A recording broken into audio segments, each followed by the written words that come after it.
Hello, VOD viewers. All right, should be good to go. We are gonna play some games. We're gonna mix in some replays. I want to start off. I haven't tried Bane at all. I've seen he's not picked very much, but he has like a decent win rate. And Enfeeble looks interesting, right? So, where the heck is he? Bane, right? So Enfeeble doing some damage, which let's actually do some math real quick. Where's my little phone calculator? What is this? 108 damage, level 1. Should just open up an Excel. That would have been easier. 9 seconds all the time. About like 50 more damage per level.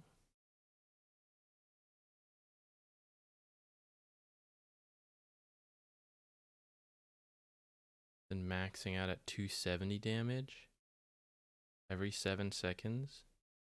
165 mana is kind of a lot though. Is this dispellable? It is. Oh, it's pure damage though. So that actually makes it better. Because like by equivalence, that would have been like like 360 magic damage, I think. Yeah, actually that's kind of a lot on a single target though, not like an AoE nuke or anything. But you also get all these reductions and stuff. Let's pull up a 5 game. I want to see someone who's like maxing Enfeeble. I've seen some people do it. Like you take a couple points in like Brain Sap, 1 point Nightmare, but then you like max Enfeeble. I kind of want to try something like that.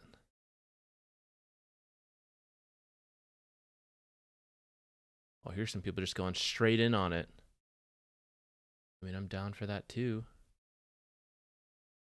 All right, let's try this one. I think this is a build I would do.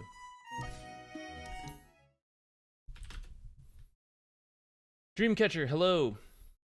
Slidell, chicken burritos. DMZ, hey. Changies, playing Bane today? Maybe. I want to start. I had it open. I want to start by watching a replay of a Bane, and then I'll play a game. We'll see what we get. I lost 2 games yesterday. Our MMR has been like, you know. But we'll get it up eventually. And maybe we'll try some Bane. I still need to play more techies. I don't need to play more Clinks, but I want to play more Clinks. And maybe there's no one I really like feel like for 5. We could like force techies and Clinks in there, even though I think they're better 4s. But so I was like trying to find an interesting 5 to try, and that's why I thought like, oh, maybe this Bane and Feeble build could be interesting.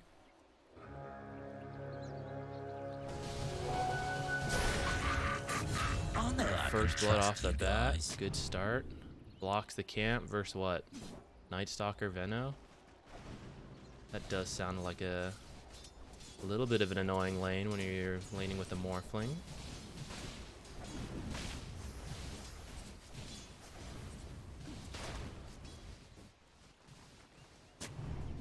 Played a month ago? I wonder. Sorry if we lost, it was my fault, maybe. I do some party. I don't usually do it on stream, and I haven't really done it offline either. I've been kind of thinking about it, because I think Dota is a little bit more fun like that, but on stream I just find it a little hard to like organize. And then like party queue was kind of dead for a little bit with the patch, but I guess it's back now for us. Yeah, I don't know. I'm like undecided on it, because to be honest, party queue stuff always just like has less viewers than straight up ranked. And one day I would like to not care about that and just do whatever. But currently, I still care very much about those things. And so I'm always torn on it. Our whole team fed. Rough. Well, if everyone was feeding, then certainly wasn't any of our faults. There's definitely someone else to blame there.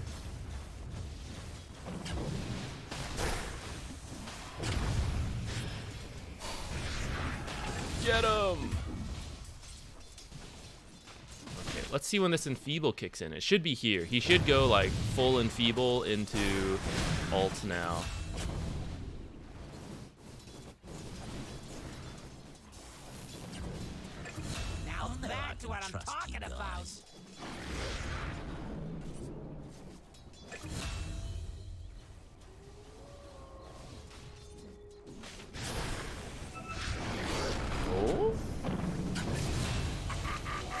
got that?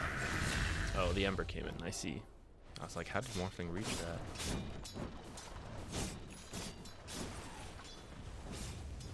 $911. That's pretty long, actually. He's gonna be able to cast it from over here.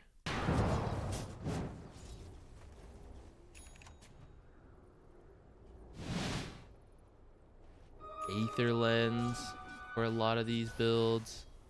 I see some phylacteries. I don't know if we'll actually do that.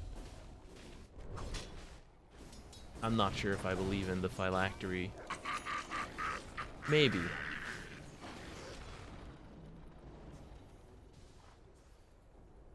$550 AoE. Is this good against like illusion heroes? Is this like the farming speed shard that allows you to get like an Aghanims fast or something? Yeah, just start spamming it. Let's see this shit.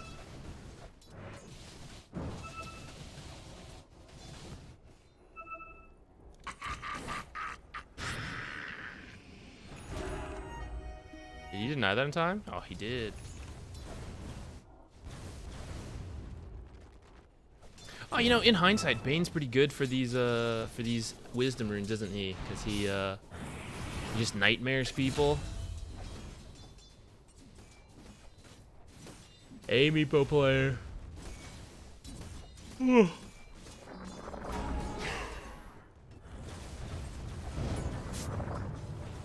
Poof, there he goes. Now that's what I'm talking about. Alright.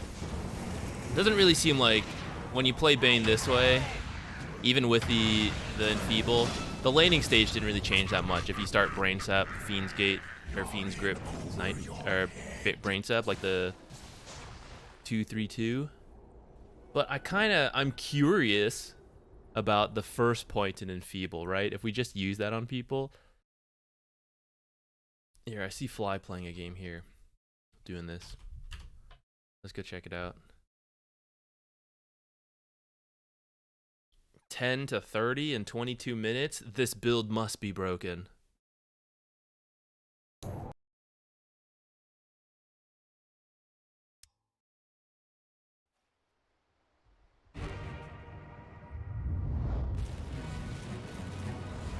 They're so nice.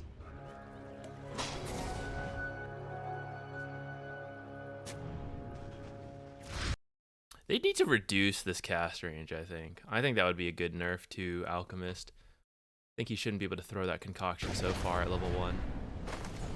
Maybe even at max level.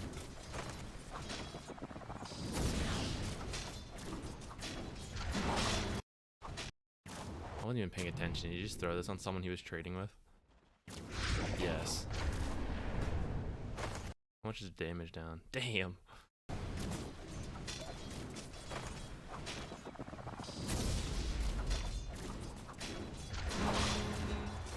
It's a 100 damage spell. This is like 108 pure damage,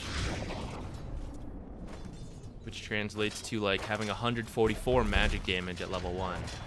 Actually, a little higher now because people's magic resistance is a little higher than 25% now that intelligence gives it. Well, this one's pure damage too, but I guess it's 75 damage only. Which compares to what? By like 100-ish damage, let's say. A little higher than that with a magic resistance.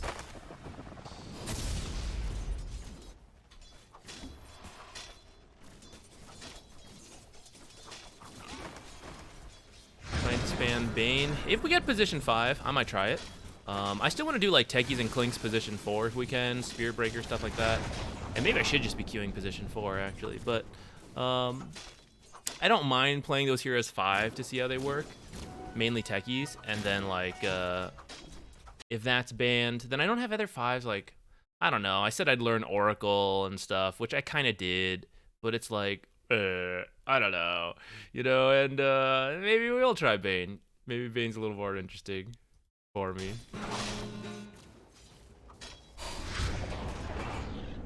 When we do replays, though, the plan is to look for warding examples, and I'm looking for carry. If we do any carry or core play replays, right? I'm looking for examples of like mindless AFK farming instead of like actively pushing lanes while the team's distracted other way, you know, or good examples of that. That's fine too. We need good and bad examples, but yeah, that's what I'm hoping to find. And any other super awesome lessons, that would be great too. All right, let's see. First game of the day. Hope we don't absolutely choke.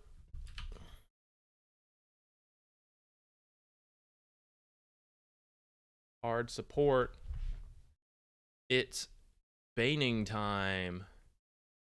Now we'll try to play. I'll do Techies 5. If Techies is banned, I'll do Bane. If Bane's banned, we'll do Veno.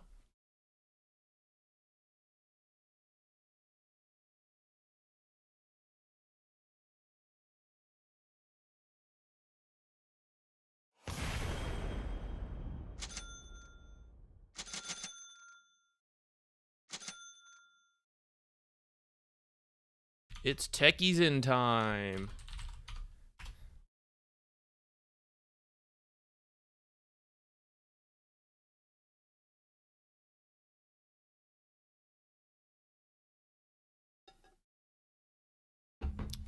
Maybe against a Spirit Breaker. Shouldn't be able to do too much to us in the laning stage. So we can just like poke for free maybe. You decide between the 25 talents on Clinks. Can't remember what they are. One's the Tar Bomb multi-shot, right? The other Strafe cooldown. I've only gotten to this talent like once, maybe twice, and I'm pretty sure I take the Strafe cooldown because keeping it on like 8 seconds seems better. The Tar Bomb multi-shot only hits like one other person, so it's not like it hits everyone who's affected by Tar Bomb. It's just one, and that's like, I don't know. I thought just having Strafe on a lower cooldown would be better. So that's all I've tried, and I don't know if it should be like better or worse or whatever. What is going on here? We have a Tusk mid, Clinks off lane. That's peculiar. I hope it works out. Might be okay versus Tinker, you know, catch him out. I'm pretty sure I saw a build from EG Matthew against the Tinker where he went like blink Yules on techies to catch out the Tinker and like set up the bombs and stuff. Perhaps we'll end up trying something like that. We got a Weaver. All right. Will I really need a second set of tangos actually against double melee? Let's start with one set.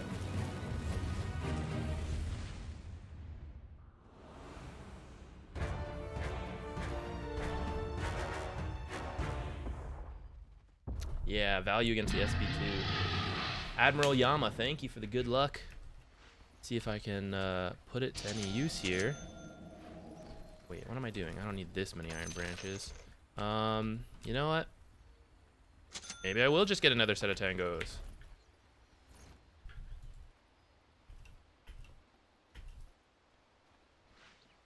You know what, actually, I think I should have gotten 2 sentries. One to block the camp, one to like keep in the lane for if they try to sentry against techies.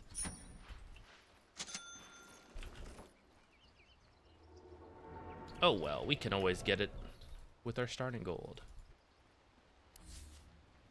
Beast bomb.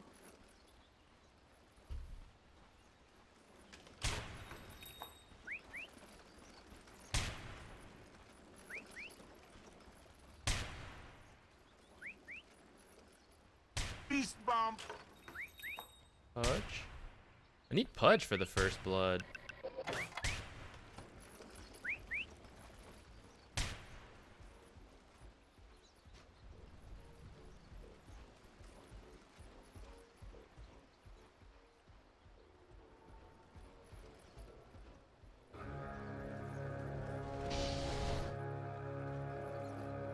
Oh boy.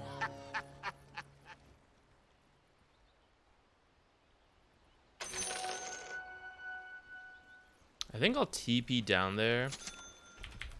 But I think first, might try to get something with this. Oh, Spirit Breaker's coming top, actually. I mean, it's lion down there.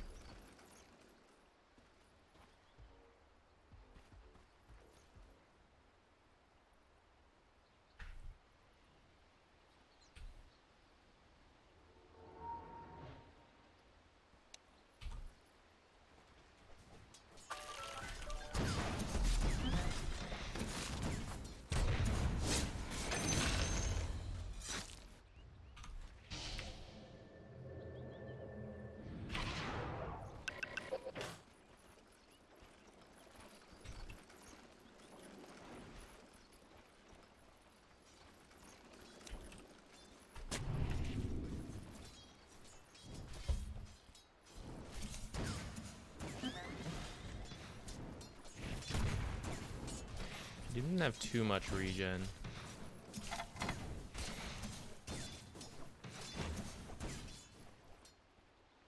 Our small camp blocked? No. Oh, Pudge came down here. I didn't even notice. Oh shit, I should be up there.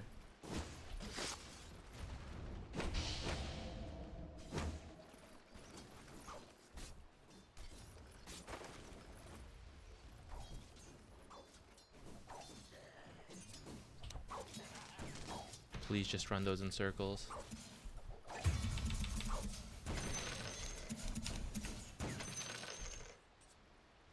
Nice.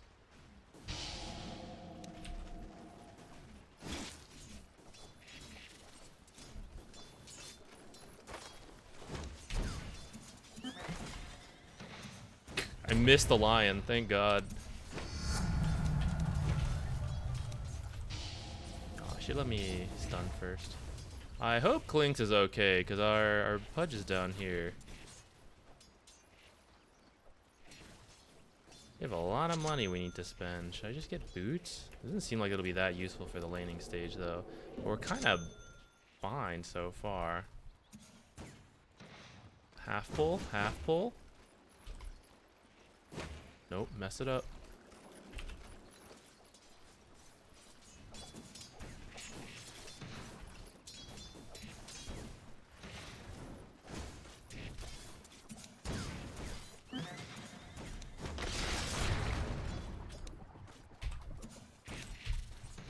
Maybe I should just eat on one of them.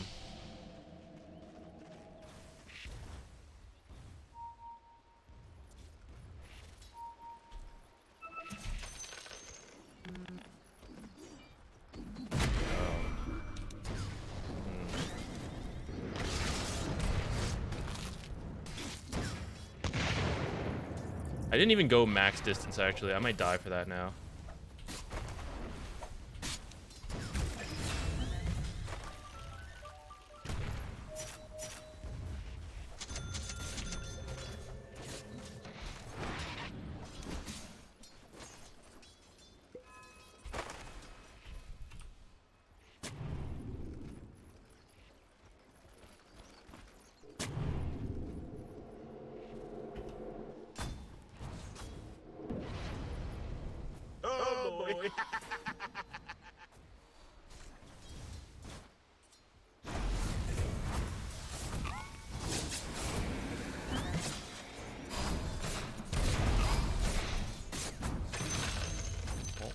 The kill, huh?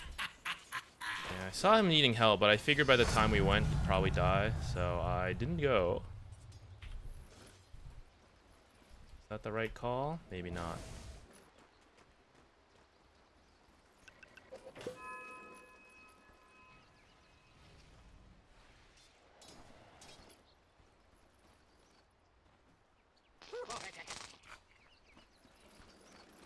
I should have just been like up here so I can go back through the twin gate actually.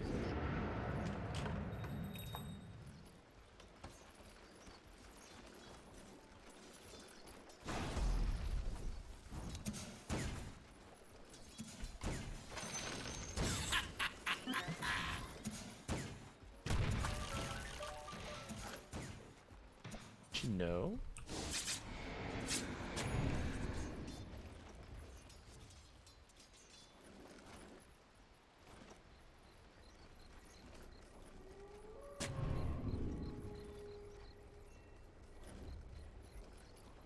Good.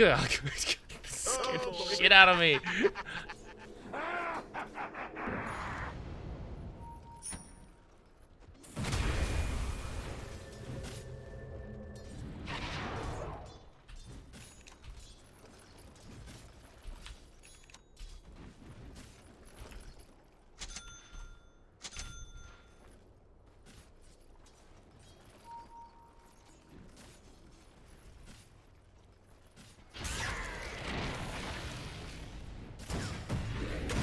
Are you kidding me?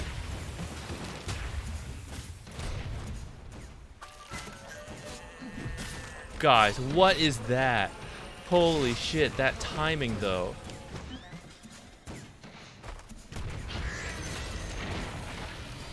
Oh my god.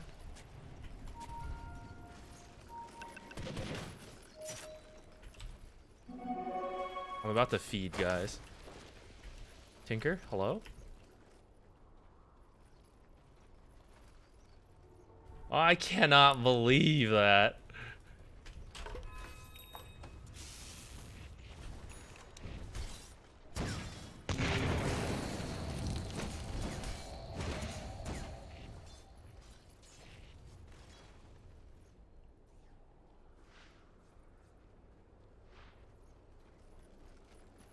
Should I pull or should I go do a stack? Should I TP here? Maybe. Oh boy. Maybe I could have gone. But turns out I was doing something for science, and you can actually stack and pull, and I was supposed to be getting the wisdom rune. Oh shit. I left my child at school. Ah. Let's hope no one's there yet.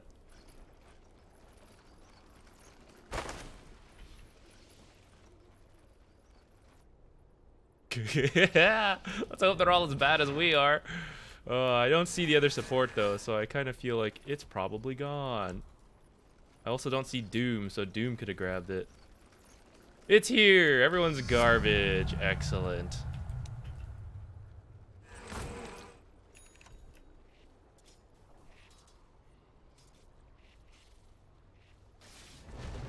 Turns out the school did not just abandon my child.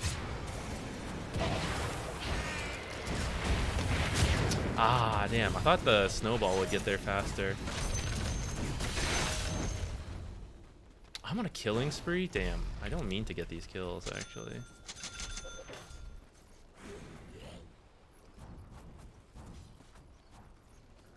Keep missing this.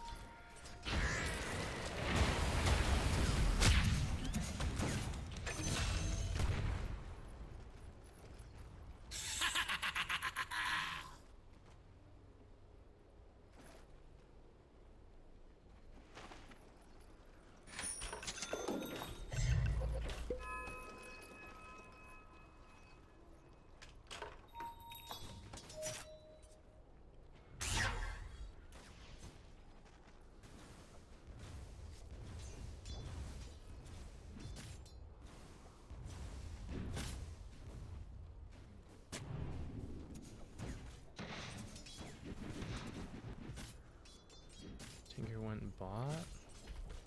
No rune over here, though.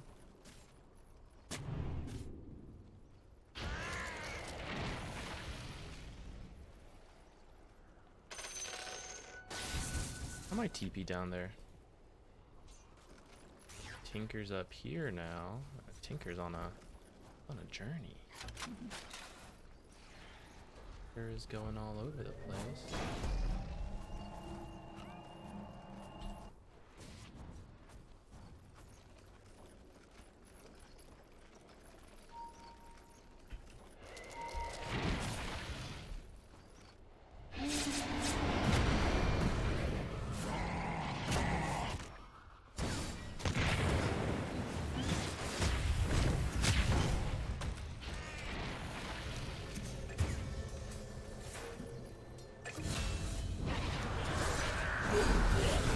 Thought they might retreat, but I was wrong. I've been...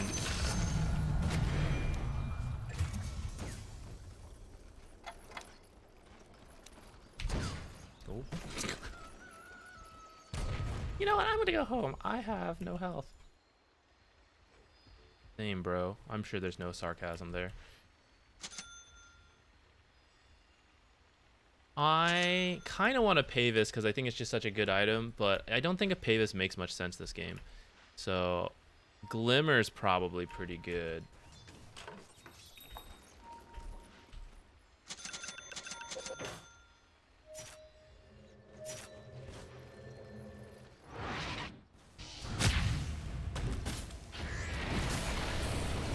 Hopefully a Doom kill here. That'd be pretty nice. Solid. solid.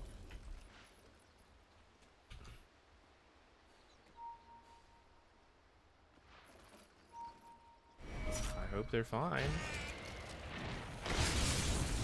I could TP, but I won't.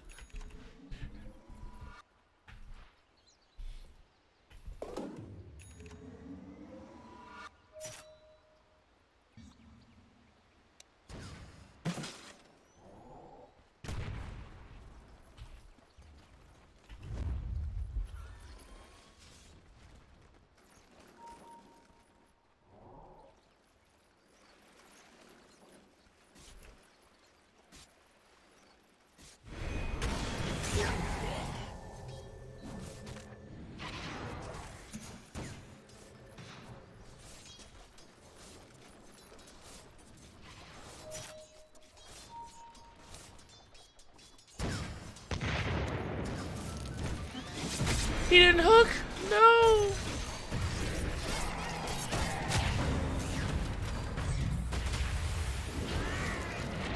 Alright.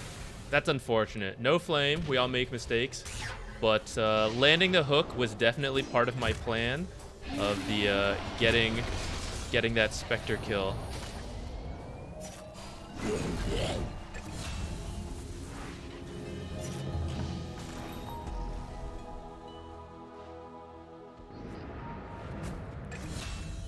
I think I want a casual bracer this game. I'm just gonna do it. I'm not gonna think that hard on it. And now we'll get a Glimmer Cape. Yeah, I was a little sad. What can you do? Tinker Spectre, ticking time bomb. I'm supposed to be the ticking time bomb. But I think you're right. Feels pretty scary. And I don't know if we've had good enough start. No, Weaver's actually, you know, Weaver's having a pretty decent game despite us not being in the lane, like, at all. Truly forgot my child at school kind of feel, you know? But they got a Doom as well. It's pretty scary. Yeah. I'll just see how it goes.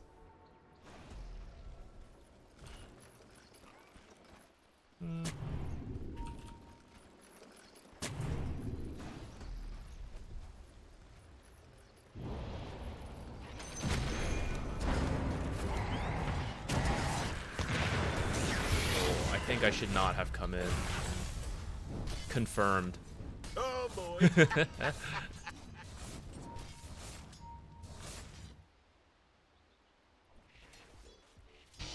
I only thought it was 2 heroes at the time, but in fact, it was much more. I also just realized we're only level 5. Wow, I'm not focused at all. We should be getting XP to get 6. So that we can feed without using our ultimate. Alright, let's walk straight over to this. Faded Brooch for extra move speed.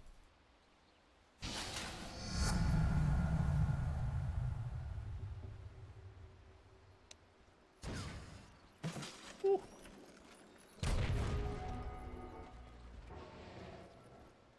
Okay, with our newfound ultimate, maybe we can go help take this tower.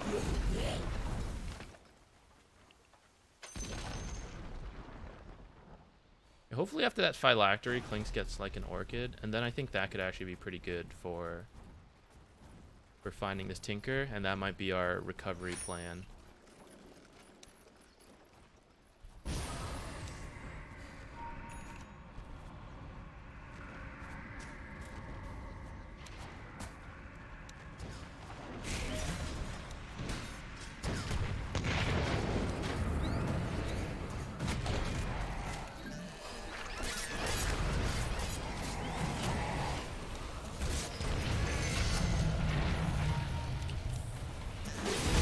I can't believe Clinks is still alive. I should have Arcane. I actually missed like half my team. Oh, that scared me. But it was actually just Roche. We're good. This mine will be okay here for like 5 more minutes. Let's go place a deep board while we can. Maybe that'll help Clinks pick up some kills later on.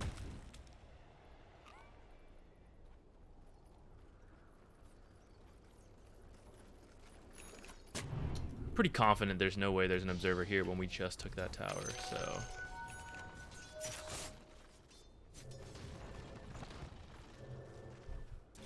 TPing noise coming from? Well, that kind of scared me a little bit. Are you kidding me? Wait, what? We're having issues today, I gotta say.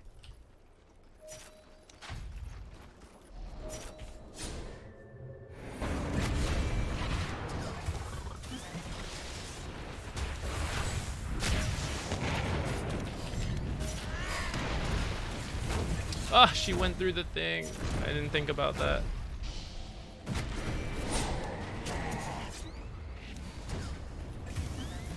Get her, please.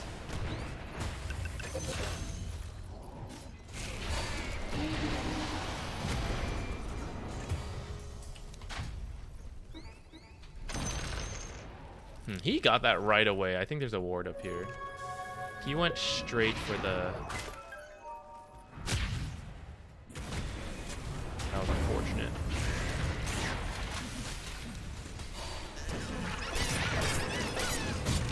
I should use my ult instead. The ult's probably more impactful.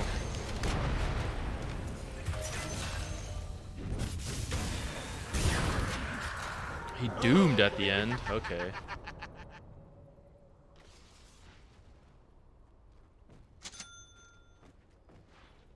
Team seems to be just like a little tilted. Clinks is getting an Orchid though, so I'm hopeful for that. We have the Clinks at least.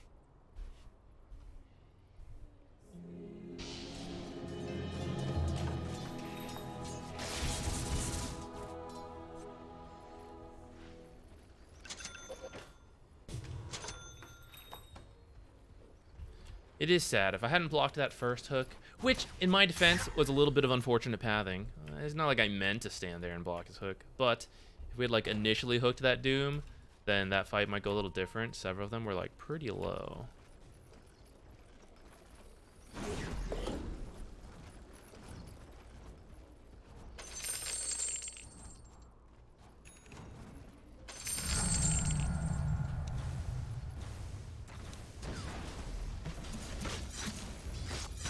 All the last hits, don't mind me. I'm super good at video games.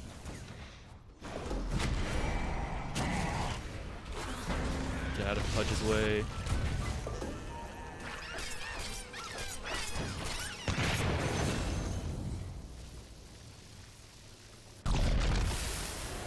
Helpo me.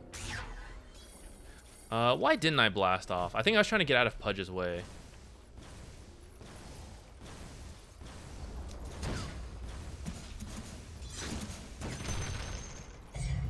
That's probably a mistake.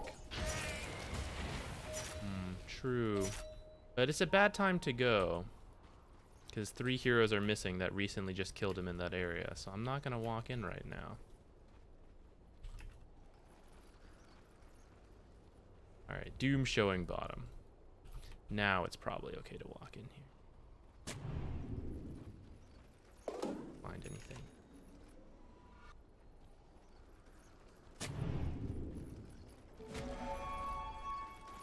Unfortunate.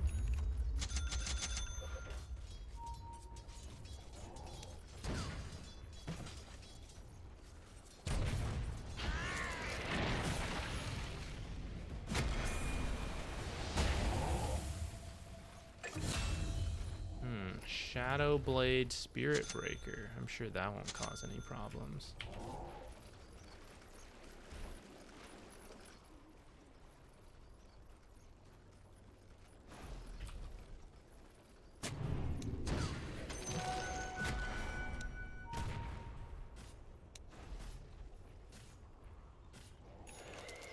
Ah, you're gonna find this one.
okay.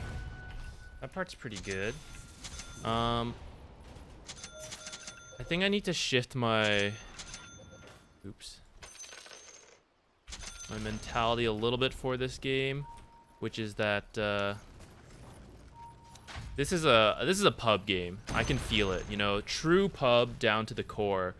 And so I think we just need to like plan to get money, and for this game to end up dragging late as our game plan, which is not great versus Tinker Spectre, but you know, like the invis, the techies, all of that shit, you know, that's my vision.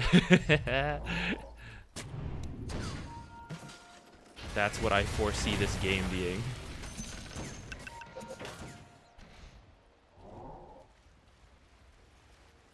So I think I'm gonna get the Mind Sign because I think it'll be good versus Spirit Breaker Spectre. It'll be that surprise pub factor. I'm not gonna check this cliff.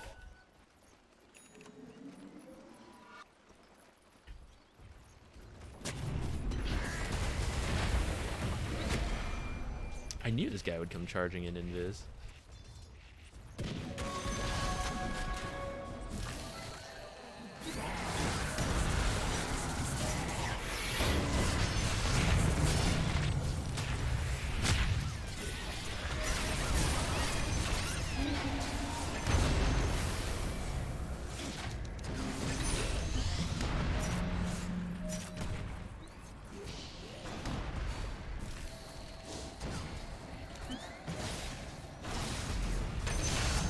Pub Dota, let's go.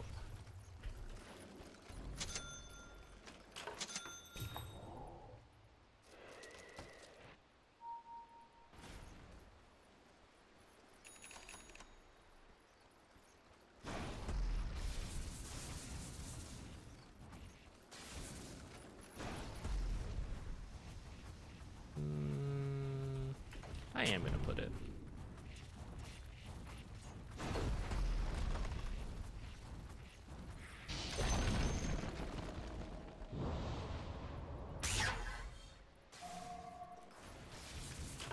What? He got it? Aw, man. I wonder if they had their own vision somewhere around there, or it was just like he thought we would after that fight.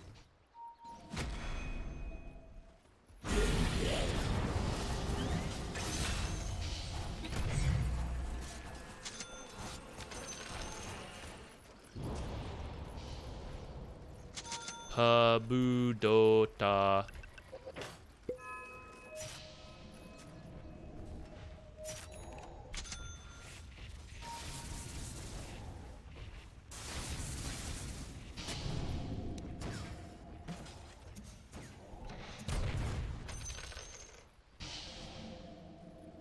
Just attack this camp?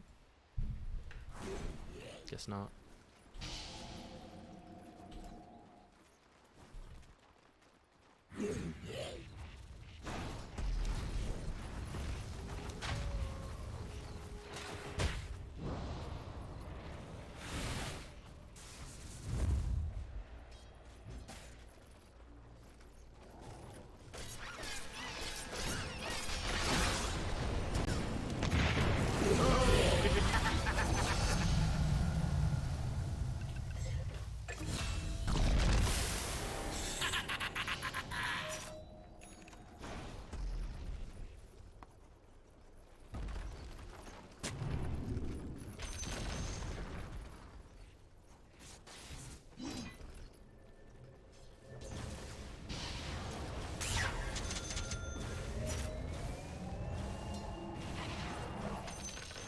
Darn. Wish I'd been here faster.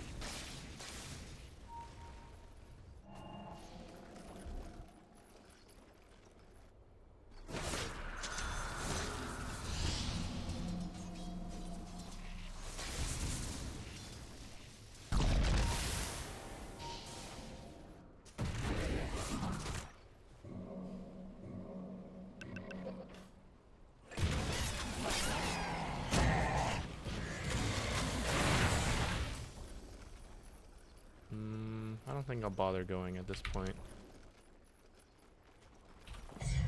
We tried to get the Tinker, but maybe that was a low value play overall. But at this point, I can't really do much there, so I'm not going to bother going.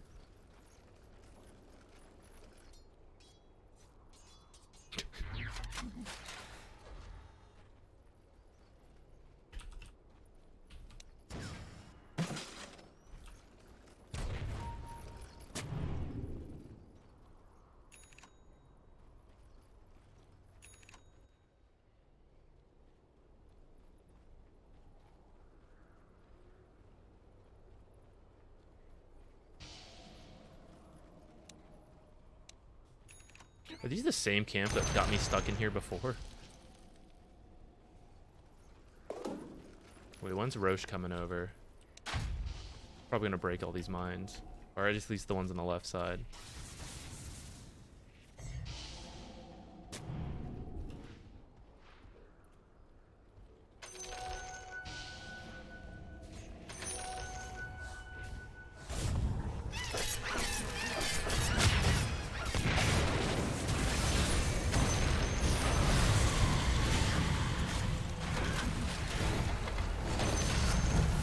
I got him, boys. The poison gets the poison. Ah! Damn, I was charged the whole time. I thought maybe we could get out. That's okay. We got the Tinker.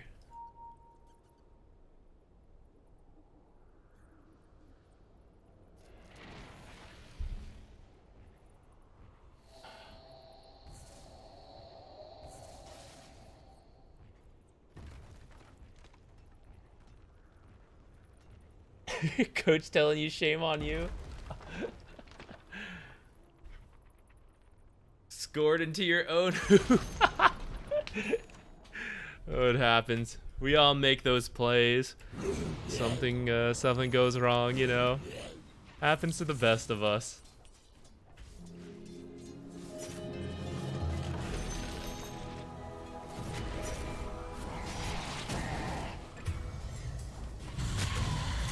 Ooh.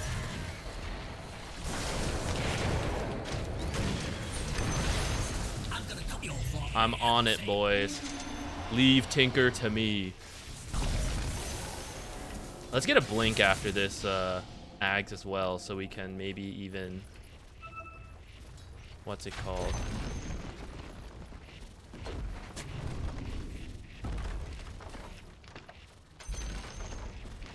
Dang, this guy's got damage. I guess that was the range creep, but still.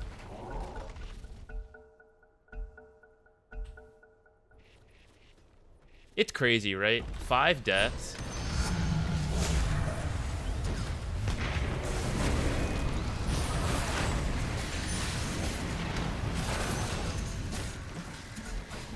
Absolutely whiffed my spells on the Q. I think I can get this guy, though.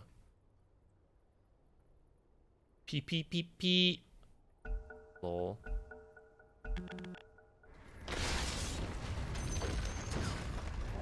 Aw. Lol. Alright, I'm out.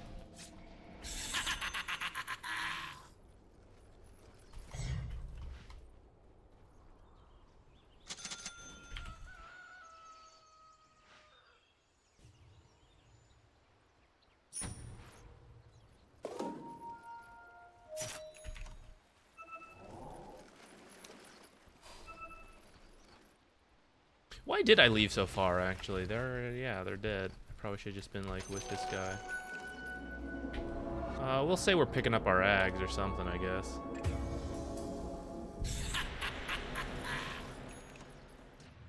Oh, Klink's got.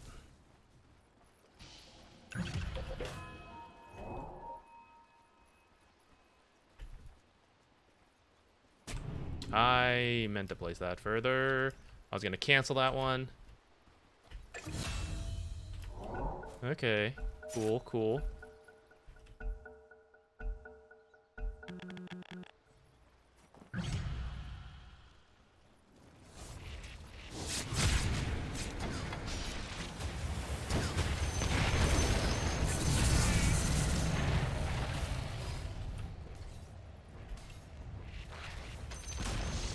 Maybe not the best minefield placement, but maybe we'll think of it as securing the Spectre kill.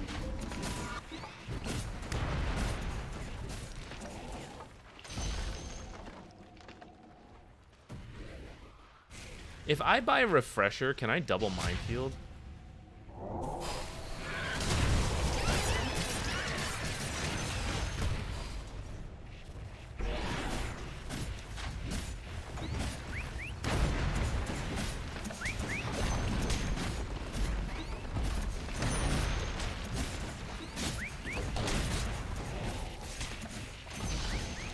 We did it. Pub Dota.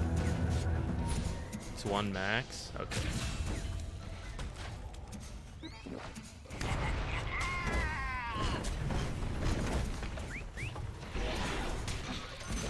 To be honest, I don't even understand how this thing activates.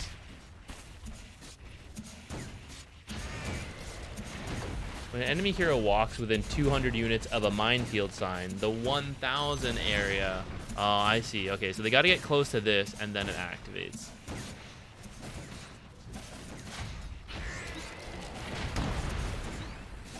So I put the minefield sign on Pudge when he hooks.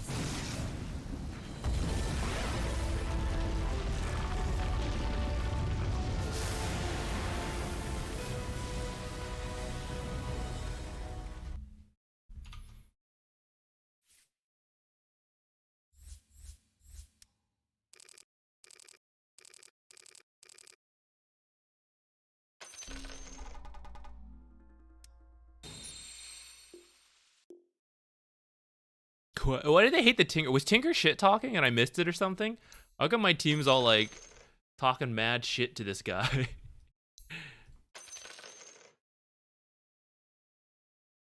All right. I honestly don't feel like I did that much in the lane, but maybe that's what we needed to do. You know, we just like rotated, we drew attention away from Clinks, or sorry, not Clinks, the Weaver. And Weaver was against a melee hero, so he like did fine. Though I feel like I should have like pressured him a little bit more.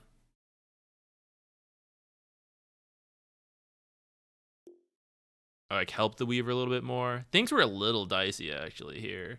But we just, as soon as we embraced Pub Dota, things got stupid and we recovered. Tinker died like several times in a row too. That was kind of like a big turning point.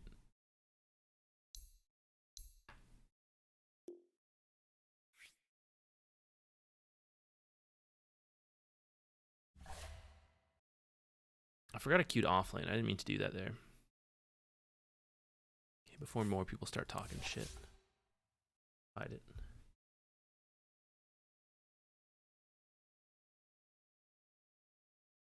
Play stupid.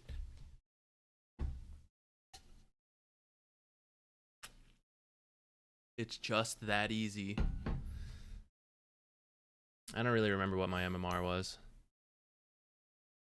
We are back to Immortal, guys. We did it. Ah! Let's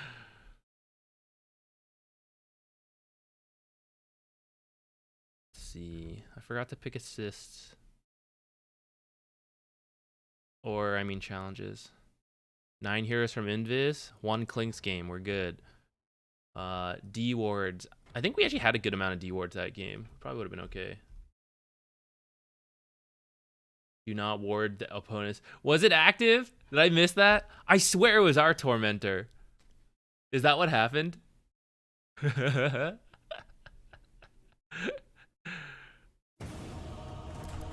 Oops. Look, guys, they need to swap the color scheme for that stuff. It's not obvious.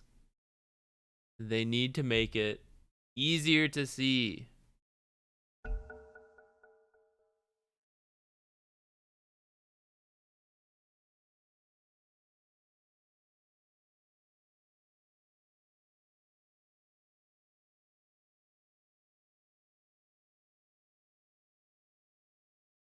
Anyone want mid? No. Techie's banned. Damn it.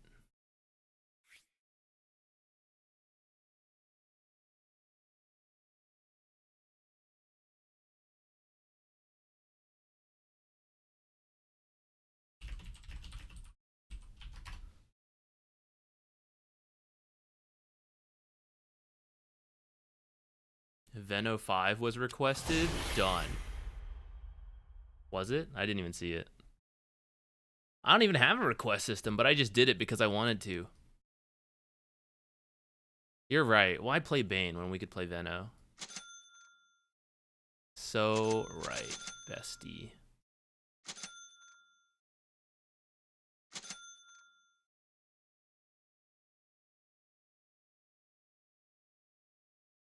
Nijima did it. I see. What the heck? Did I miss that? Was it recent or was it way further up? Oh, I see NPR redeemed a replay section. Sorry, I missed that. Let's do it. I'll do it after this game.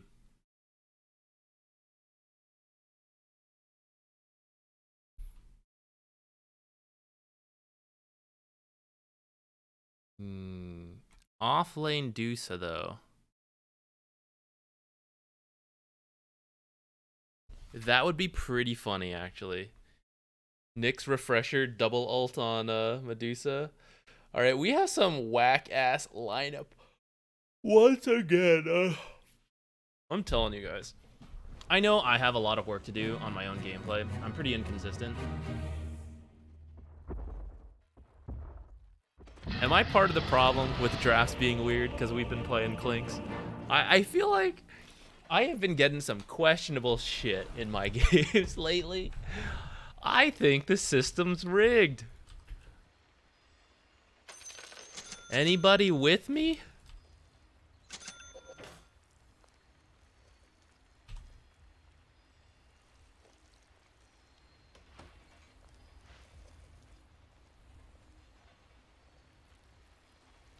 I don't know what we're up against. Is it Magnus support? I don't even know. Your nightmare continues. Trick of the trade. Should I even getting this? Will we get kills with the TB? Why am I coming up here with a Medusa? Is my aggressive chance any good here? No, let's go bot. But that's where Night Stalker's gonna be. Scary shit. Nyx over there.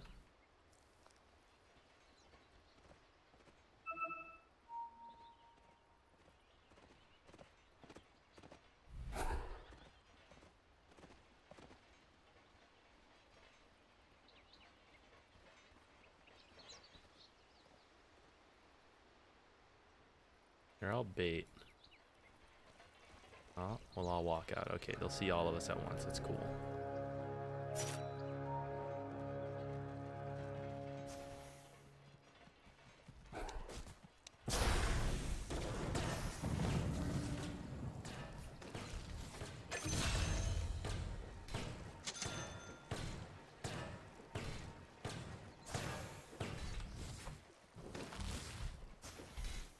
So close.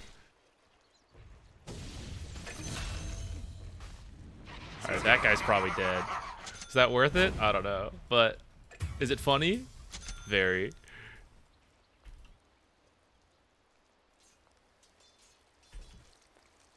Why do we play Dota if not for comedy?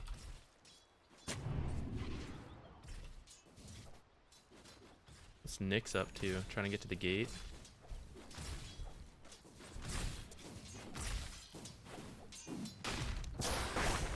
Double hit.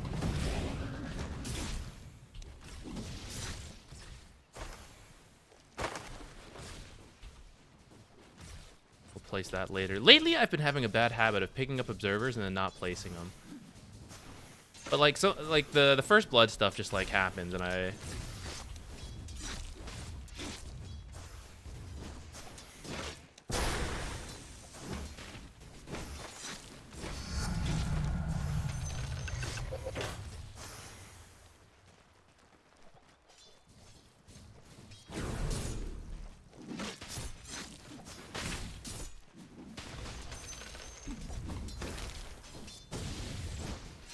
I'm gonna get skewered, I think. Lol. I don't care. Kill me. I have no resources.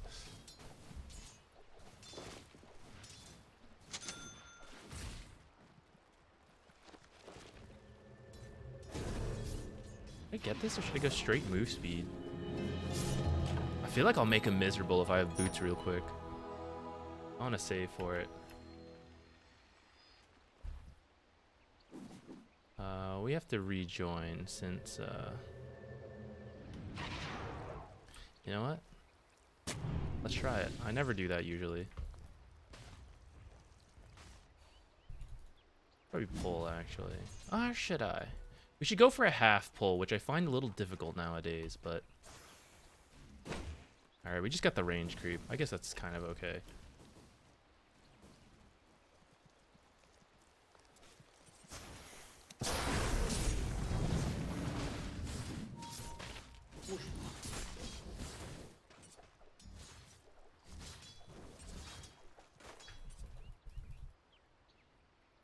I want the lane to push since he used that meta. I'm gonna do a pull to keep it back. Maybe I should have gone for our patented stack and pull. Never mind.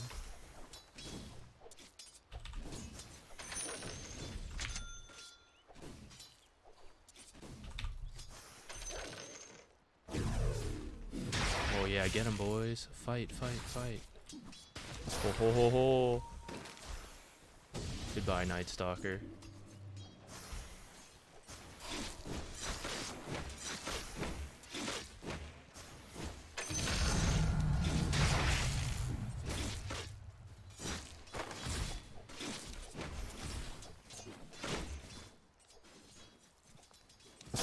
I'll get you next, Magnus.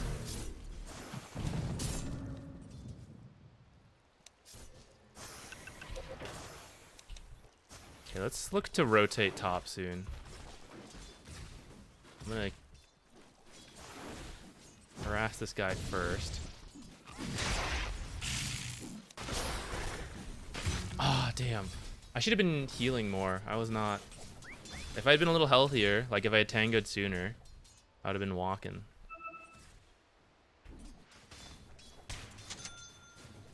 Totally A-okay. Do I really need this actually? Well.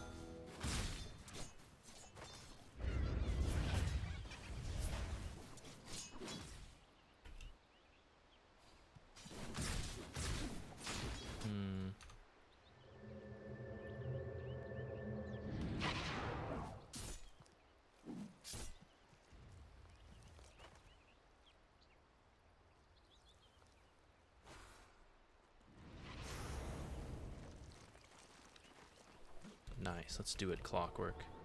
Let's mess some people up.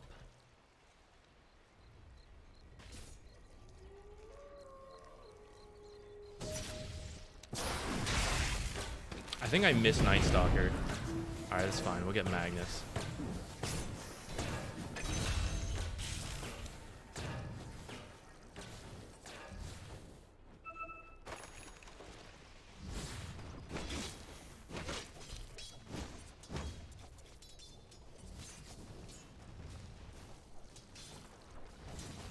Make your life miserable.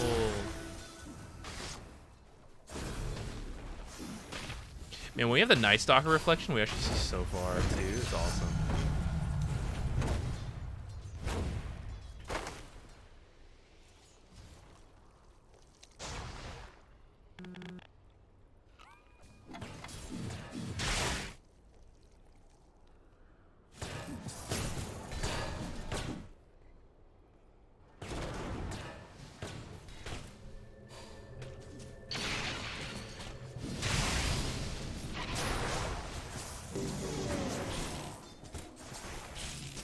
He's tilted. He's so angry. I can feel it. Is he muted?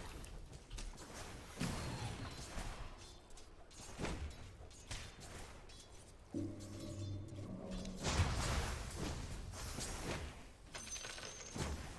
I gonna die because these catapults are following me? Oh my god. I'm gonna try to get that rune.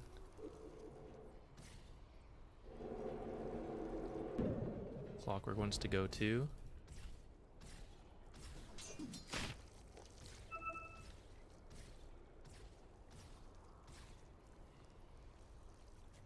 Magnus is here. I don't think they're prepared for this.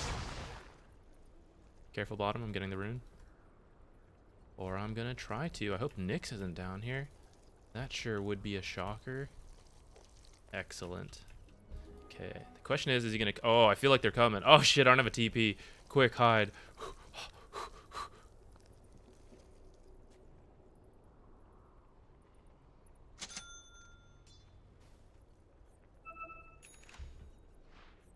I should have capped this. Nyx is down here now, too. Nyx is down here. Be careful. I have to slowly walk out of here. Actually, I should cut through here, I think. Uh-oh.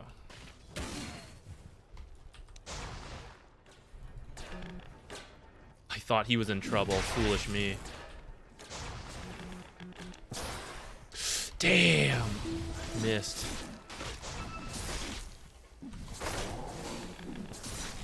Oh, great cogs. Well. Get him! Poison! Poison! Die! Die! I don't think I have enough. Trick of the trade.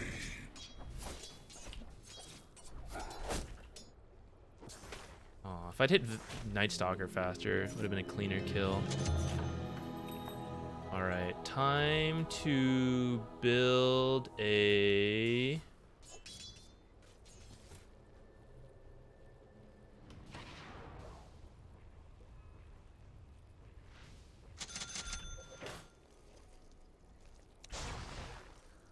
Maybe I didn't need to TP up here, actually. I wanted to be here quick, but I think I'm here too quick.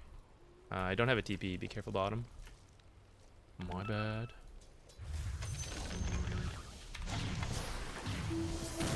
Oops.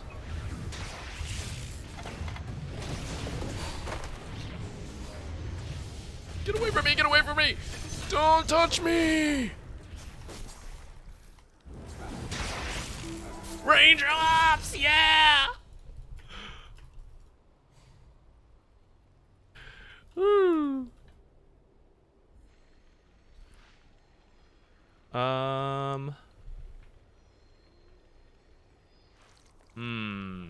Arcane boots for Medusa and Enchantress spam.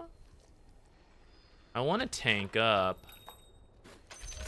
Glimmer cape versus this stuff. Force staff for the Night Stalker. Pavis because it's awesome. Feels like a lot of good options, and I am torn on which one to go for.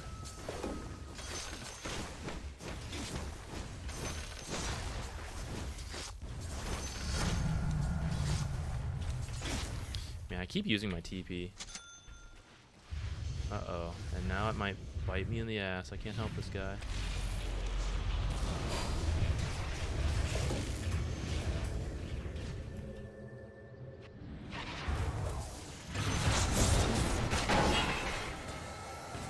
Why did he come around, actually?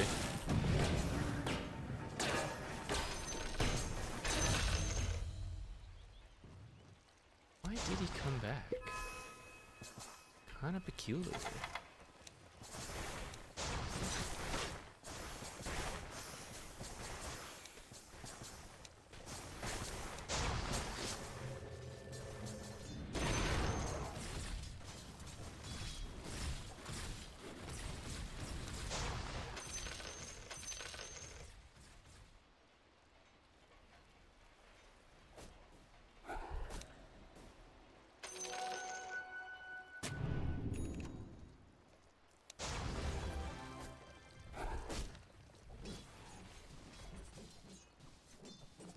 We gotta go around this way. It's kind of a tough...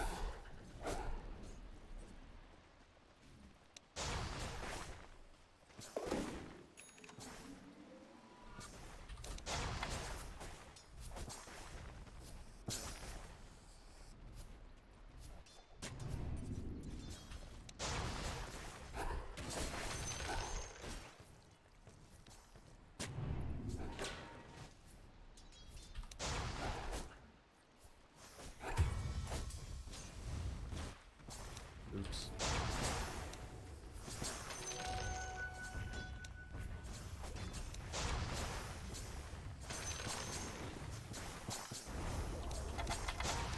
Probably should have been defending mid instead of like kind of like setting up here, but maybe not the time.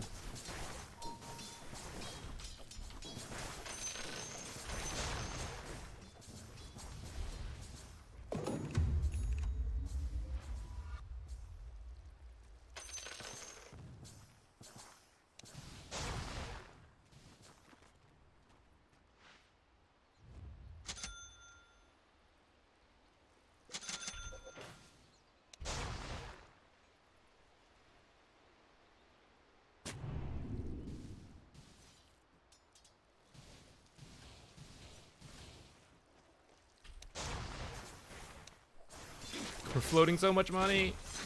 I think I'll just get a Glimmer Cape.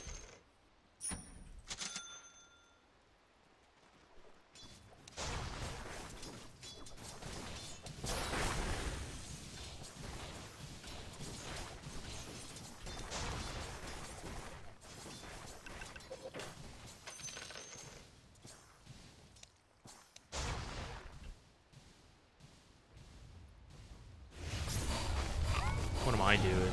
There's like shit going on down here.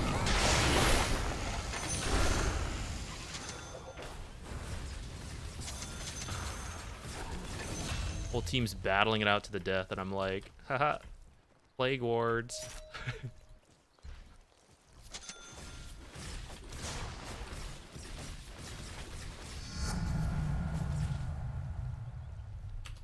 Little Clockwork got him in the end.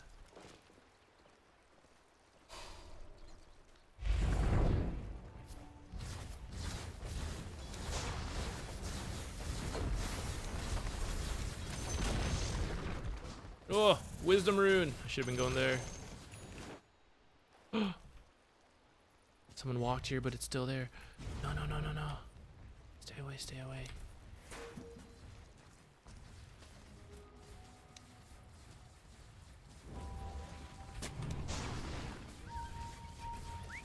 Stay on this right side. Y'all are on the left side.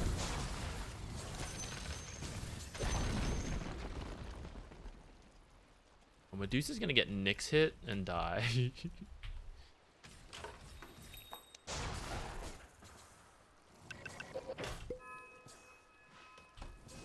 I think I will get some arcane boots because my mana costs are gonna be really tough coming up here.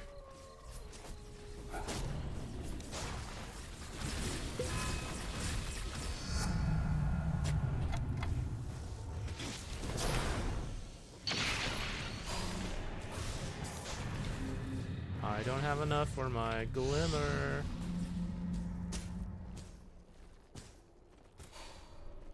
Stay with my tanky teammates. No, he came back. My tanky teammates did not stay near me.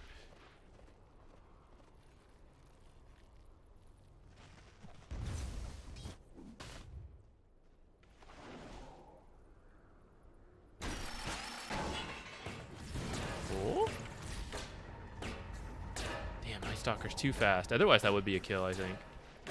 I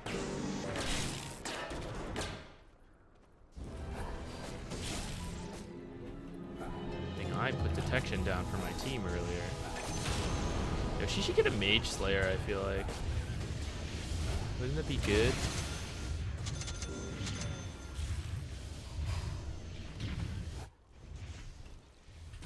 You know, in hindsight, maybe I should have gotten a pipe instead of a Glimmer.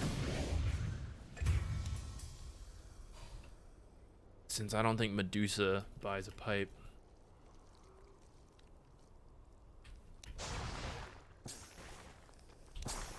I'm not gonna get both, though. I guess we'll just get auras, actually, for the team, since now I've realized there will be no auras without that. I kind of want drums, but maybe what's his name can buy him instead. Clock, and we'll get Greaves. Or does Medusa offlane eventually get Greaves? I have a feeling she doesn't.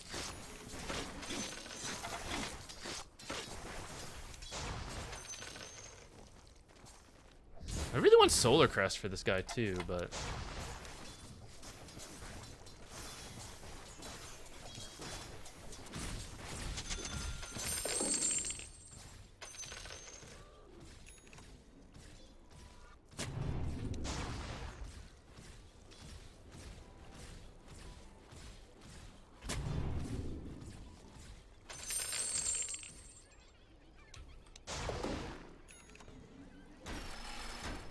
Lol, that would have been funny.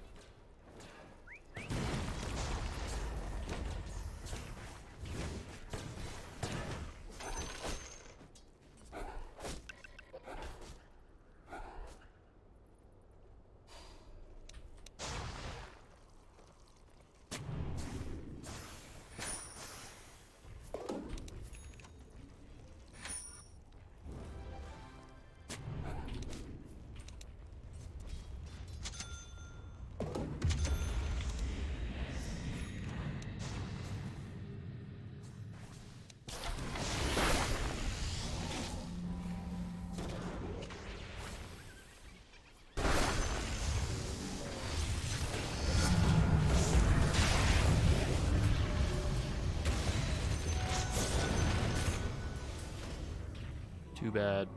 Let's get, aha, nice. Poison damage.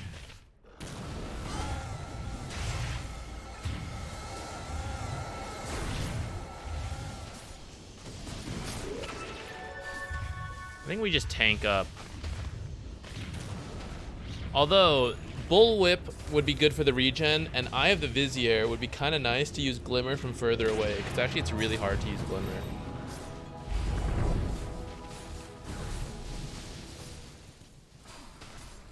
Yeah, we'll tank up. Oh, I didn't grab it! I'm a fool! I'm a fool!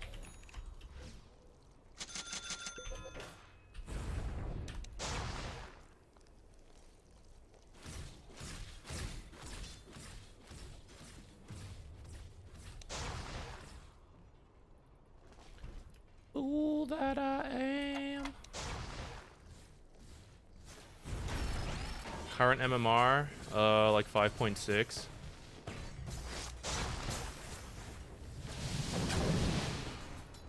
Yo, some question marks are coming out.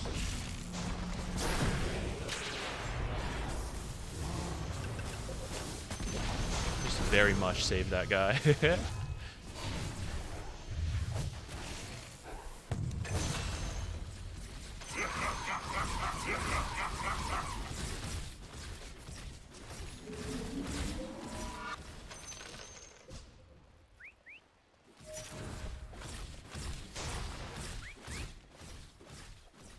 Yeah, I get a tip. Saved that guy. Oh, I don't think I put this far enough up, actually. Guess we'll have to put this one, too. Ah, thank God we double-checked.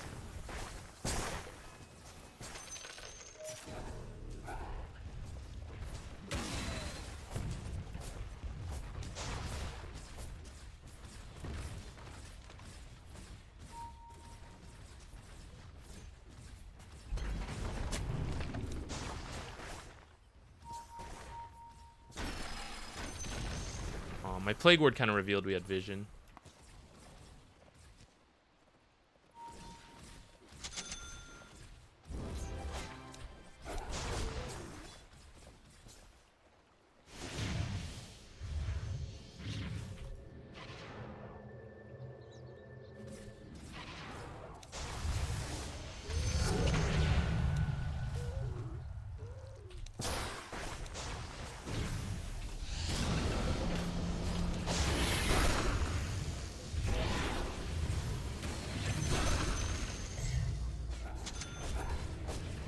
Easy peasy.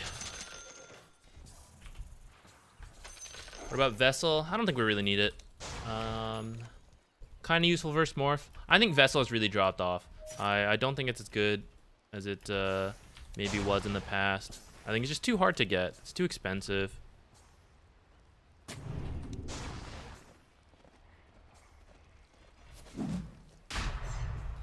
See, I don't know, guys. I need the enemy teams to always be red, and I need mine to always be blue.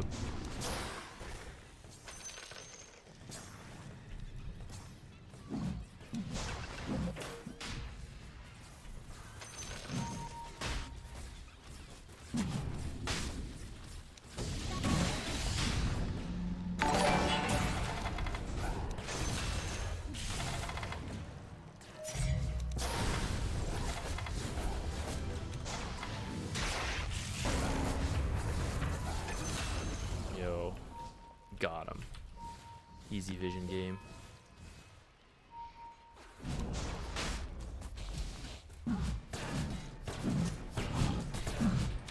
Our wisdom rune. I think Morphling's probably taking ours. They actually probably got their own as well. He doesn't want it? That's kind of whack. I think TB should take it.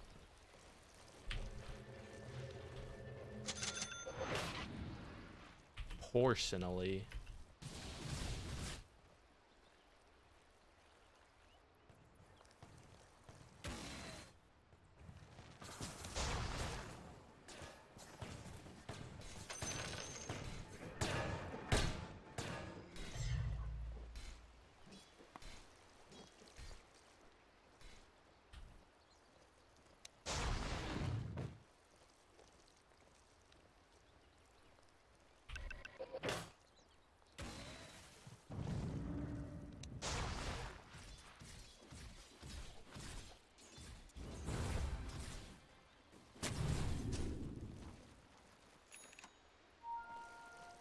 Clockwork can probably take that one.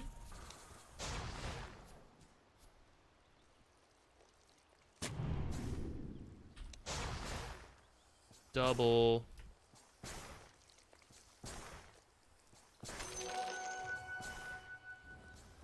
Kind of not with my team right now, though.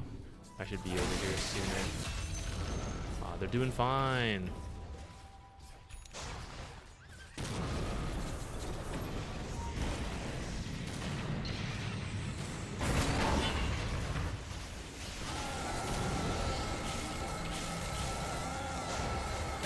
Yeah.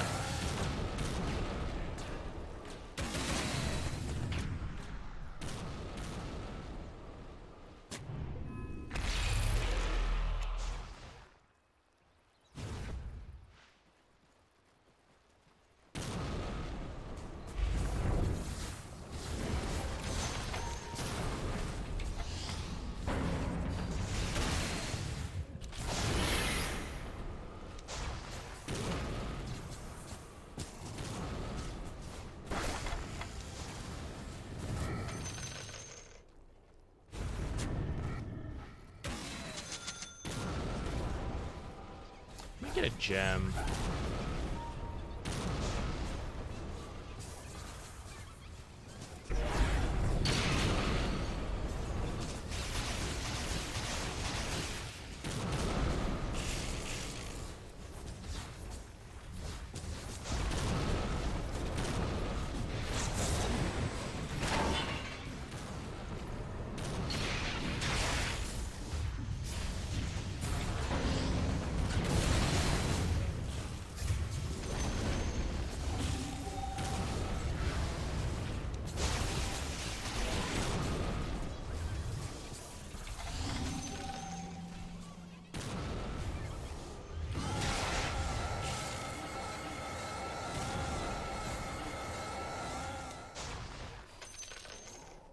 I think someone's gonna have to die.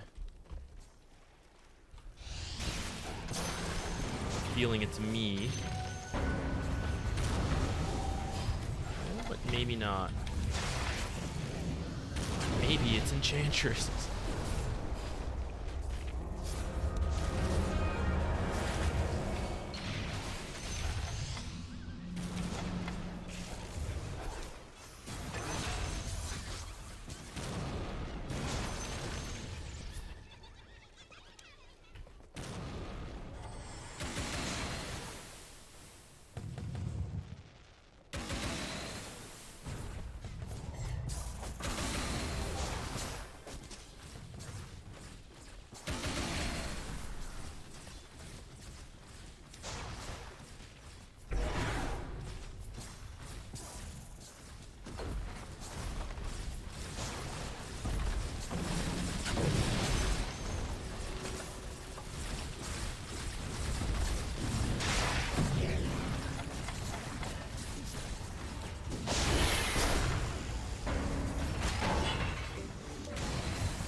you think we overstayed?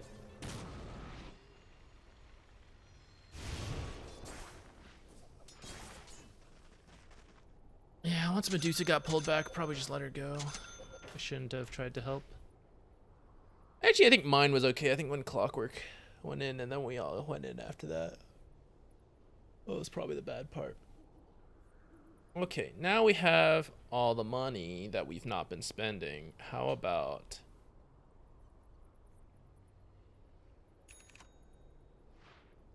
Greaves, I guess.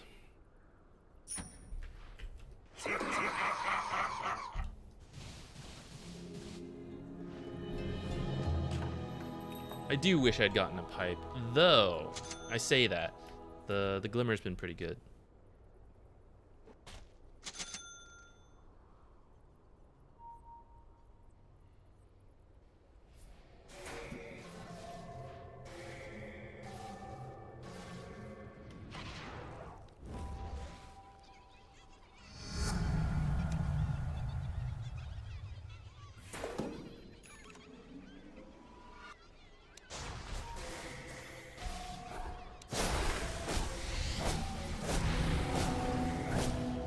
Ow.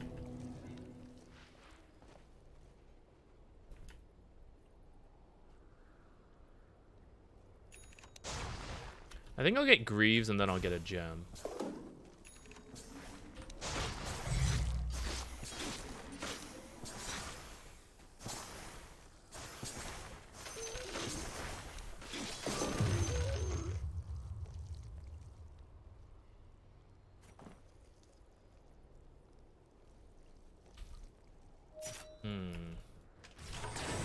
These are all quite good, actually.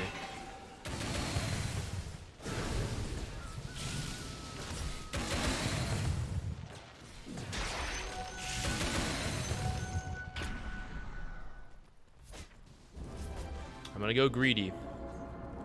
I think Ogre Seal Totem might have been the play.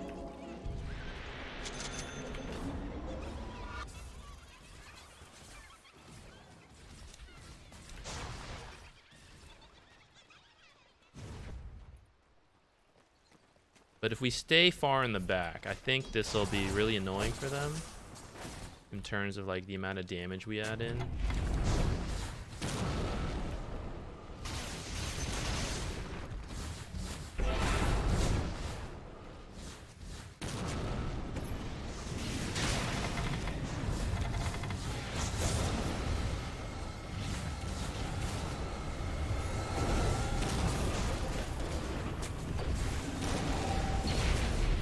Go too far.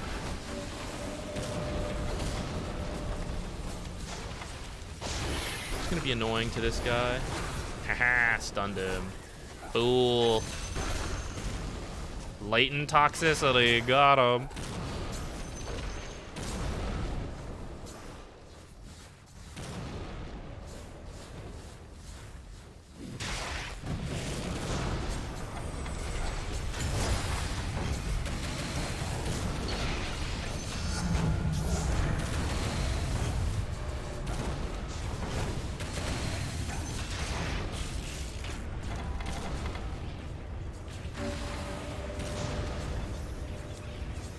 Just go for the end.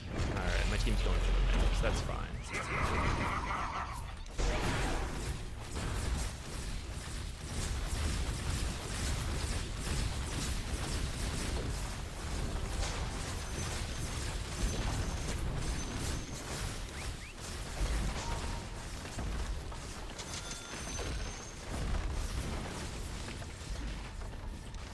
What's he chasing back there? Coming this way with Glimmer.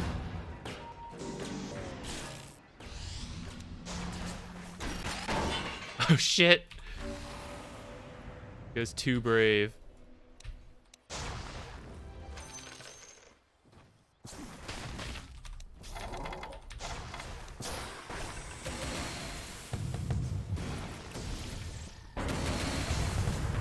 Me and Clockwork just going at this guy.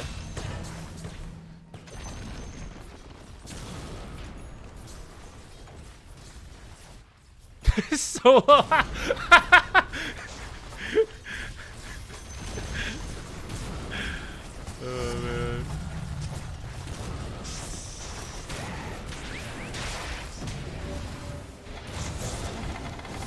Zeus is looking hella dead in there.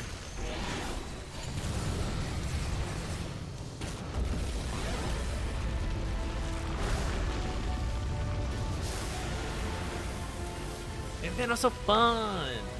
Just put the plague wards down.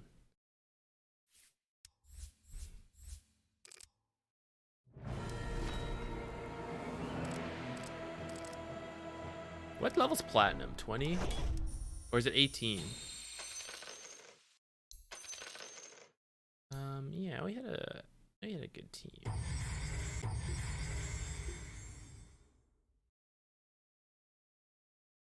I don't really remember them saying anything, actually. Did they even communicate with us? Sure, why not, actually? Just for the whole team. Want a straightforward game. What did we do in the bottom lane? We harassed the hell out of them. Double melee versus Venomancer. Great. And then we went top a little.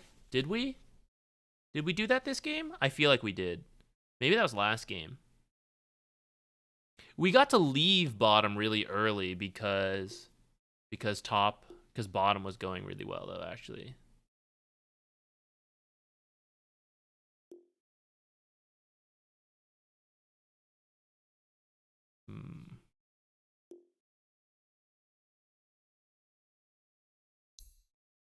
All right, let's do NPR. Are you here? Because you redeemed one. Oh yeah. We got him to sit still, and I was guessing he was mad.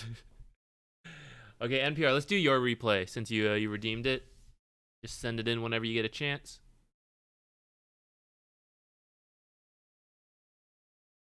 Came over to position 4. Nice. I'm glad you like it. Socrates. Good luck. What'd you switch from? I'm guessing a core role. I feel like... I don't know, actually.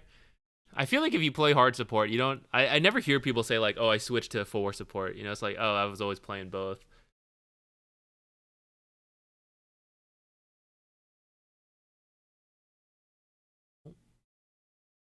Played mid. 4 should be not a bad fit for you then. I feel like the rotations from mid kind of carries over to like the 4 role.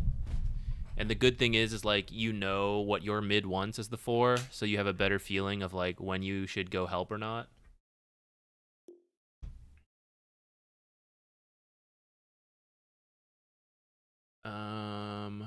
What am I missing? This one. Okay, so you said it's about legend. And then who are you playing and what are we... Oh, I see. You're the Beastmaster. Wait, I don't need to type Beastmaster. Offlane is what I meant to type. And then we download. Okay. Joey, you were the Enchantress? Nice. Good job. I don't think I would have done well in mid. I almost thought about it. When you asked, I was like, should I swap? We could do our best with DK and just like hope. But you did it. I think I would have gotten wrecked.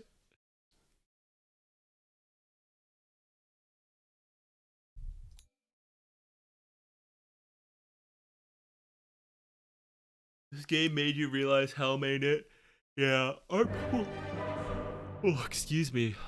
Isn't it like Drums Islam pretty hot right now?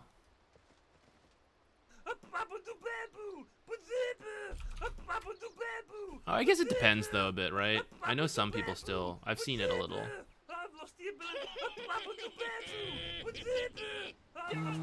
I still see a good amount of Helm of the Dominators. But this game, who are you playing against? I mean, I could still see it working out for your first item. I don't know Beastmaster that well, to be honest, though.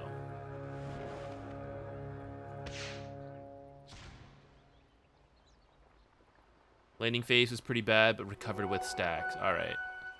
I can maybe help with that. I helped Alex learn Beastmaster. I think the laning has switched to be more like axe spam than boars, but let's see, Jug. Yeah, I mean axes will be unlucky. You might want to use like one of your early axes. In fact, at the start of the game, you might do this. When you see like a Pudge in your game or Treant Protector, right? And you know you're going to start axes. Like sometimes you're not sure, but if you know you're going to do it, I would just like walk down here and just be like, whoop, whoop, whoop, whoop, whoop, and then make your life a lot easier. I would still do it now, you know, but like if you do it early enough, then it essentially costs you nothing because you just regen the mana. I think your starting build is bad. See, because maybe you're rushing this Helm of the Iron Will. Yeah, this is one actually where I'd say I would just buy the boots early. Because as long as Jug can't be faster than you, or like you're decently fast as well, so even if he gets boots and like phase and you're still at regular boots, but you can outrun him, you're okay. Plus there's like a Pudge, you know. I feel like if you get boots early, you should be okay, more so than Helm of the Iron Will. I think Helm's better against like Ethers. But for Jug, to me, it always feels like if you're just faster, he doesn't actually have lockdown. He only spins. Though I think it's still good against other like melee bullies where you just want to like avoid them.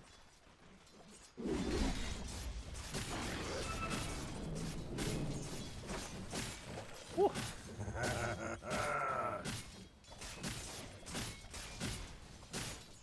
At least you're getting the Helm pretty decently. Sacrificed Grimstroke twice, but well, that's not really your fault. He got hooked in. What can you do? Hooks will happen.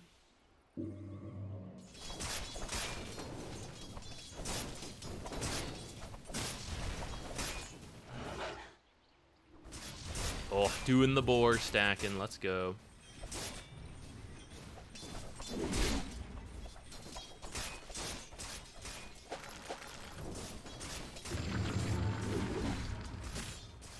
I wonder.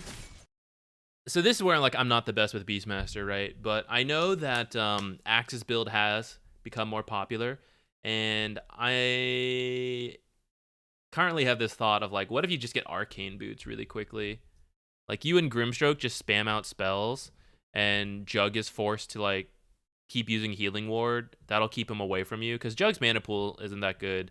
You make him use Healing Ward a couple times because you get like a couple axes off, and then like this, right? He's not gonna spin to dodge like wild axes, or like he might dodge Stroke of Fate actually if there's enough creeps in the way, but he probably won't, which means you just hit him with a ton of spells and like eventually he keeps his distance that way. So I don't really know, but that's just like maybe. Let's look real quick. Is anyone doing that shit? This one's getting Arcane Boots. Arcane Boots. Hey, maybe some people do it. Let's go.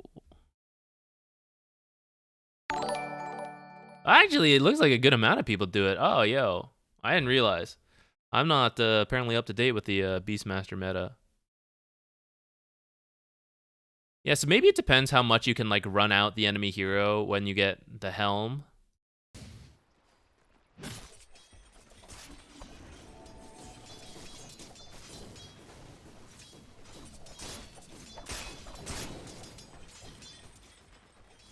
Yeah, Ring of Basilius could be cool. Maybe Grimstroke could do it. Grimstroke get the Ring of Basilius, you get fast arcanes, and then that could be cool.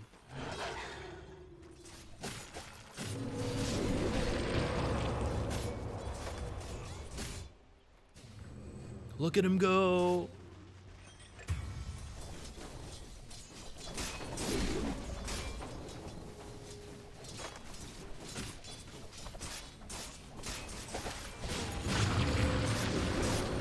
I think you might actually be able to kill him there. Or fight a little longer with the stun. But it is a little scary, and you're just trying to get your Helm of the Dominator, so I'm also okay just dodging. I think your issue this lane is that I think he's hit several hooks on you guys. I see you switching it up.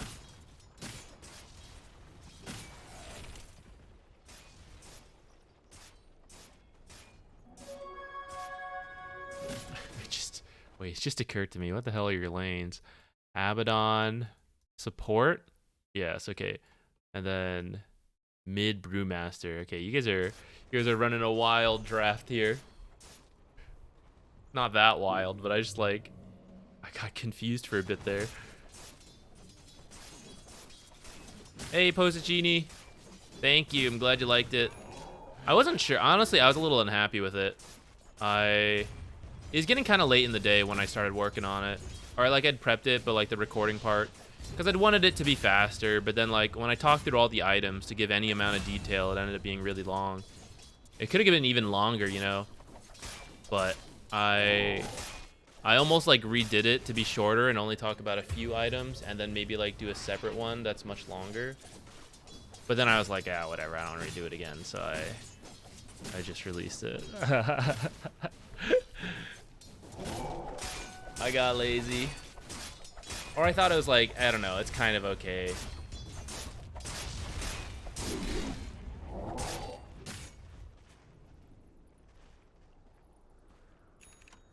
Thank you, Irate Turk. Appreciate you watching them all. Oh boy. Wait. Get the money.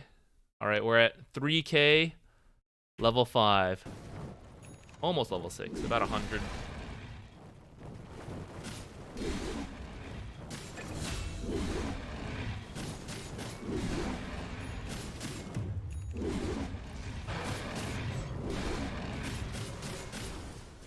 Oh, even finish in time for the next one to stack. So you got 700 gold out of that, and you went from 5 to 7 and a little bit. Sick.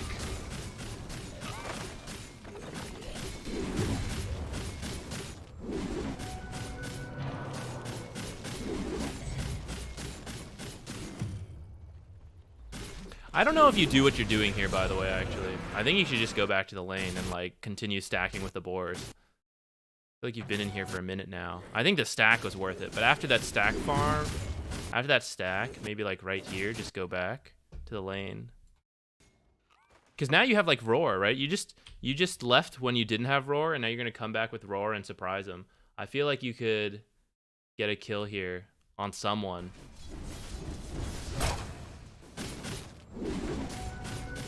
Even if it's just a support kill, right? Just Roar Pudge, gun him down, stack with your boars in the meantime. Then you come back here, you do what you're doing, but they're stacks.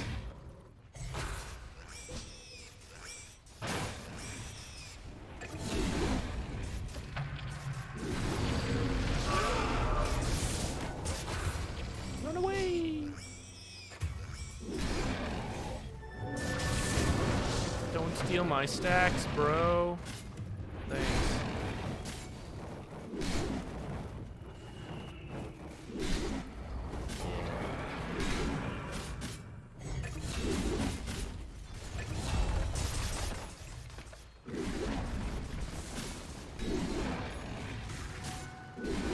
This is a little too much stack farming for me without like a good roar play in between.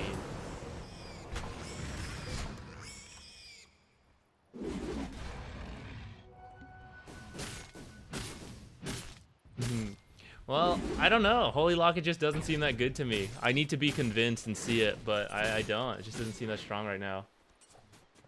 Pavise, though, I am a Pavise fan right now. And I think it's okay it just drops off. It's super cheap, right? It's not like you buy Tranquils and expect it to, like, be super awesome late game. It's like, yeah, it gets me through the early game, and it's useful to have mid to late. I feel like Pavise is like that. You know, it's like, oh, it's a great early game. There's better stuff mid to late, but, like, you'll fill your other slots with that stuff. Triangles becomes Boots of Bearing. That's true. But, I mean, you can always just sell the Pavise later. You can think of it as, like, a 700 gold investment for, like, a great early game, stats all the way, and then you just replace it when you need to. Maybe it will get an upgrade, who knows?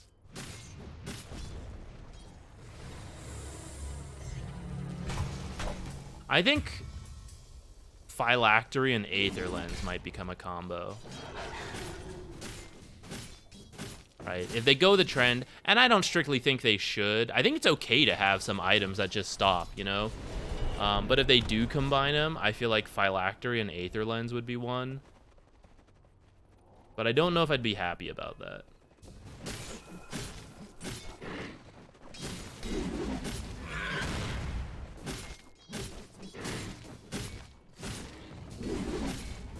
I'll be honest. I looked away. I'm not sure I was focused on what you were doing. I look back and we're still doing stacks.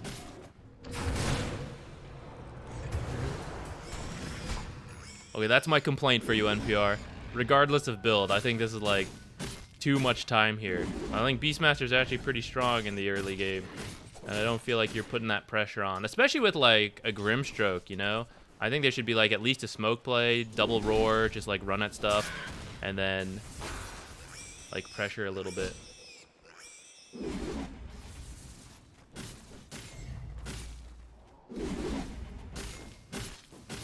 I think even with the build you have, it should be possible though. Like say you do, like say it's just you and Grimstroke, right? You find someone, roar into like Centaur, and then you're Inkswell the whole time, then stun after, and you're both just hitting. Like that should be a single target kill. And if there's multiple, I mean you pretty much do the exact same thing, but you Grimstroke ult first. Let's see when you start getting involved. What's that mid play? Monkey King's down here. So like for example here, I would say like Grimstroke should just go bottom here with you and this Monkey King, and you guys should take this tower together.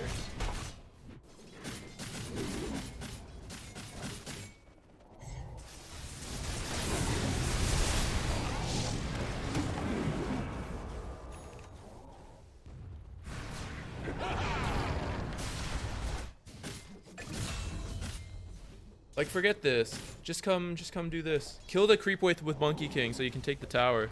Because your team's in a fight up here that you can't really join quickly. Unless you're gonna like twin gate over.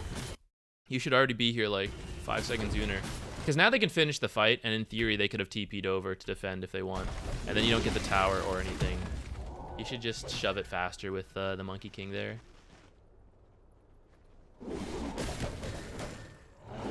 And then I don't know if you guys should be running in like this. Because you know they finished that fight up here, and you know they didn't push, so you literally saw them in this observer coming this way. I think the two of you meeting them this way is a little crazy without the rest of your team there. Which maybe that was the plan, but the team was like not fully up yet.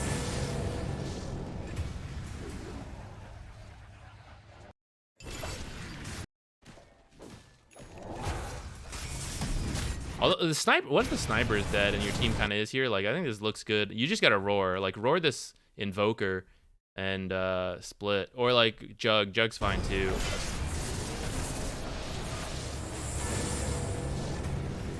Roar like splits people too, you know, so it'll help you out there.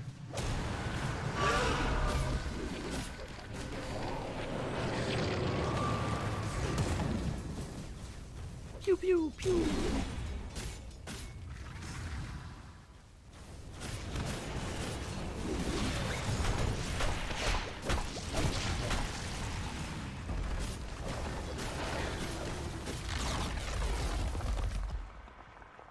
Helm of the Overlord.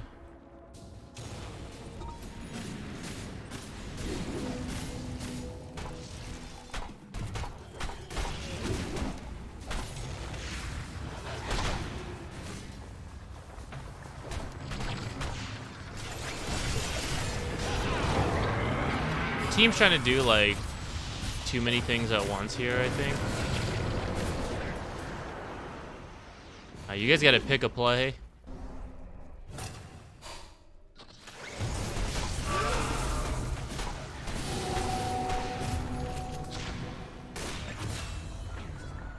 I think you guys are strong when you're together, so it's just, yeah, splitting it like that's no good.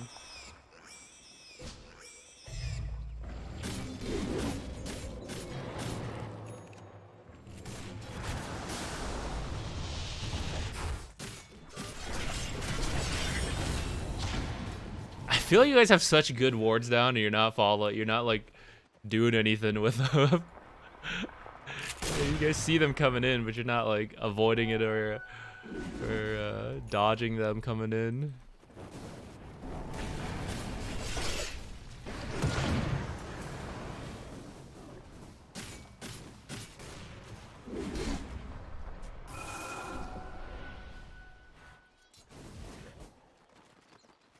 What?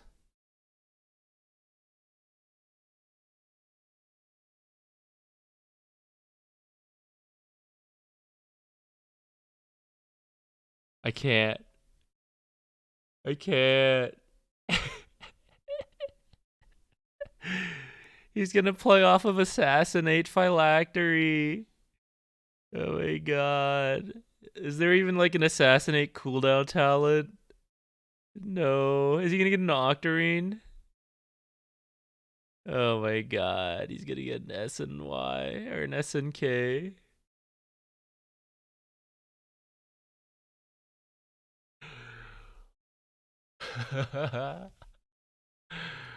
Oh god.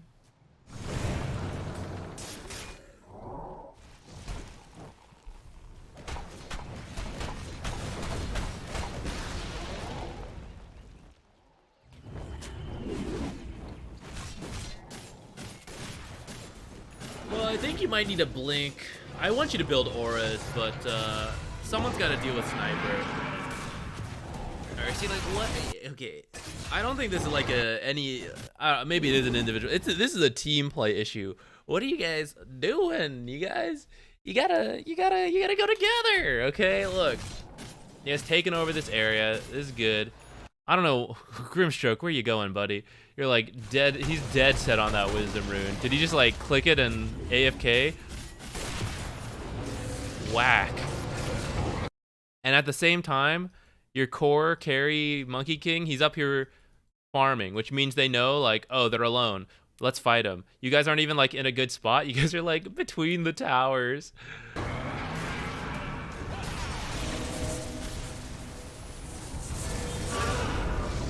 I feel like you guys are in a fine spot if you guys...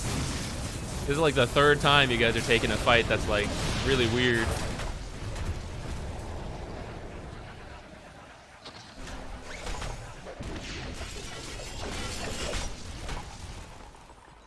I want the harpoon sound to be like a chunkier noise when it connects. It feels a little light. You guys know what I'm saying? That shit should feel solid. Okay, so for example, let's stop throwing guys. Let's pull our shit together. So pick what you want to do. You mainly want Roche here. I'm sorry. You want these towers and Roche. Roche currently in the bottom lane. So you could go get that first, then go through the top lane. Or if you don't think they'll do it for the next minute and a half, you just set up top, take these towers, and then like when Roche comes over here, because it's nighttime at 25, you take it, and then you're set up to start sieging high ground. You may not rush that high ground just because like it is hard against a sniper and Pudge, but like you'll be ready. And you can just like go for pickoffs and stuff. You have Monkey King scouting, you got the boars, the hawks, all that. Currently, let's see if we dive really far while Abaddon's over here.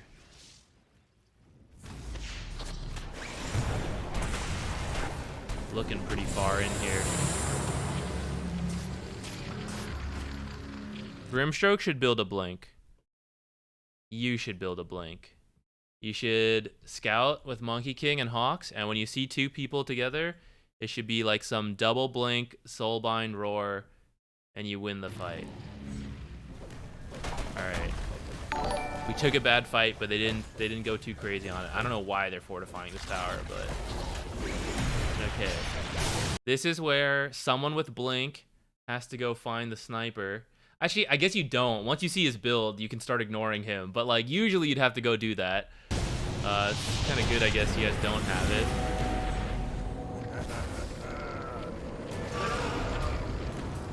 Okay, that's good.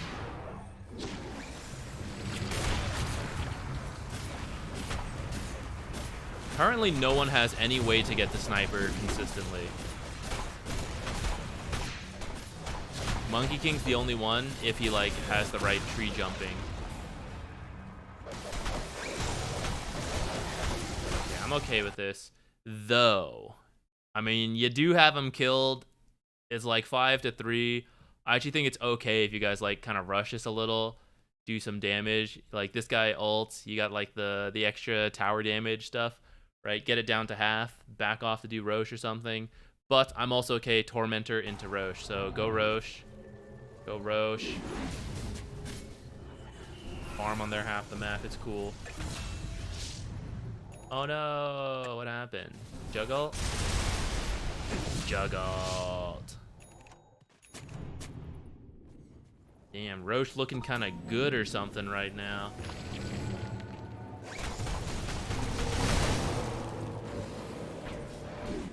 Alright, game plan does not change. Let's go do Roche.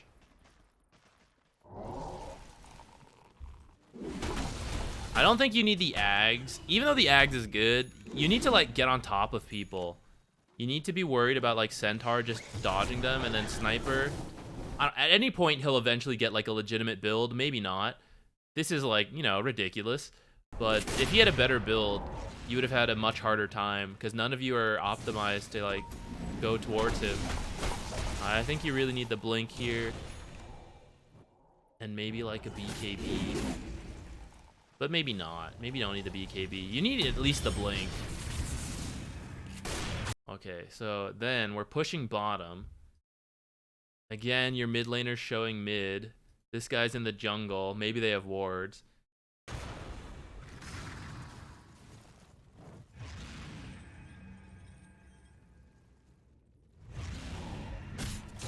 You guys are making a play. Your mid laner's still not here, though. What? That was really unlucky. You were extremely unlucky in the double roar pushing them to opposite sides, and you broke the chain. That's really funny. I don't think I've ever seen that.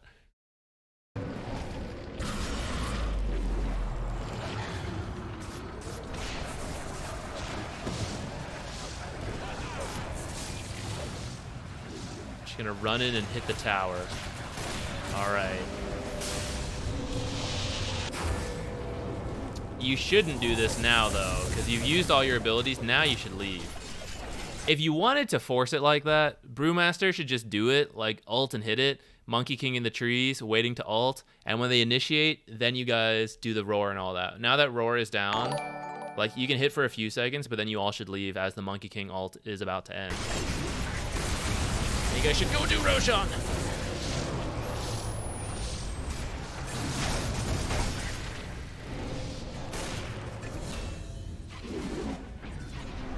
Almost.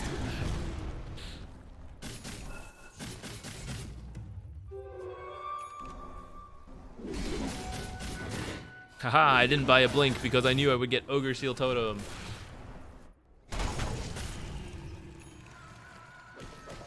Alright, Roshan is now bottom. We waited so long. So now how about we head over there to get control of it and do Roche. Classic. You gotta throw once on high ground before your team's like, damn, isn't there anything else we can do instead of high ground to make this game easier? Oh shit, yeah. The iconic Roshan.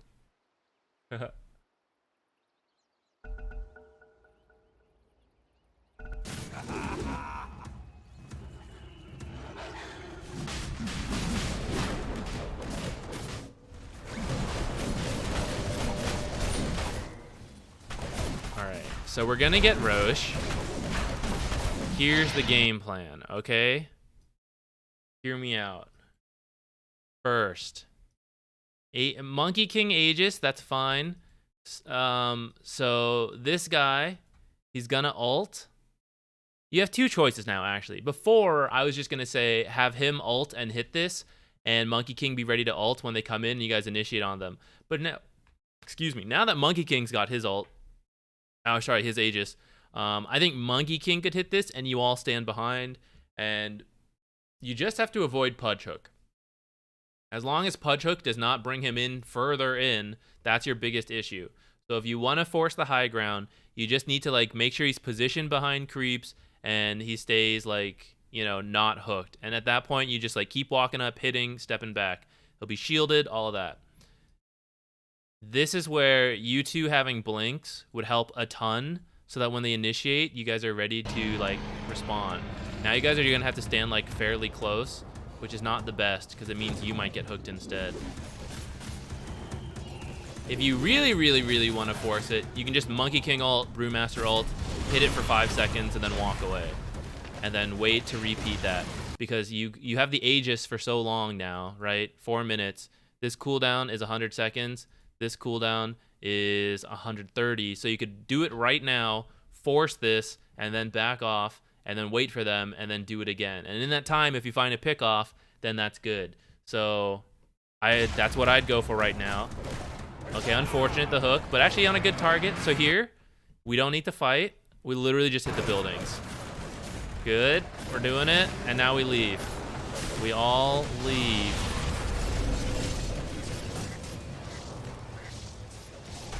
Position 5 dying, it's okay.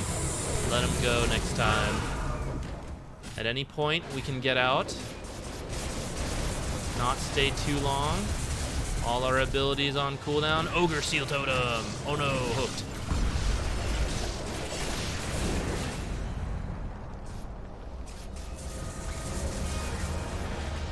Alright, so we got the racks. Our 5 got hooked in, and then we all overcommitted for the position 5.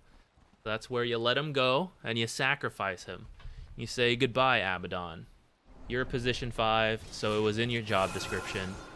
Thank you for your service. I'll see you in 30 seconds, because that's his death timer. Oh, it's 50 seconds. And then, in about a minute, you guys would have your cooldowns again. You can go top. So now we kind of have to do it all over again. We got to wait. We got to get, like... It's harder now. You don't have Aegis.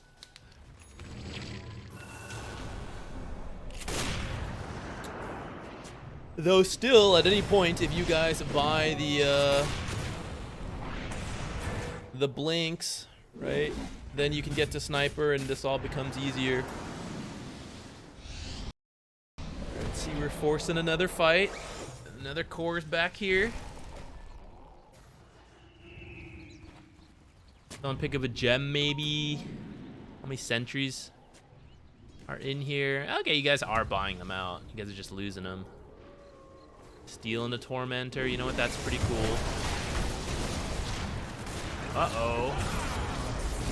Ogre Seal Totem paying off, though. This is...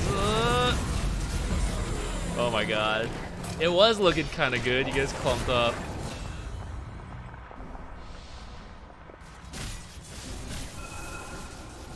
This fight, I knew we are done. I mean, I'd say you still have a shot. You just have to, like, find a pick off a bit more.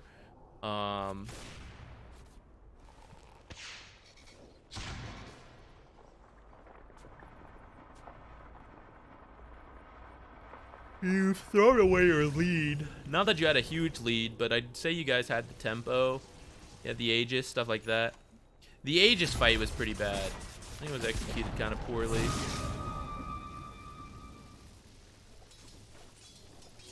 And, like, your items aren't making it easier for you guys either. Daedalus. Does that even work with the... I don't know. I don't even know if that works with the Brewlings. I ain't no Brewmaster player.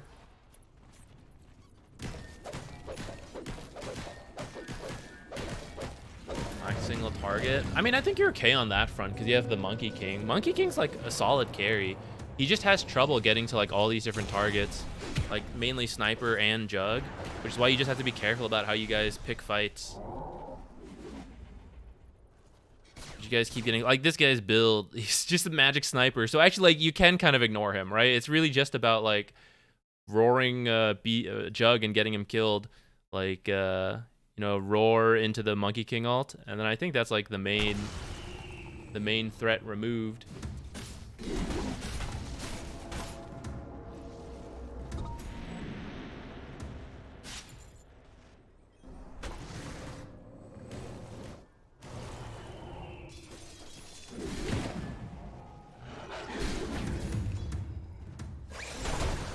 And I mean, it is a sniper pudge high ground, so it is hard. That's why, like, the earlier you do it, the better, because they don't have as many tools. All right, here we are. We're going to force it again.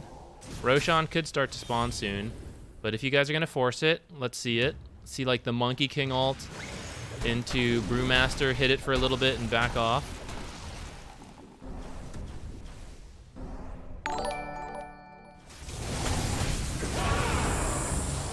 There's the jug roar, but Monkey King's like way off to the side. Like he's not hitting it at all during any of the roar.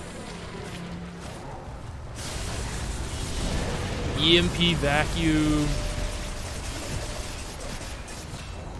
So like, yeah, this is just like another coordination thing, you know? It's like Monkey King was not ready to hit Jug at all there. And so like the roar went into nothing essentially.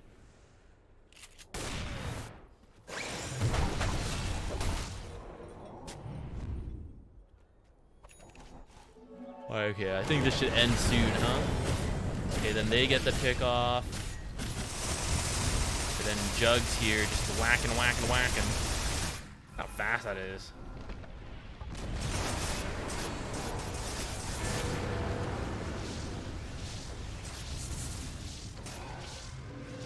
Whack, whack, whack, whack, whack, whack, whack.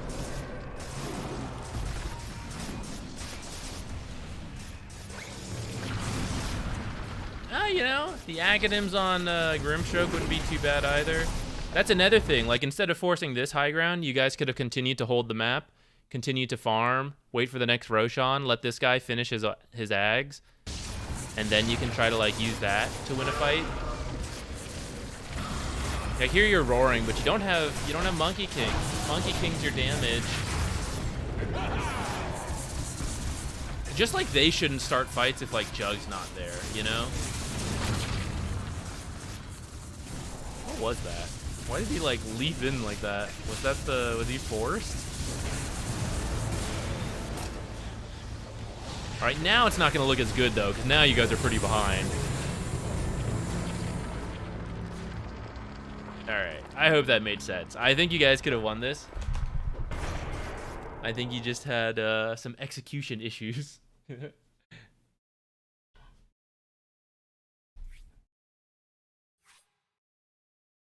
All right, let's do another one. 2 in a row? I know.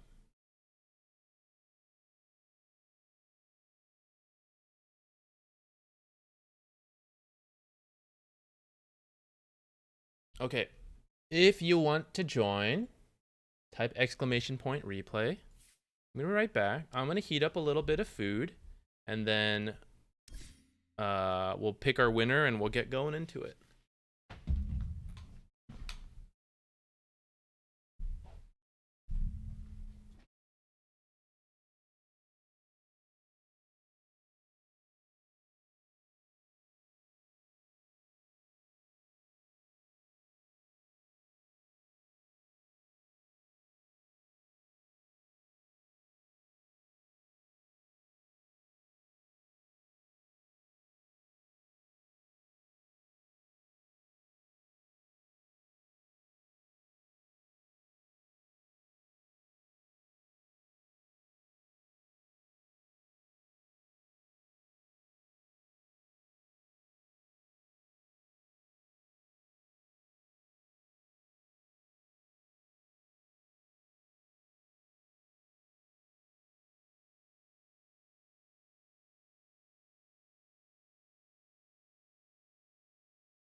Okay. Hope you all joined in that you wanted to.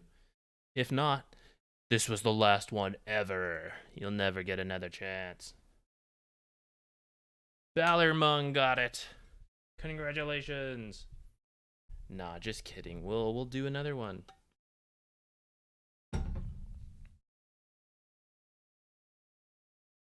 Okay, what are you guys talking about while I was gone?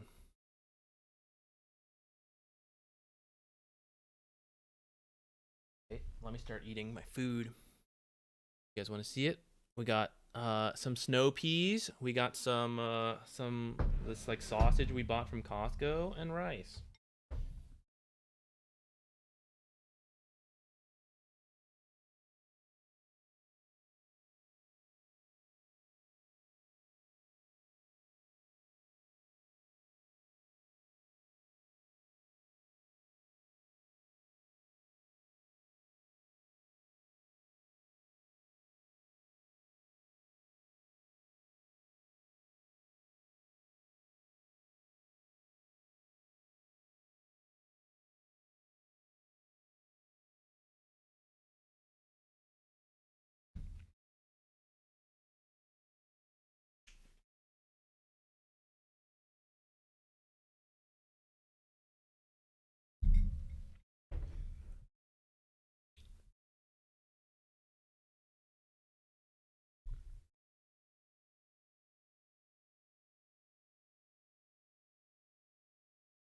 After we watch this next game and we finish eating, we'll play another game and then we'll see.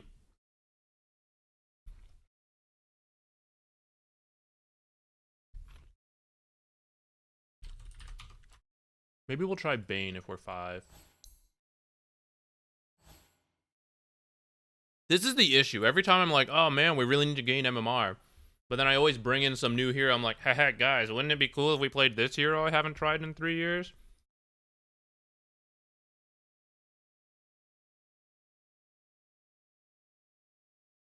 Ah, you're submitting a friends game. Oh, let's check it out. I'm having trouble. Why is this not working? All right, whatever. I'll type it in.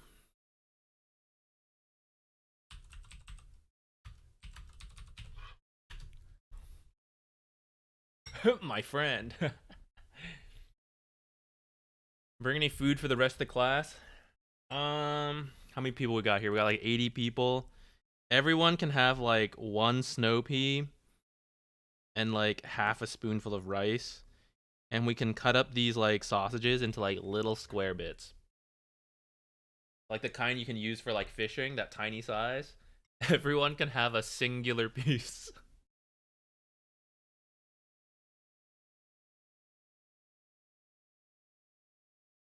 Man, that really brings me back.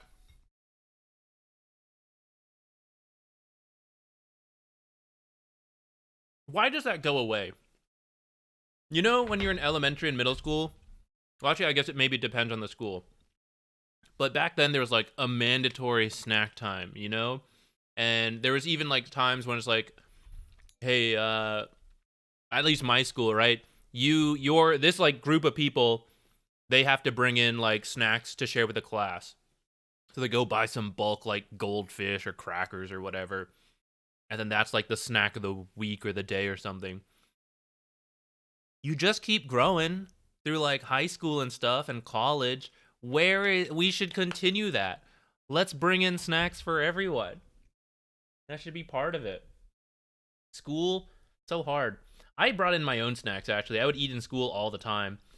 Um they helped me stay awake.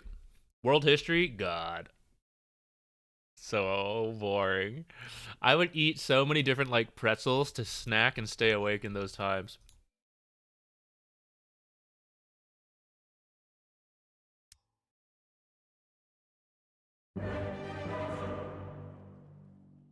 Pop and lock. Yeah, it's snack time, man. Get in here.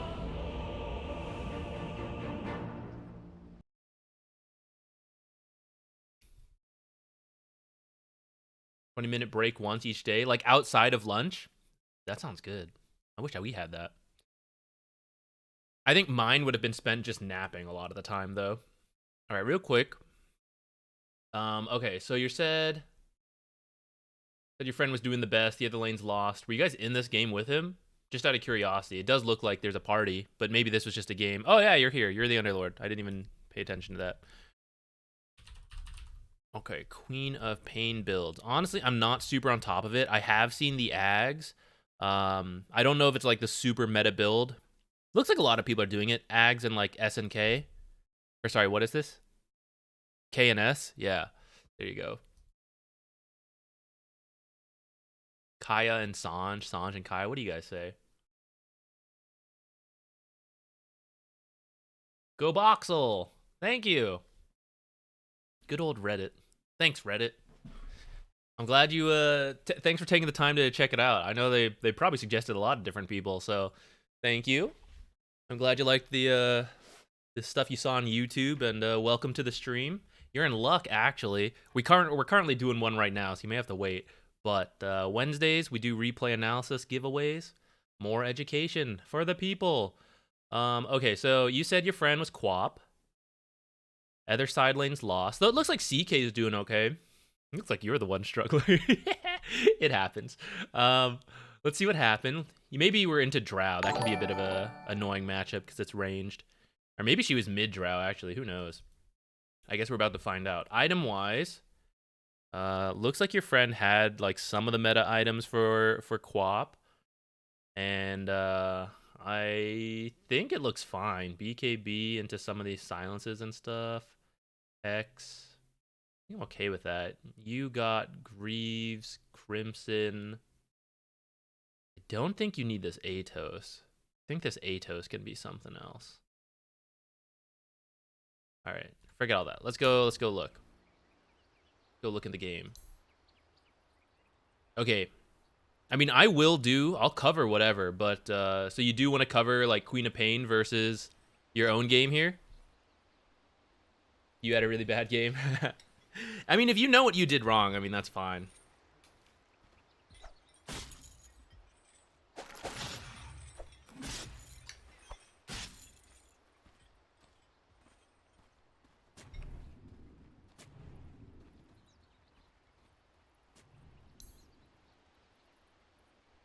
You wanted to help him? Got it. Oh, actually, let me hide that. No, don't send it in yet. I need to cover this first.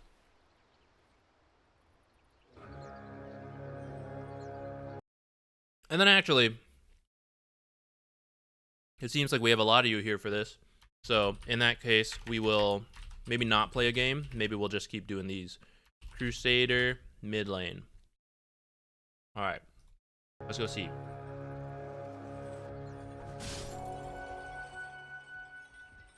If you can just forget about this, good for you. All right, we'll take a look. We'll comment a little maybe, but mid pudge, foolish of me.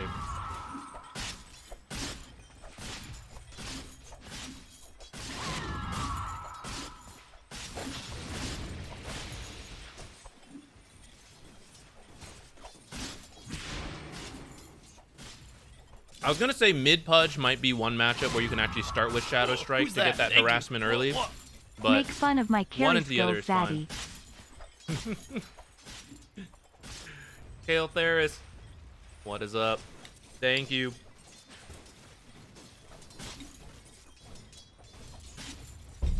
Thank you for the sub.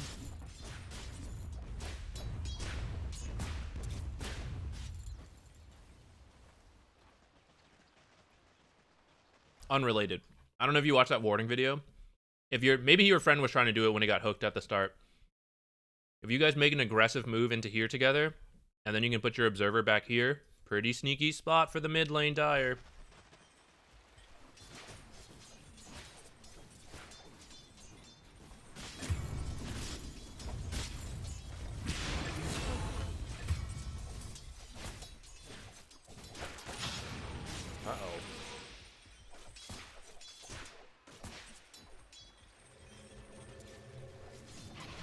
Cool. A little bit of a maybe miscommunication there. Shadow Shaman probably doesn't really need to TP in here. Then Quap standing in real hookable territory.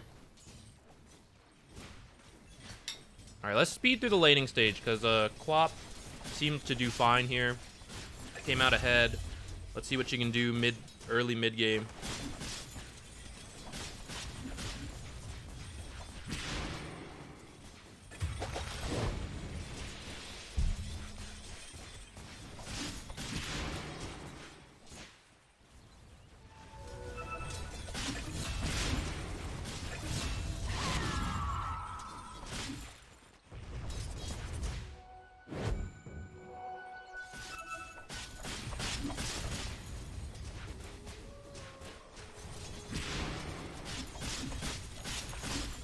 I think Wap could probably be harassing a little bit more on this Pudge. My god, I thought he was going to go Tranquils again. Abusing, like, being a ranged hero to, like, harass a little better.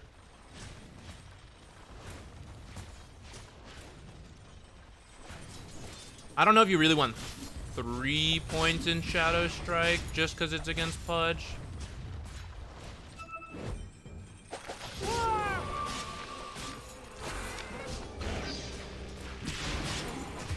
Okay, cool, cool.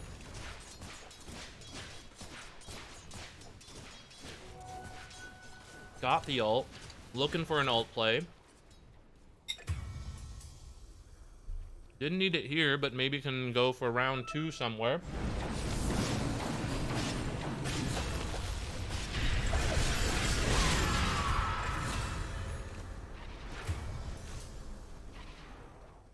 Okay.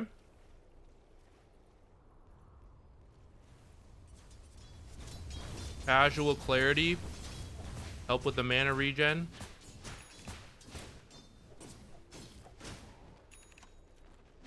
Do Queen of Pains get raindrops nowadays?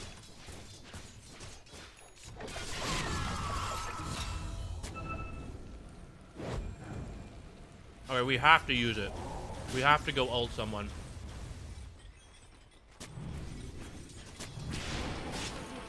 Either some support hero comes in so we can ult this guy, or we go somewhere.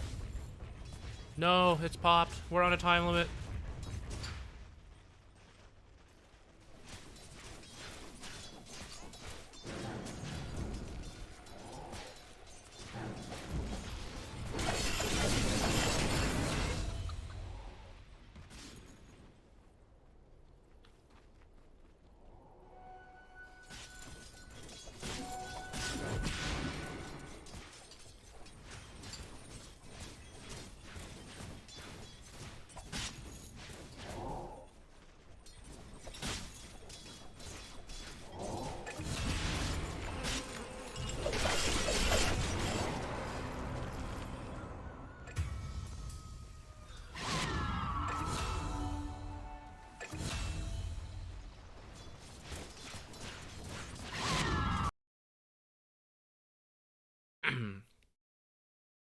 Had this ult for like 4 minutes now.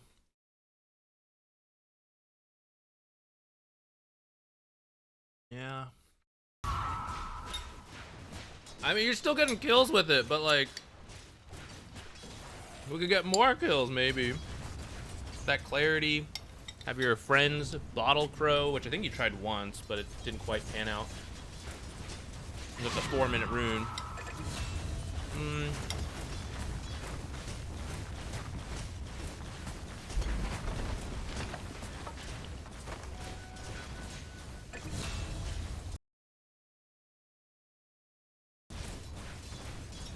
Does it still emit the scream if the Q gets dispelled? I don't know how that works.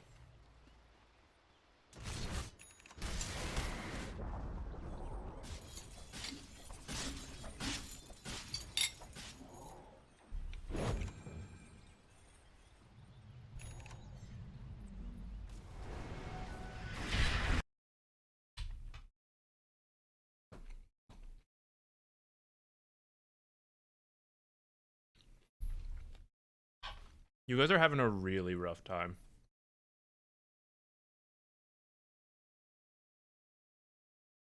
And I mean, that happens. But as a team, something needs to change here. And that might revolve us like having to look at this player and you But from Queen of Pain's perspective, she needs to get a kill with Shadow Shaman. Lockdown is still good. Shadow Shaman has to lock someone down, and then you just like Quap ult and get a kill. You need him to pick up some XP from the kills and stuff. And Quap really needs to use this Sonic Wave. So, Shadow Shaman, like, please help me. TP in, Bottle Crow, Clarity her, whatever, smoke her. And like, you guys gotta go together. And this kind of stuff will save your lane down here, you know?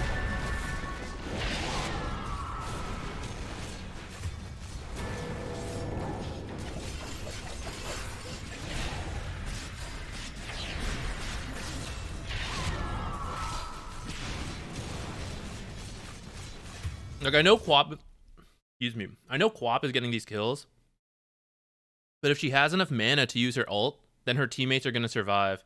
Like, potentially. Which means they're going to get more XP and stuff. Go home. Go home. Heal.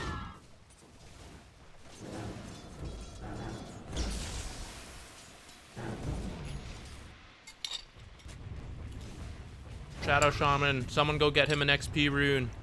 My god.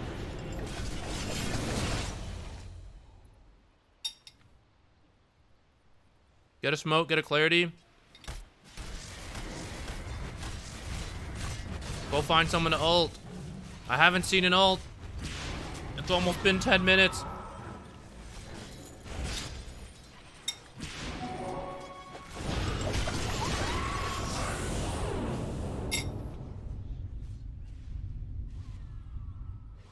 We saw it.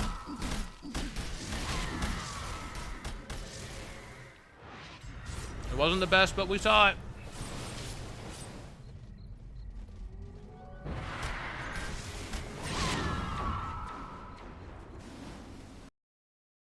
$50 seconds. You can farm. It's fine. Have enough mana as soon as this is up to be going. Clarities. Be careful with how many spells you're using. Make sure you're getting runes. Bottle Crow. Maybe you have to go back to base. Be ready to go as soon as this is up. Quap needs to save her teammates right now. They need help.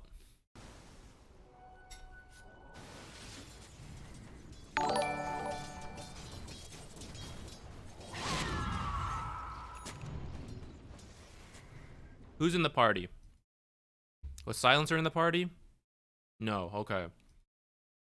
Because if you have a teammate about to use Arcane Boots, you better drop this axe and swap stats. We come in here, we blink and use spells because we do want to push it quickly. But that means it's more mana we're using. How am I supposed to blink in, use all these spells several times, and then Sonic Wave? I don't have the mana. Who just came in? Who was that? Bottle Crow. Use the rune. Use the bottles. Give it to him. Get 3 more.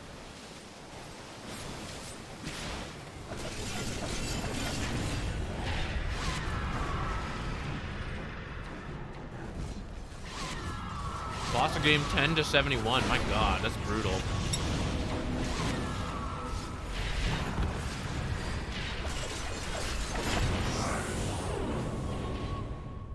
This ult also ends up not really... Like, it's more like a defensive ult.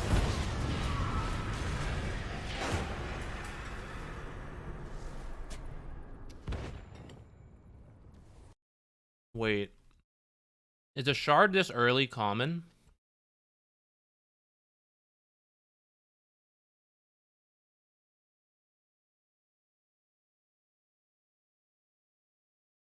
I kind of see some value to it. But it seems really early.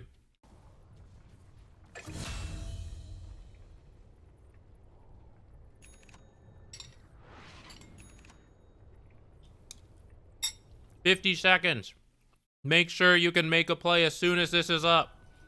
Go help the team.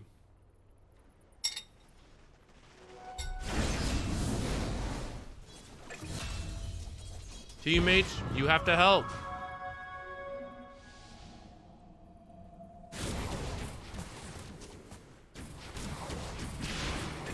Okay, that was unfortunate. I don't think you should have turned around.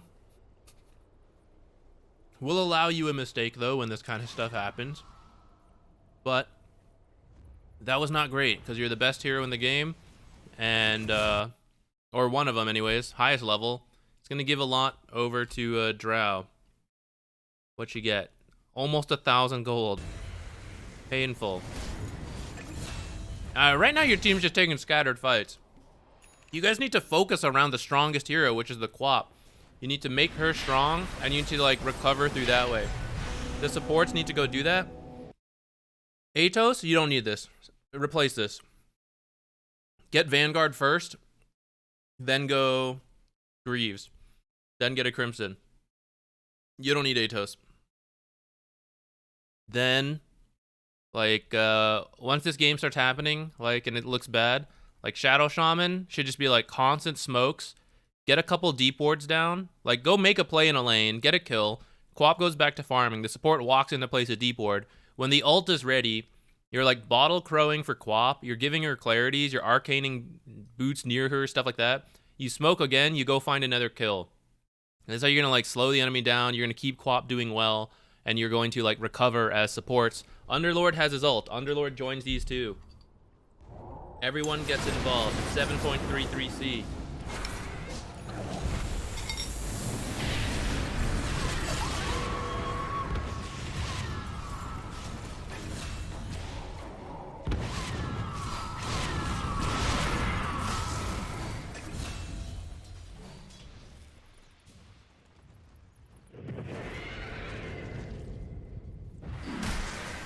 It needs to happen sooner than it is now, though. Like, now we're kind of joining some stuff, but it should have started a while ago.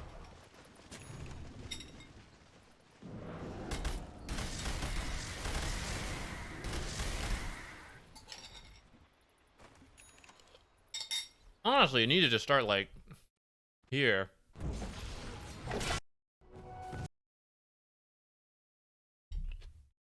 Start planning right now. Like, I have my ult. I just killed Pudge. I have time to, like, move around and look around. I should go do something. We need to pick up a casual clarity or two. I don't think I've seen one. Alright, maybe we go top then with the CK. Since we already came up here for the bounty rune. Or maybe we TP join this sooner. I think you did come down here for this one, but it's like, it's too late, you know? Like, the people who need help recovering are dead, which means you get a kill, but it doesn't give them golden XP. So, like, whatever the play is, this needs to be faster. And then, like, you blink here and ult this way for something, for example, and you double kill. Or, like, you just save the others. The play just needs to happen sooner before people get killed off. And it should be part of the team plan, like, the discussion, especially as your party. Like, we're having a shit lane down here. This is hot garbage, what's happening down here. No flame, we're bros, right? But, like, this is some of the worst shit I've ever experienced, and I'm having a bad time. And Quap, she's having a good time, and she got her ult, and she's like, I'm gonna save you, boys. I'm gonna come in here. Drow has 780 health. I already do, like, almost half of that with my ultimate, and I have two pretty leveled up spells. I just need you guys to, like, lock her down for a little bit. Hex her, wait for the shield come out. Either hex her and then shackle Abaddon, or hex Abaddon, shackle her, or hex her, root, wait for the shield, and then do the other stuff. Whatever. See the shield come out, then go, like, tons of order of operations there. Then you blast her. You scream, you throw spells, you kill her, and it's going to give him, like, level 4. It's going to save the lane, and then now Quap goes back to farming for 2 minutes while Sonic Wave is up. But you're ready to, like, go help again when Sonic Wave is up. Or Shadow Shaman comes mid. I don't really care. Either way.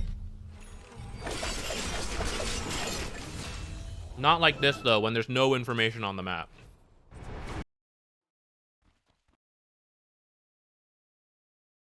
Lanes here, lanes here, lanes here. No one showing, which means where are they? I don't know.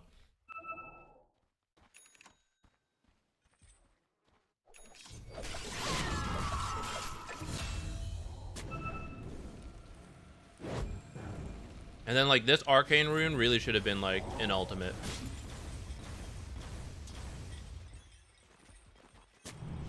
This should have been like a play completely prior. Like Shadow Shaman should TP in, I think. Like you back off, you're like, we're gonna kill Pudge. Arcane bottle, bottle crow, walk in, scream him backwards into the crowd control, and then kill him.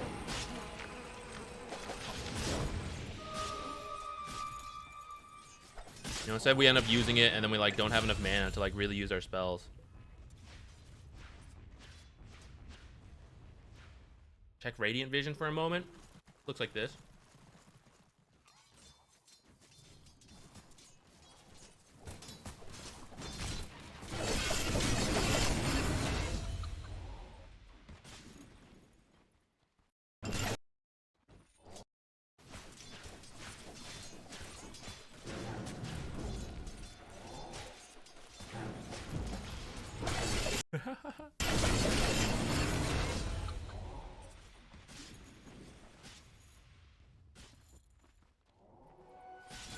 I mean, yeah, that would be my advice for this game.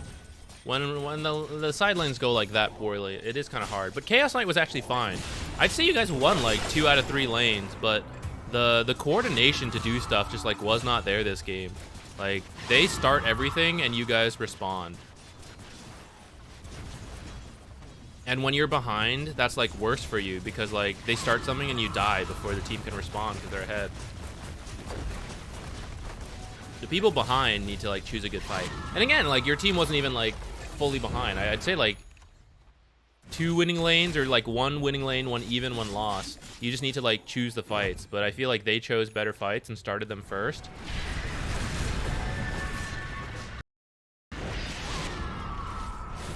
Just blast her, you know? Just blast this guy. Just blast them both. Try to save him so he lives a little longer and he can get another round of spells off. He has it, you know, just blast him so he can like sidestep and then shield, or so he can shackle. And then he might live here, and that means Underlord might live here. But it's really hard when you don't have enough resources.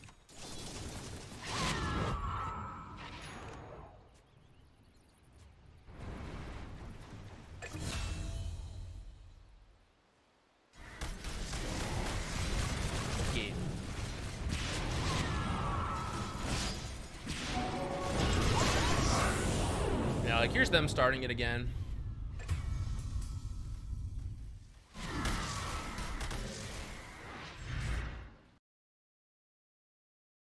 Oh, wasn't close enough.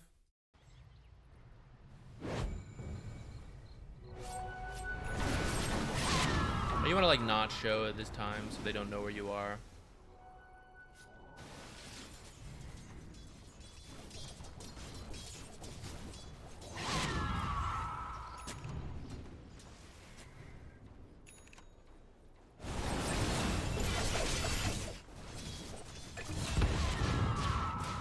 This is good since you just saw them all top. You're like pushing the lane in. But like this is the part. It's like, okay, when you guys are up, let's go. Like, what did they use to kill you guys? I guess nothing. But like, fine. Well, like go find someone who's on their own and get like a pick off or something. You know? Someone go like Shadow Shaman just respawn. Like TP towards Quap so she can like fill her bottle and stuff.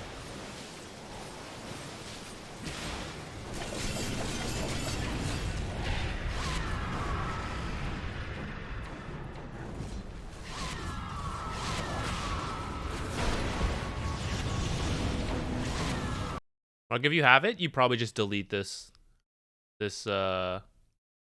Naga. Like when she walked up like that, you just like ult her, use 1 more spell, and she's gone.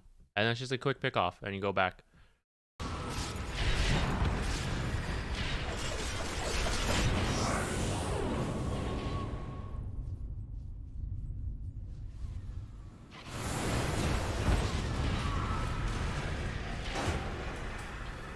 Yeah.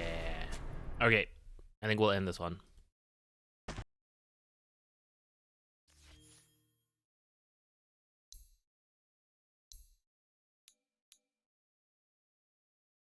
Yeah, you guys had a rough time. Rough time in your side lanes. No problem. This is also like, you know, the side lanes don't usually go that bad. So there's also only like so much you need to like read into this stuff when it's like, why didn't I win this one? It's like, well, you guys had a really tough time, and it's just gonna make the game really hard. But those are a couple things you can try to do to recover it. I do think it's like recoverable and then winnable, but at the same time, it's not like every game is gonna look like that. Okay. I see Postacini also just redeemed one. So, play a game? Nah, let's do it. Let's do another replay. Throw it in.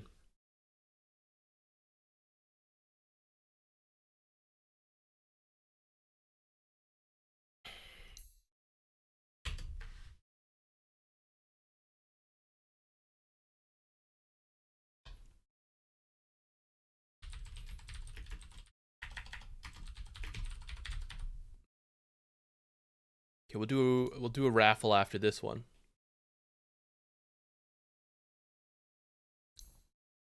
There better not be a harpoon here. Okay. How do you redeem it? Oh, it's a point thing. And there's a cooldown on it, so I think there's a limit as well, so that they're not all selected, and that there will be you know, some raffled away. Forgot to buy the harpoon this time. Thank goodness. See this game. If your offlaner doesn't build it, Greaves is like decent. Glimmer's okay. Honestly, any of the support items look pretty solid, right? Like burst heal to counter duel and Necro ult, Glimmer to save from Necro ult, Solar Crest to save duel and work with Clinks and like save Chrono people. Same with like the auras and the Greaves, right? Honestly, like whatever your teammates aren't building, you can pick like any of those and it'll look pretty good, I think.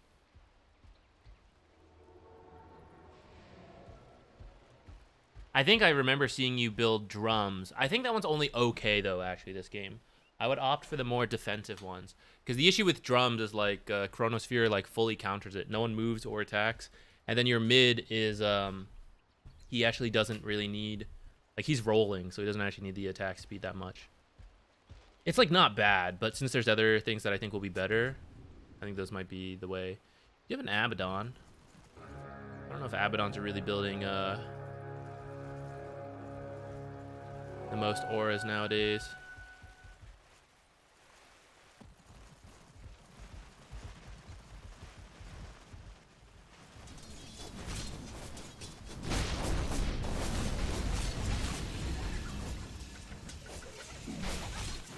Alright, I'm kind of okay with armor first since there's a silencer poking. W might be better for when he steps up too far and then you use it on him though.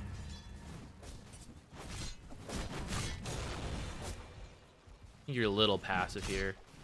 I think silencer just hit Abaddon for free like tons of times. See, like this is where you would use it, right? Like when he finally like steps out of position, you want to get like a good trade in. This is also working out though. Shield's about to pop, so you should like get in closer there to get the pop off.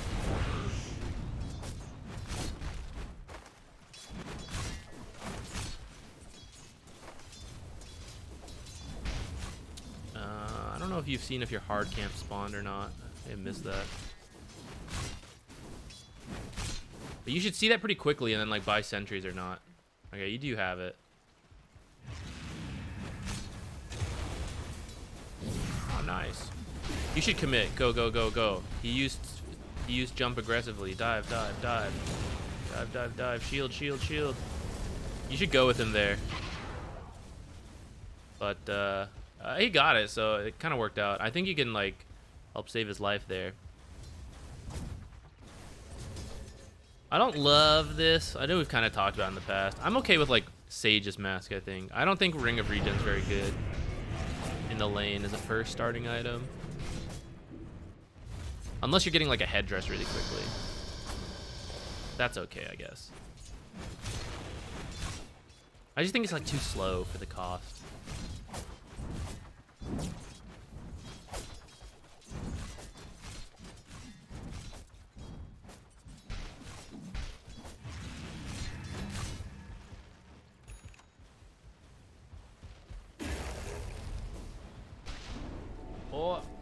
got the stack. All right, let's do a pull maybe. Actually, you don't need to pull right now. I think this should push out. Never mind. Abaddon shield is kind of pushing it out. The issue with this pull is that the enemy creeps are gonna come to your tower. So you just have to be ready to like catch the creeps and drag them over.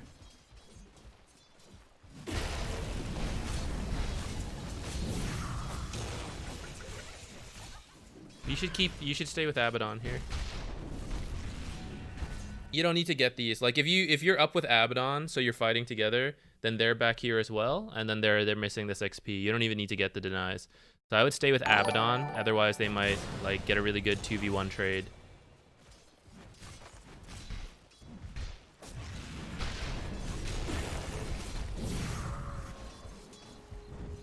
And for the way this Silencer's been playing, he's been stepping out several times. I think you should get a point in Q instead of the second point in living armor. Usually it's not that great to go like 1-1-1, but like, yeah, there's cases like this where they're not playing that well, so you can punish it.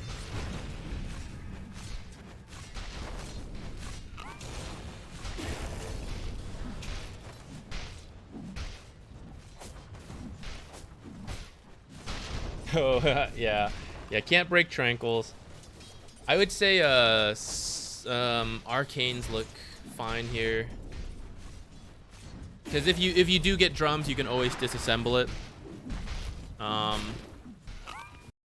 If you do want drums, you can always disassemble it to get it. But the mana is good for you, for your allies, and it also, like, if you want Greaves, which I think does look good here, you can do that. See what happened here. I think this was a little bit of a weird time to go in. Maybe a miscommunication, but like Abaddon was kind of like walking away for the Lotus. So you just like fought them 2v1 and took more damage than you gave. And when the shield's about to pop, you should go like run close to them.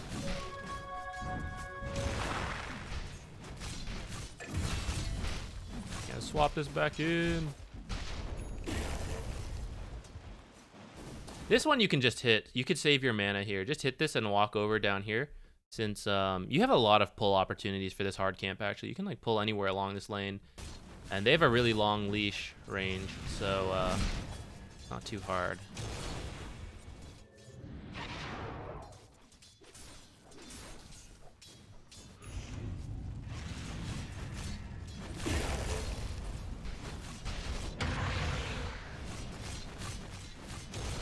When stuff's like this happening, you should go like peek at the hard camp to see if they're pulling, or like come make your way over here so that they at least don't know where you are, and maybe you're like walking to the twin gate.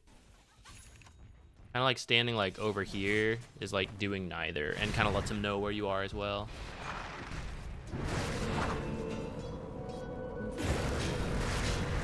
Ah, we'll still get them. Nice.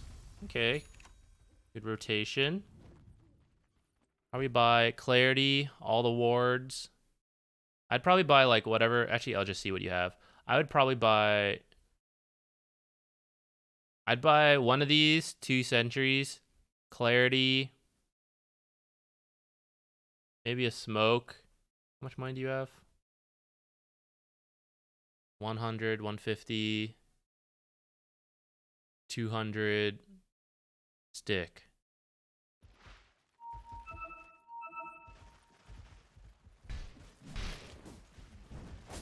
You're trying the medallion after watching that video.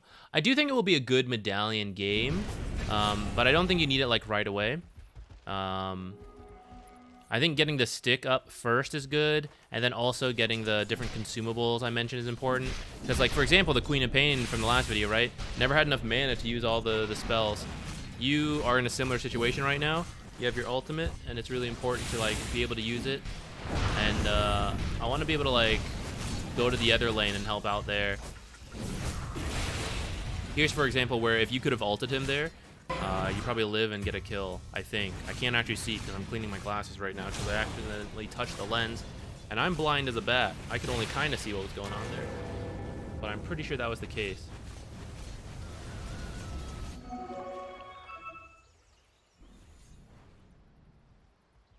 Let's see what you're buying. So, 2 observers. I'd buy like 3 to 4 sentries. And then the stick. Well, because you're already committed to the medallion, then like, okay, I guess we'll get the medallion. But I really do think you should have a stick into a wand this game.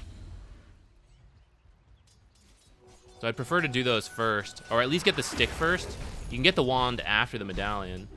Now we're at this point where like, okay, I guess we'll get the medallion, but I love it. I also think this ult's like no good. It's just to like walk away from this necro, which if you just like position safer is probably better. I'd prefer to like use the ult for like this kill, right? He can't get out of it. So if you ult him, then this guy can hit 4 times and silence him, and then that's probably a kill. Or you come up here, rotate along the side, and then surprise whoever's here and get a kill with Clinks, who... This is fine. Like, he has his own medallion, but, like, it's okay to have 2.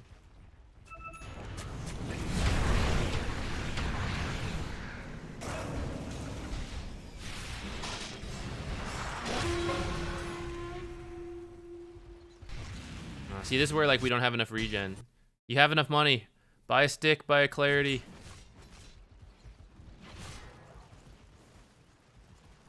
Like, you barely do anything in these fights in your current situation, right? You got no mana.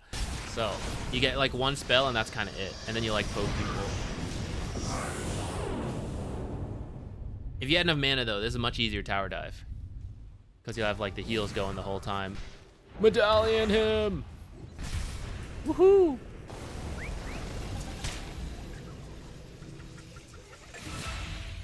You're going straight Solar Crest. Yeah, you need the wand. It'll help you a lot.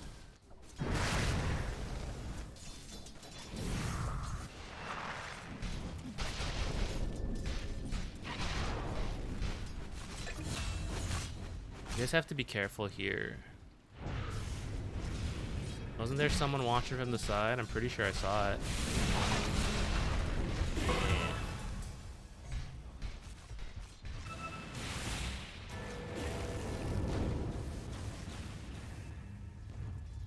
This is like a good place where you can get like some really good ults here. You can get like wards and stuff if you want to fight like this, but no stick and not buying the clarities means it's really hard. That's why it's like you're constantly low mana here. And the other option is like go home, but like I don't want to do that, you know? So like that's why you need a stick. That's why you need the clarities. Yeah, Arcanes also could have helped solve this, but I still wouldn't skip stick. And like you might still need clarities here and there even with it.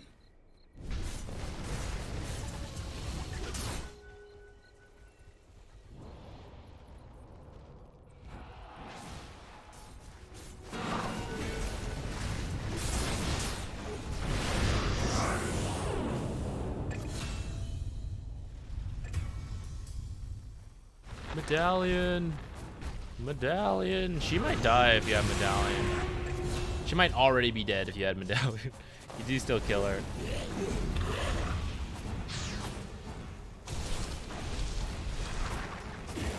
Medallion.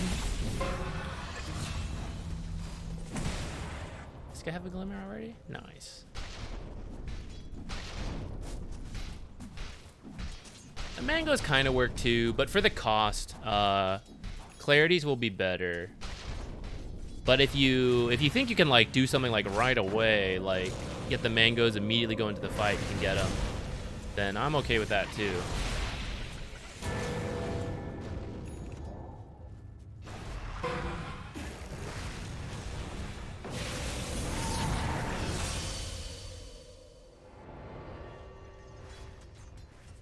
Lol, dust. You should spend that time positioning to the top half. It's harder to push you off from the top half than the bottom half, and then you can still be up here getting XP. You kind of waited too long to switch, and that's why when the Necro came, you couldn't do it. But you should be like up here, and then use the Q like through here, and then like stand in this tree line, and it's really hard to chase you out. It's more dangerous than it used to be, but I think it's still... You can still get some of the XP there. You could be like level 9. I don't know if that was a mistake to buy the recipe, but I would buy the Windlace first. Maybe it was like a panic click. Because the recipe just doesn't do anything, right? So you can swap out one of your sticks for the Windlace.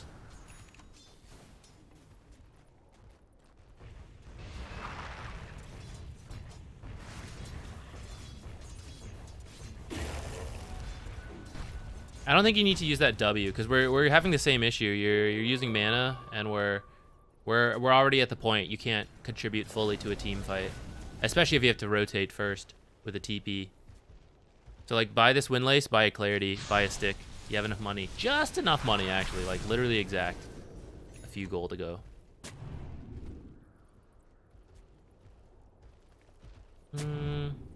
This ward's not as good if you're like, if you are the dire defensive and you still have your tier 2. I think it's not as useful. I think an observer like out here is better to see people coming in from the Twin Gate, or like even over here I think it's pretty good because it like a little further in as well, so it like catches the Twin Gate through here potentially.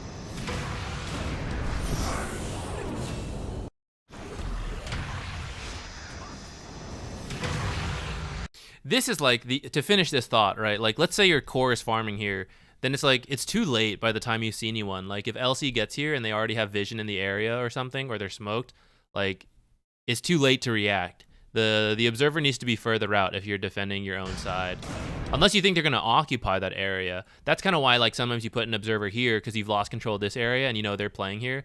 But people don't really play like back here all that much. You kind of go through there while farming or like while looking for kills, but you don't like hold that area compared to like holding this area. All right, hold on. Third time starting this fight up. We're gonna see what happens. Okay, walking in. We got some rolls going. Abaddon's not here. He kind of stepped in looking to help. All right, I would just get out now. Well, you probably can't get out, but you probably should just turn around and go this way. All right, that was a awkward fight for your team.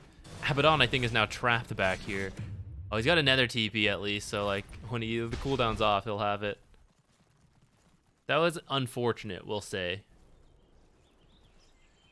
Broken 4s and 5s. For 4s, Clinks, Techies, Spirit Breaker, Bounty, Nyx. For 5s, Oracle, Crystal Maiden, Techies and Clinks still kind of work. Undying, Silencer are strong. Lich is good. I think Enchantress and Chen are still okay. Did I forget anyone major? Mirana for 4 is pretty solid too. Forgot Treant on both lists. I think Treant is just like in the average realm. That's what I think of him.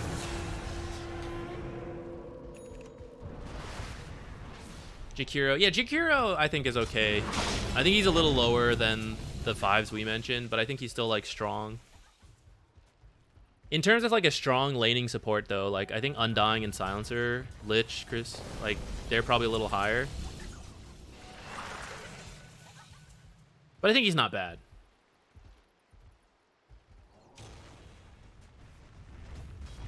Oh, Rubik is still good too.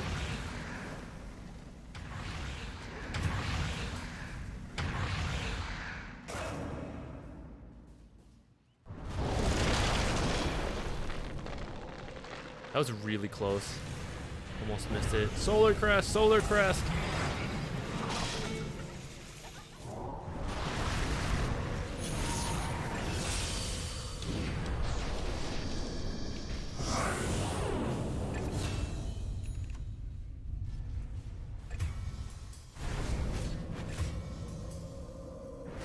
Wasn't what's his name dead? Why did it bounce back? Is this always how this works? I'm kind of like, it doesn't fully make sense to me that it bounces again from here, but I guess it's because he was alive when it started to bounce back, so it technically hits and then it looks for like a new target. So like, I guess, but it's kind of funny to see.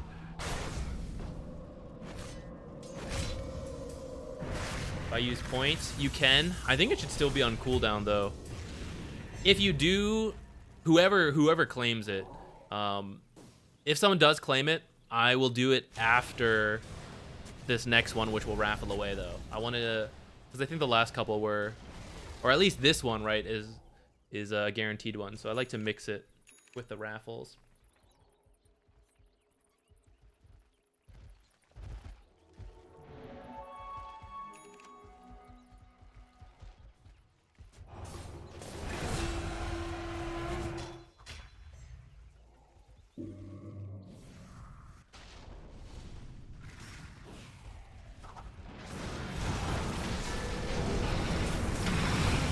ult.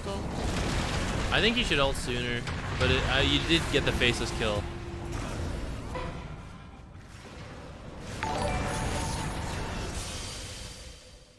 Okay, stay here. Don't leave. Don't leave. They don't know.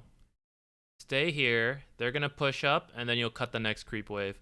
Or you can, like, once they leave, you make your way down, and then you cut the next creep wave here. And you can place a deep ward while you're doing it too. You have your teleport, so you can leave at any moment. But if you leave now, you're losing that opportunity. And you might have been killed on the way back too.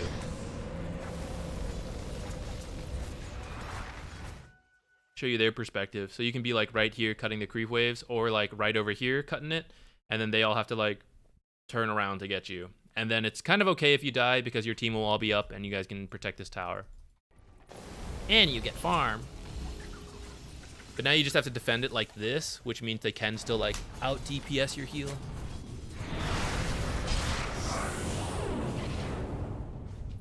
Holy crust him.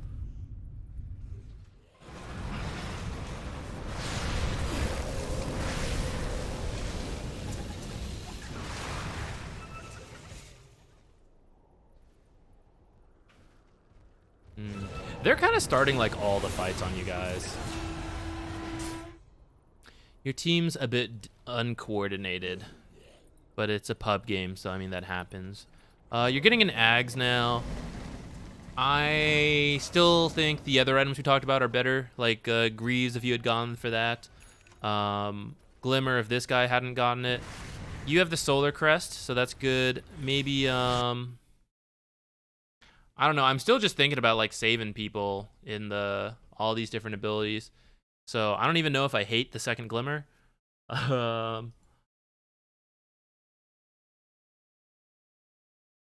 guess Pavise is kind of okay if you had gotten it before the Solar Crest. It feels a little funny to go Solar Crest Pavise in my head. Maybe it's still fine though. I think Greaves is like the best option though. I think even at this point, if I had Tranquils and I realized Greaves are so good, I might still do it. I might just like sell the Tranquils, get Arcanes.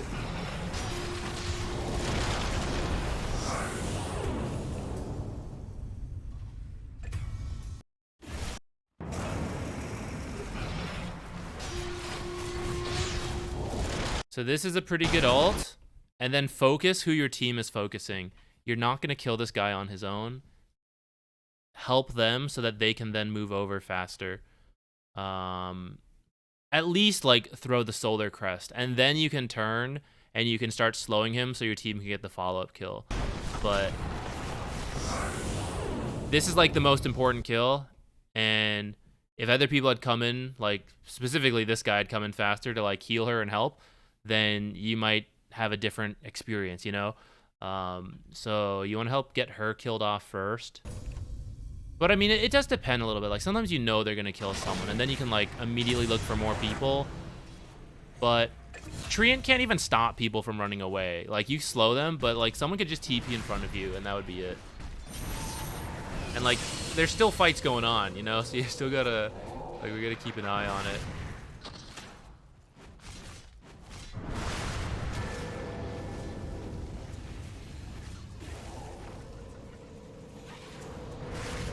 Solar Crest.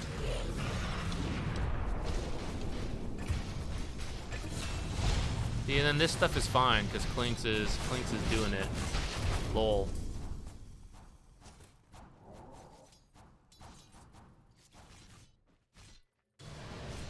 Thought if we had the vision, we could take better fights. I kind of understand the idea. But I do think like regular observers and sentries are still enough, especially because you have the invis here with Clinks, right? Your team should technically have the advantage in finding jumps, but they have better heroes to jump with. So I don't know if it really comes down to like fully vision that like you can't do with your observers and sentries already.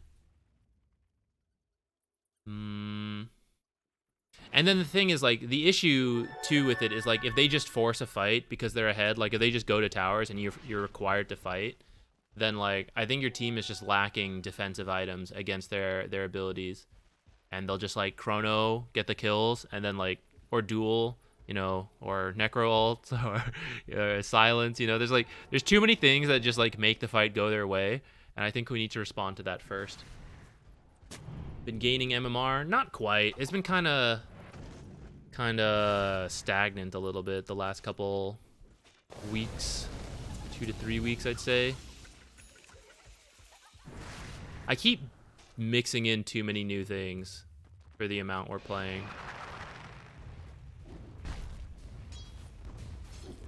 I've been too inconsistent, but I haven't really done anything to change it, so can't really complain.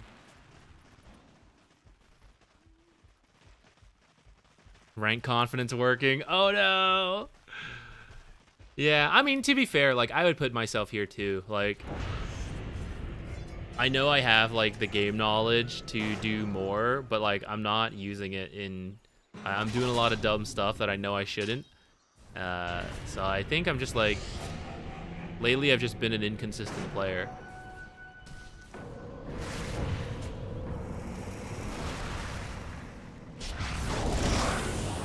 Okay. Decent on the ult. Gotta Solar Crest that guy.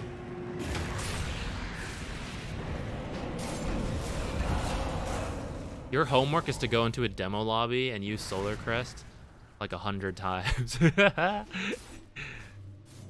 Then maybe you'll remember to use it a little more. You're using it, but there's like a couple other occasions. It's free, so you should just like throw it out a bit more. Gotta make yourself press that button.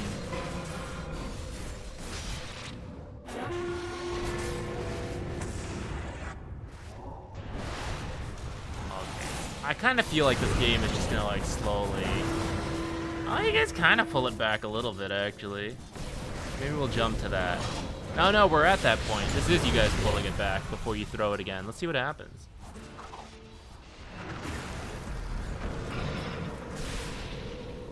Just try to stay in the trees there so your passive will keep going and you can punch him to root. I haven't seen you use the root too much from the shard. Alright, picking up some kills. Big chrono though. Ah! Got him. Okay. Roche. If you had these already, maybe they just came into stock. I don't really know. But if you had them, you could go place them.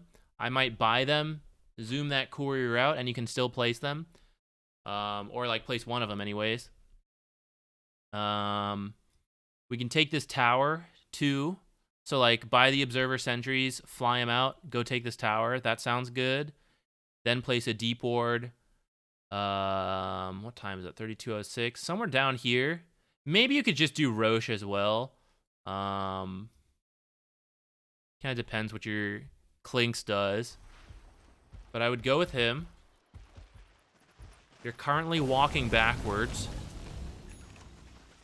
But I think he could have just been like farming a hard camp.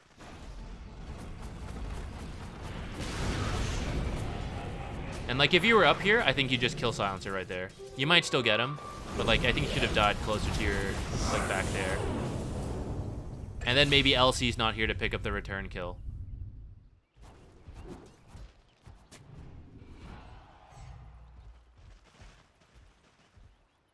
Because if you came up here to like farm that hard camp and then like go stand in that tree line, when Silencer popped out, you would just punch him to root, or you would find him there, and then he wouldn't even like surprise you guys. You would surprise him. Placing the defensive ones first, but I would walk out. I'd go walk to their half and go place the trees there. I know a lot of fights have been happening on your side, but like when you're positioning defensively, you can place trees on your side. You want to go get some of the deeper ones, and especially around like Roche and Twin Gates. I would say like that's the best thing about Treant Ags. If you're gonna use it, go put it by those spots first. That's unfortunate that it missed the void. Let this fight even start.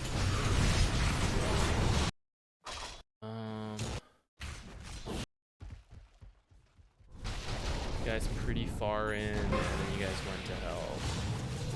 I don't know. I'd probably just leave him to die. I guess he had his ult, but there's no clinks, and they're all kind of up.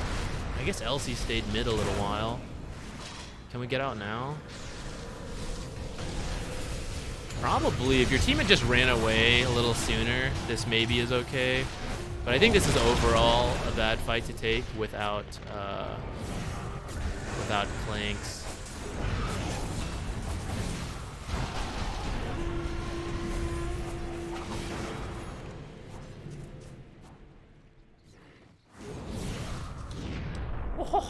Okay, as soon as you're all up, you just go. You tell your team that. You buy smokes, you buy all the detection and observers and stuff you need, and you say, when we're all up, smoke right away. No chrono. Or you just go get Roche. They could be the same thing. Smoke towards Roche, then get a fight, and then do Roche, or just like walk straight to Roche. So like now he's nighttime, so like just walk Roche. And what can they do? Probably not much. I mean, you know, there's always... It's a pub game. I guess there's always something they could do, but I think that would be good.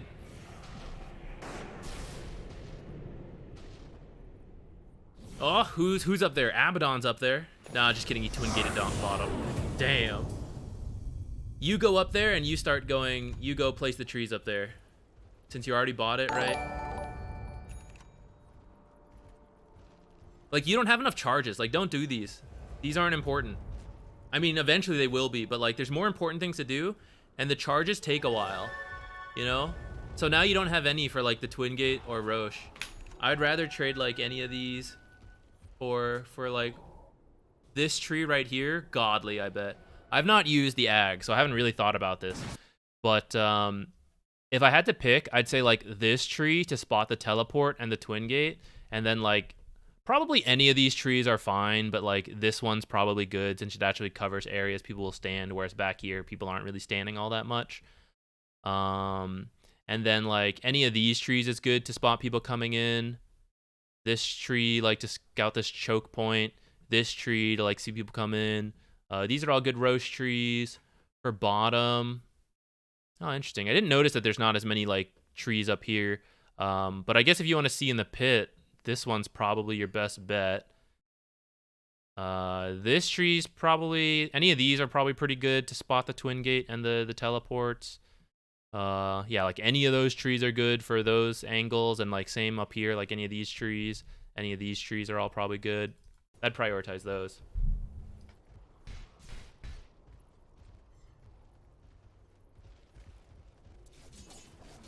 Does the Roche icon only light up? Wait, does it light up regardless if Roche is alive or not? I've actually never really, like, paid attention. Does it only start lighting up when Roche is, like, alive again? Hacks? Probably not. It probably just, like, is always up, right? It is? Okay, yeah. I guess they thought about not griefing their own game. Power runes are another good thing if you can get the trees there. So, like, this tree is pretty good. These two. This one, it's really your only option for this side. The thing is like when you ult, you will steal farm, which is nice, but like you want to steal farm from the enemy's team. So if you like prioritize putting it on your side first, it means like you're stealing your own team's farm before stealing the enemy team's farm.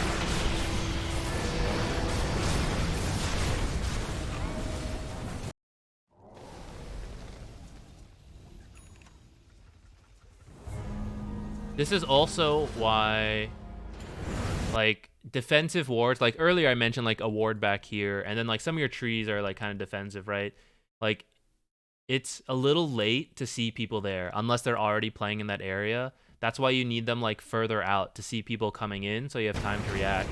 So like this one's like not too bad actually. Like you guys see them coming in, but just like, I don't know, don't react to it because in the middle of fights, but I don't think you guys really saw it happening. And that's why like all this happens and none of you guys like get a chance to respond to it. Because they've already like snuck their way in. And once the fight starts, then you see them. But like when it's spells like Duel and Chrono, it's like it's too late, you know? And with like Global Silence as well, you need to see it coming in order to react in time. It's a little different depending on the heroes in the game. Like some you can react to once it starts. but certain heroes just can't. Like, if they get the jump, it's just donezo. You know, especially any of the big team fight ults, like Magnus and Black Hole and stuff like that. How are you choosing games? Ah, great question. Like so. So, I press this button that none of you can see, so it doesn't matter. I pop up this notification, and I'll forget to take it down about 60% of the time. And now you just type in !replay, and I will then, totally not rigged, at the end, close the entries and pick one of the winners. Not me pick. I'll press a button, and the Cloud bot will do it. Subscribers get 4 tickets currently, and non-subscribers get 2 tickets. So it then just randomly picks 1 ticket. No problem, Postacini. I always skip the L in your name. La Postacini. Yo, pretty good one though. Quickening Charm for the Ags. If you had someone else building auras on your team, I kind of would be down for the Ags to help out Klings find pickoffs and like avoid the LC and Chronos and stuff like that.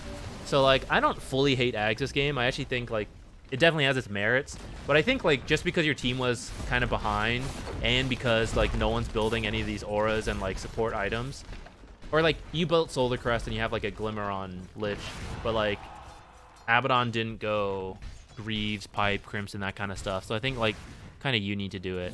Or like at this point, Lich went, started going Greaves. So Crimson, I guess. You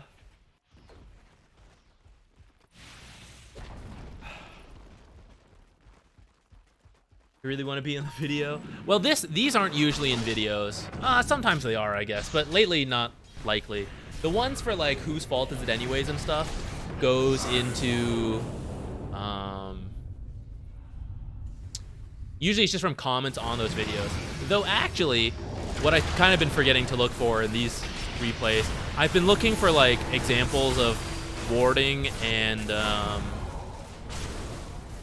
warding for supports and for carries, farming patterns where they're not being useless, and that might end up in a video.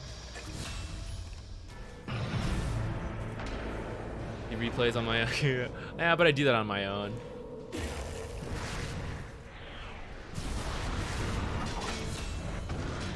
I don't need to do it on stream.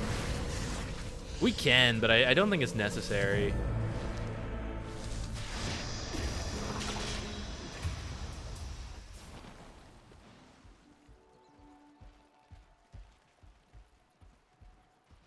The stream is mostly like for the people, you know, in terms of improvement and all that. Like if I wanted to play better, I would stop streaming. So I still try to improve while streaming, but I don't want to spend like stream time just on like my own stuff usually. If people really want to see that, then like we can, but I kind of do it when we play anyways. Like I talk about what I think I did wrong. Sometimes we do go back and look at our own games. At the end of every game, I usually say like a couple things I think I did badly. Like that to me is already like working on that self-improvement. You guys gotta scatter. You're standing awfully close together against them. I mean, you guys found him now, but it's still just generally good practice to like not stand next to each other.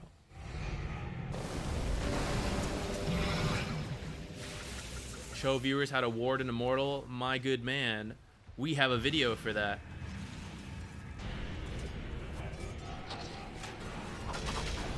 On the YouTube page. Everyone go check it out. You guys gonna win? The old reversal? Lose the whole game and then come back? My worry is someone's gonna overextend, they're gonna buyback wipe you and then just walk it down and your team won't have buybacks. Let's see. Okay, you should stay with your team. You shouldn't be walking away right now. You should be here. The old reverse. So you want it to be there so that you could ult right away. If your team's gonna like stand in front of high ground, you can't walk away, even if you want to like go place wards and observers. It's just like the wrong time to move.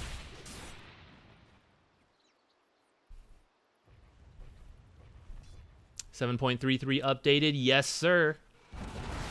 I don't remember what it's called, but it's here on this YouTube channel. I think everyone who comes to the streams, though, kind of knows I have a YouTube channel. I don't know. Is there anyone here who only found me through streaming? I'd be kind of amazed, honestly. Really? Oh, you got raided in, right? I guess that's true, right? For people who come in from the raid. I guess I don't mention I've got that channel. I am pretty bad at self-promoting when raids come in. Alright. Unless there's another surprise. Nah, okay. Doesn't look like there's another surprise. Okay, last chance to join in if you want. Exclamation point replay. I'll give you a few seconds, but I will close it here in a moment, and we will pick our next replay.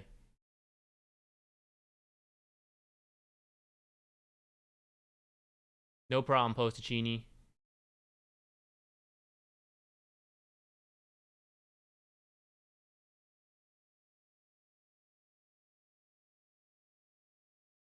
Watching and improving. I'm glad. Happy to help. I think as long as I'm still helping people improve, even if my MMR, my own MMR goes down for it, it's fine. At some point, probably not okay. I don't think I can go like too far below Divine, right? I guess we almost did when we switched to off lane. That was a little dicey. But I feel like I've been in this rank MMR range enough that even if I did drop down to like Ancient or something, like eventually I would just climb back up. So I'm not like that worried about it. And even though I wish I was like a little higher, like I'd feel a little more validity in my teachings. I also think it's a never attainable goal. Like I think I would get there and be like, I wish I was a little higher, you know? So I think whatever. We're here in Immortal. We can teach people. That's probably enough. All right, the winner. Wade Master.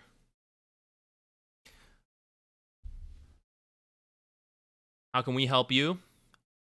Watch the videos, watch the streams, like, comment, and subscribe. That's all. In terms of me improving, I mean, you guys do help, right? You come in, you guys give me advice, you guys tell me like, oh, Zach, you idiot, you didn't know about this hot new build, you know? I mean, you guys do help me out. But I think my biggest issue right now as a player is just inconsistency, which I think it's just between like streaming and making videos. I play more than I did when I quit my job. And in fact, I was just telling some people, you know, like Google Maps will tell you like, oh, 1 year ago you were here. Isn't that cool? Every few days, my phone tells me like, hey, do you remember this business trip you were on last year? And I kind of forgot how often I was traveling. Like every few days, it tells me like, yeah, you were here. Now you were here. Now you were here. So like compared to that time, I probably play like way more than I did. But still, in terms of like really, if you think about it, I probably play maybe like 20 games a week, which for some people is like a lot, but for others it's like it's actually not that much. Because like to make content to keep up with it, I end up watching a lot of your replays, a lot of like various pro matches and research stuff, and then I spend a lot of time just like over the same game because I have to keep re-recording stuff. And so like I feel like my Dota habits are just bad compared to when all I did was play. And I don't really know if there's anything I can do to change that and still be like making videos and stuff. I almost started my own game. So I don't know. I'm just like I'll work on it. I'll always work on it. Like when I play these kind of games, I cannot help but like want to improve and be better. But some of it is just like I can't shut up while streaming, so like I'll always be a bit distracted.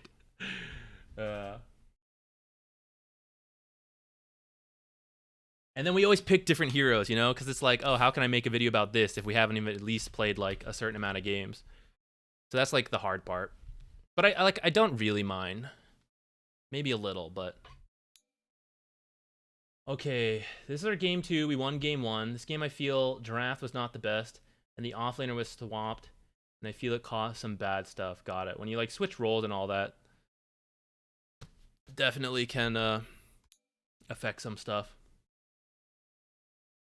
Played 20 games today.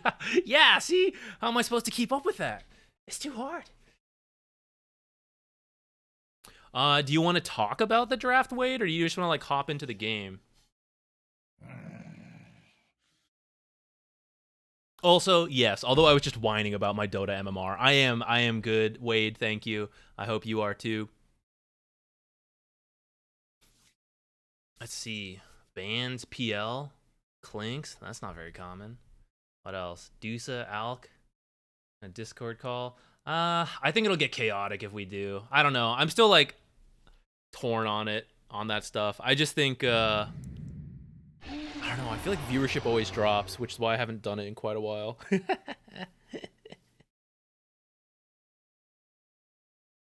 ZQ replay analysis my own games. If you want, I've done it a couple times where someone like way better than me brings in a game, and I mean I can still like discuss and point, but like I wouldn't discuss it with as much like authority, you know, of saying like, hey, I think this is wrong. Actually, maybe it depends. Maybe there is something I'm like, I feel strongly about this, you know.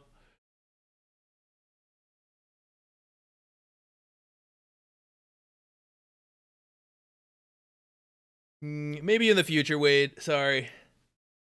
I know it might be easier for discussion, but I think it's I don't know. Stream-wise is like it's hard for me. Alright. Spirit Breaker, Disruptor. Wait, what team are you? You're the bottom team. You guys went okay. You were Spirit Breaker and they were taking it. Okay. Your response is Mirana Magnus.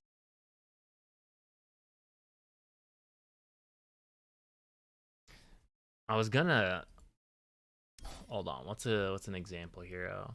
The issue here is like, of course, you just have to pick heroes you're comfortable with. Usually in these like amateur leagues, it's not easy to like pull out 50 different million things. But ideally, I'd say people who aren't worried about getting charged are the best. Magnus is like fine, but a support who can like stop the charge is usually pretty good. Technically, you have Arrow, but that's like super hella hard to hit a Spirit Breaker in charge.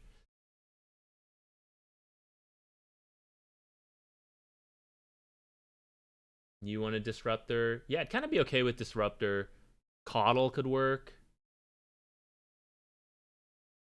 It's not a pub. No, this is an amateur league game from Wade Master. Should have seen that one coming.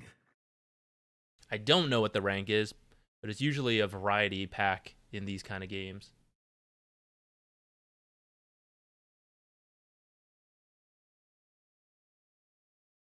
Rubik Snap.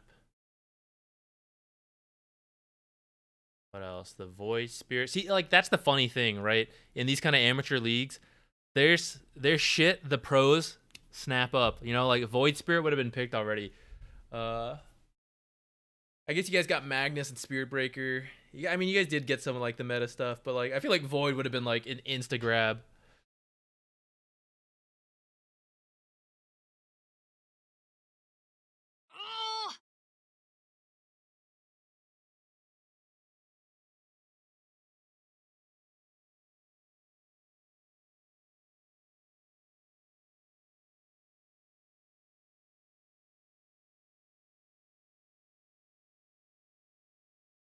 Zeus, Shadow Fiend. Shadow Fiend carry? Void carry. Bloodseeker carry.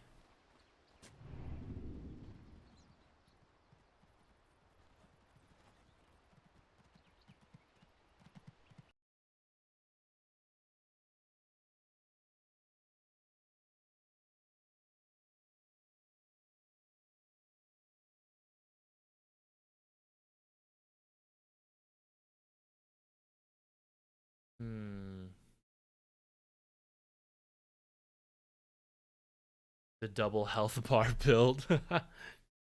I haven't seen it too much. That's the funny thing as well. It's like I want to see some of the broken stuff in my pubs, but people aren't doing it. Like when we were learning Broodmother last patch, because like Broodmother was busted. Like I know you guys ended up seeing a ton because I was playing it, but like we rarely ever saw it, even though she was like the best, you know? Some meta stuff makes its way down, but not everything.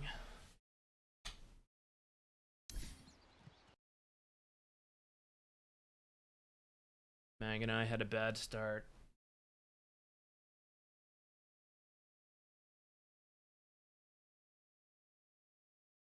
Hey, what is happening?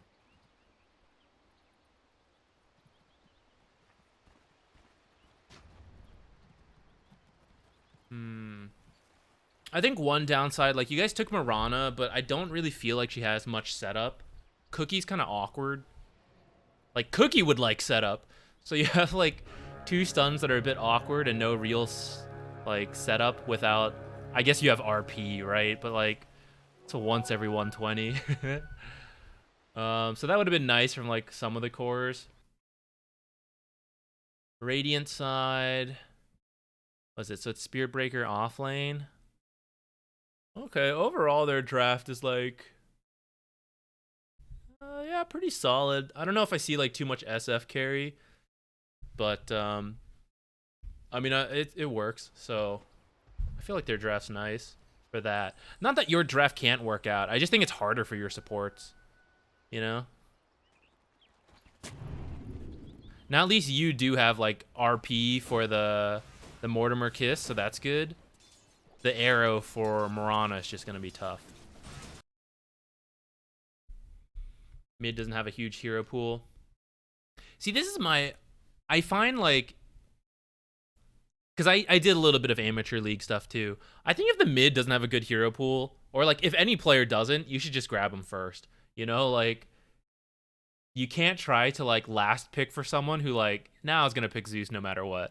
You know, and that like you'd rather like flex someone else.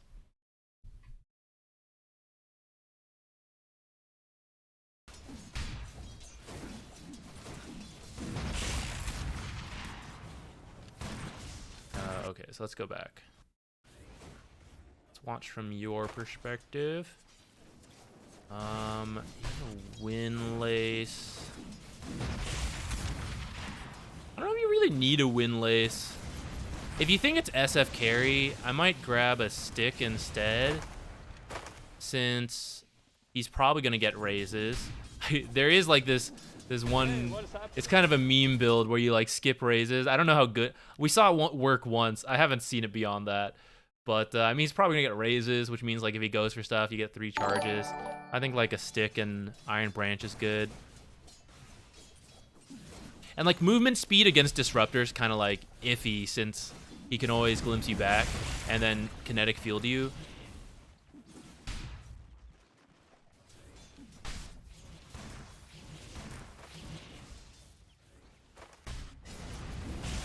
I feel like you're spending too much time over here on the left.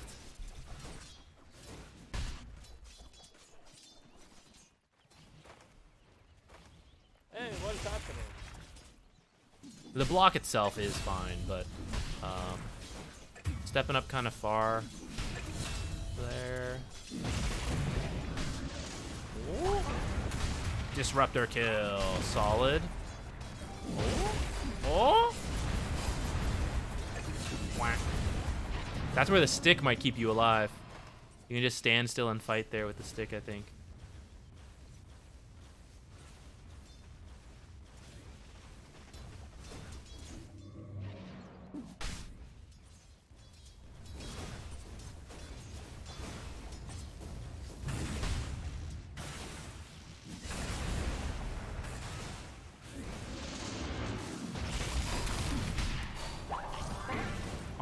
I see. Well, you already mentioned like the communication wasn't quite there since you couldn't. So I won't worry about like little stuff like that. Though that does make it really hard to play Snapfire, I feel like.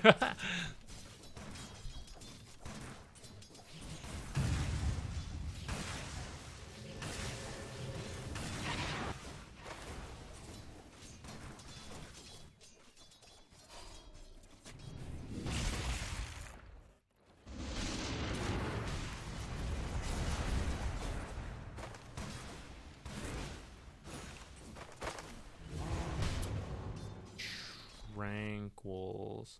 I don't know. I don't think Magnuses have really been going for Greaves.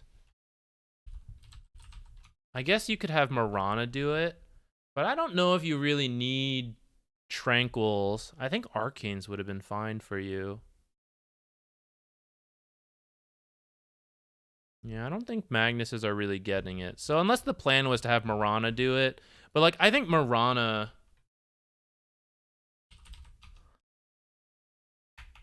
Well, actually, let me think. What else could you buy?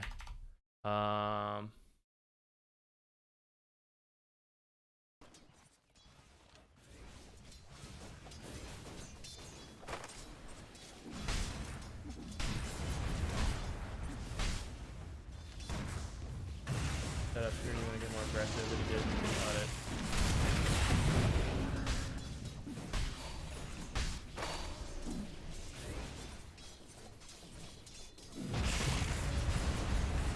Because I think like Magnus being able to use spells is good. I mean, this part's unfortunate, but like he's gonna get the Vanguard, so I feel like if you bring the mana with Arcanes is good.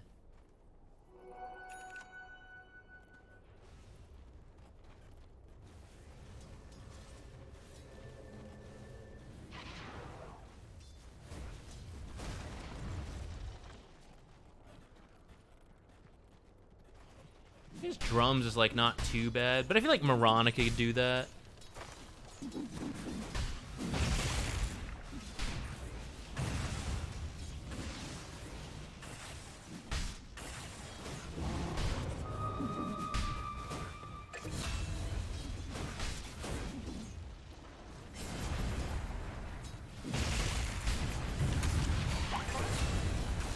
Oops. I was reading chat, actually, what was happening. You think it's fine?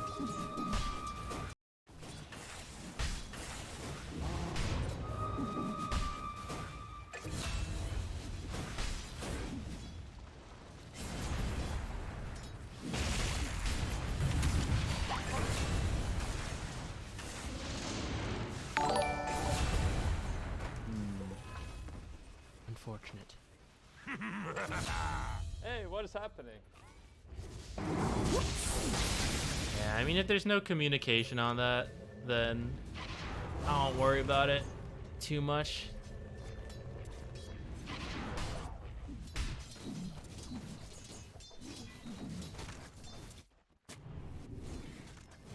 Went on over here.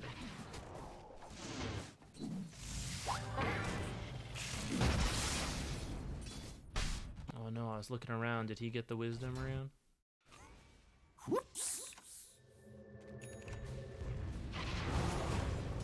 You should probably just TP right here, since it's the 7-minute rune, and grab it. And then looks like Rubik did steal it. Or sorry, Disruptor. Well, at least you guys will kill him. That's good. I hope. Ugh!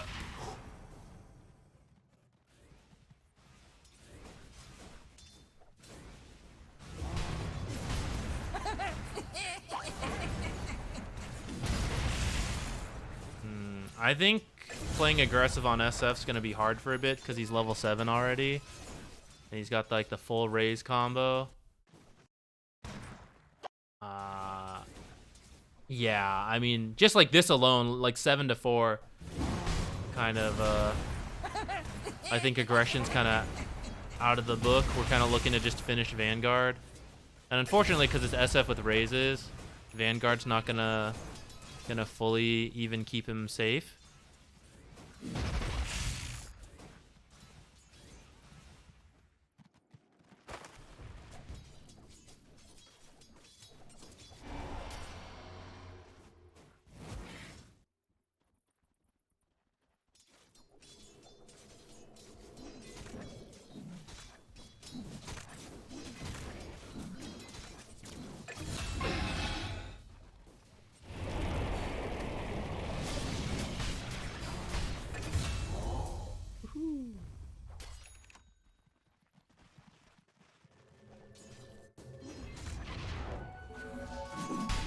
I was looking around. What were you up to? You died on that guy.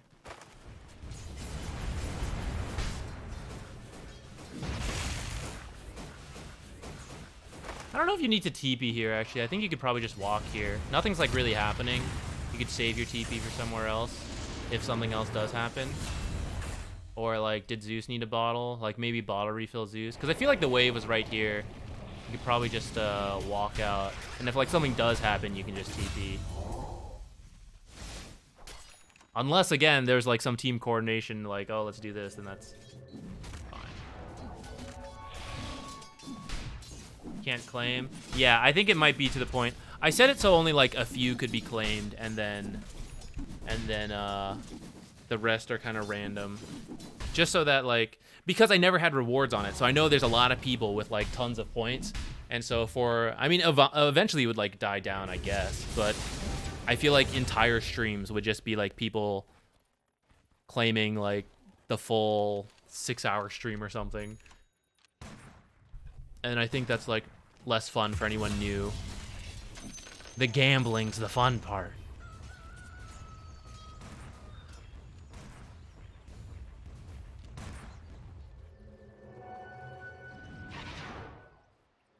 I've seen some games, like, played on, like, wider monitors. It's too weird to me. I can't do it. That's true. Matt can catch up with stacks. I always read the chat and then I forget what you guys are up to. What were we doing? You died and then respawned. Okay.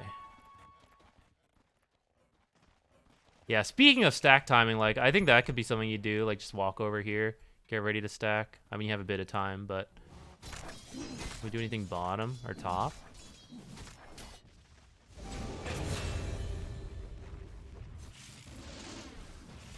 It looks like lanes are off to a rough start.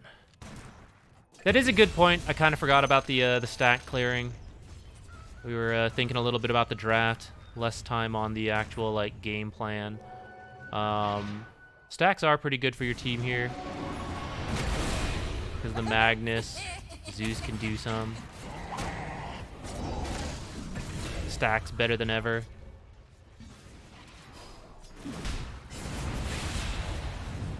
I think especially once, like, I think you can play out a lane, and if it's going well, it's going well. You can keep playing it and spend a little less focus on the stacks. But I think once you, like, some mistakes happen because of the miscommunications, that's when, like, you can start thinking about the stacks more, because it's like you're behind, so, like, making aggressive plays is really tough. But stacks super easy. Grubby, thank you for rating in. Welcome everyone. We're gambling replay analyses right here.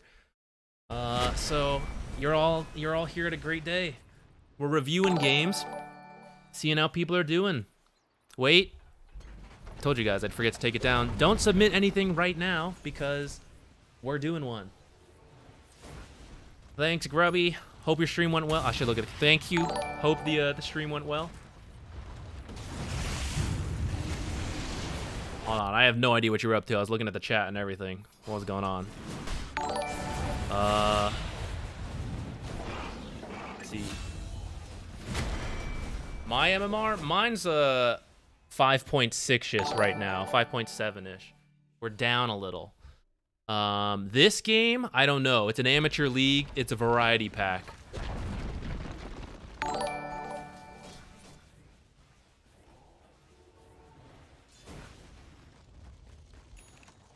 Okay, you're here. Your team's smoking in. You got Rupture. You don't have your ult, so I don't know if, like, you guys have the damage if you find anyone here.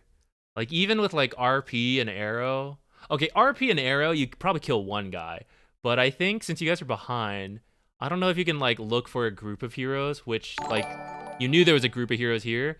So, I mean, let's see how this plays out. But I think because you're behind, I don't know if you, like, want to make this kind of play without, like, first looking for, unlucky, for,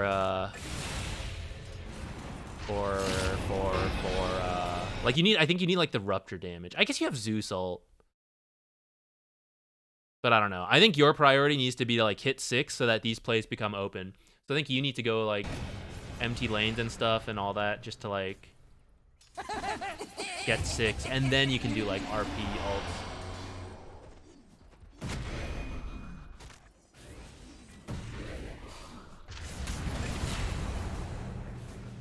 To be honest, I think the game at this point is extremely difficult.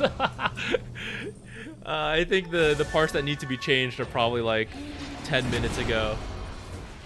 I think this one's brutal.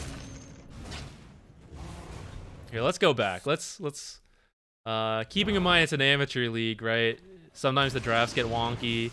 Sometimes the skill differences of like different lanes is wonky. So since it's a short game, we can go through the laning stage a bit again. So now thinking about it more, like if we think we want to stack. Well, I guess it depends on your approach, right? Like if you want to try to win the lane, then I think you should get like the stick and another branch, kind of like more stats to fight. If you're thinking like I want to do stacks, then I'm okay with like really fast movement speed, but I don't know if you like need to think like that, you know? I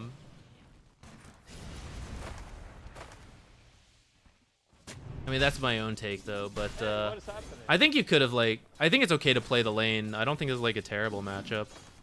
I think some of this is like, okay, so you see your hard camps available. You have more creeps right now. Not too many more. Hey, what is happening?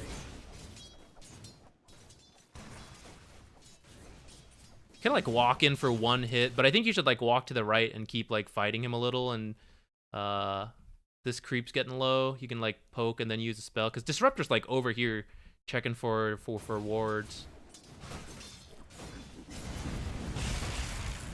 And I think you just like keep standing over here and hitting the SF.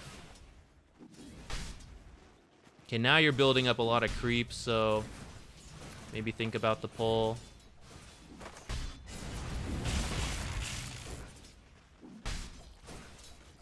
Yeah, like right here, I think. Like I don't know, you guys are doing different things. This is where the communication issue maybe comes up again, but like, I feel like he's trying to pull these creeps back, but I think he should just shove it in, and then you do a pull like right now, and you'll even stack the hard camp, you know? Hey, what is happening? I think you wanted to go mid, but the 3 wanted you to stay at that point. I mean, I would just, I don't know. I think from that point, you need to hit 6, and then you need to look for like some RP kills, because kill gold recovery is kind of high right now, but it's like pretty tough because he's only got the Vanguard, which means, or not now, but like when we like jumped back, which, you know, going up here again, he only had the Vanguard, and it's gonna be like pretty tough to like find some of these. I think not impossible, I guess, right? But super difficult. But maybe like RP arrow into like snap ult, and then you guys just like hide again for like 2 minutes until it's up again. But like, I mean, that is the nice thing about snap, is like this ult is enough damage to kill anyone at the start of the game. But when you're really behind, I don't know, that's like your only play. I guess the other is like off Rupture, right? Bloodseeker was having like an okay game, so you could try to get Rupture kills. I don't know, until you're 6 though, I don't know if there's much you can do with Magnus for the state of this game.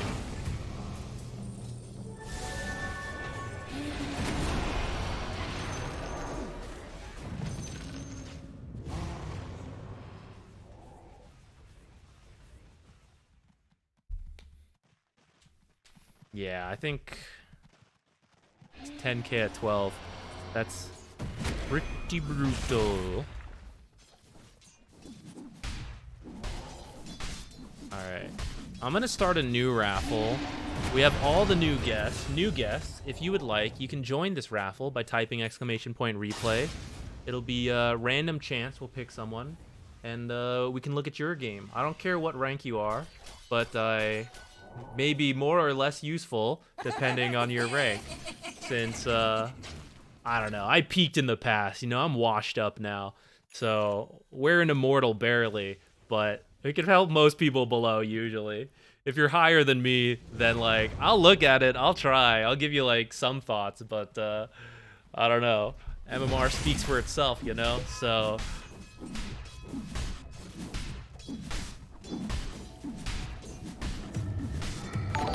Raiders roll, what's up?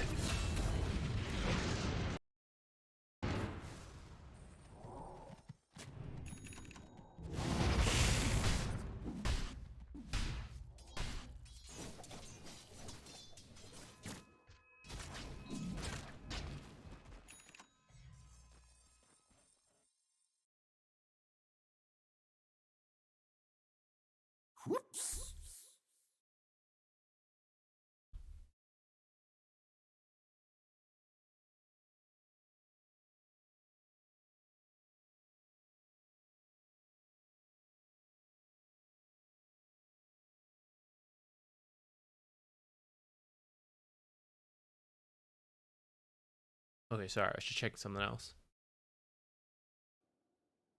Let's pause for a while. For a long while. Now, where are we at this point?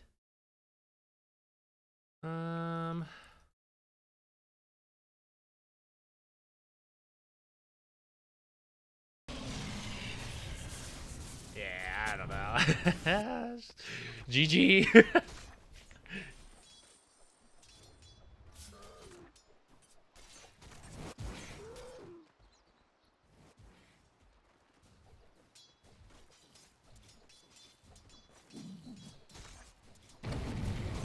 Watch the end fights.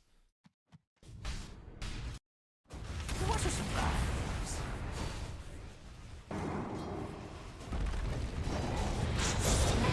Oh.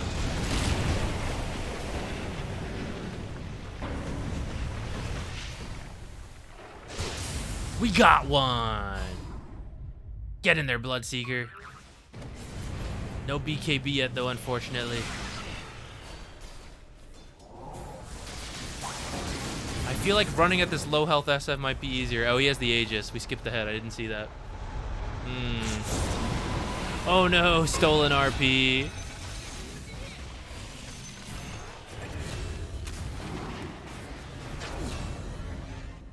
Well, better than expected, honestly. For being 10k behind.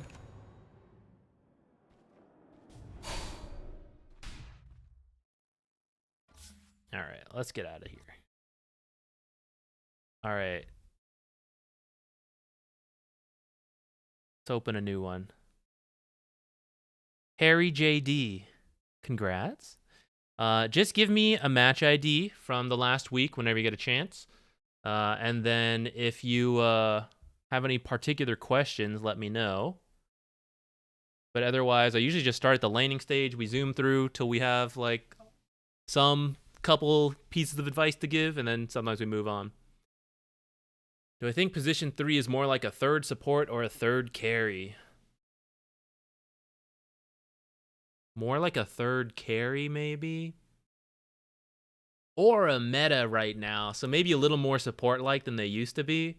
But overall, the recent trend is like powerful offlaners that can like, especially the pro scene, like you'll see offlaners take over the game, you know? Instead of being just some like, all the money goes to like position 1 and then 2, and then like 3 does whatever. Like, with like the laning meta becoming more important, it feels like, hey, if the offlaner's having a really good game, they take over for a bit.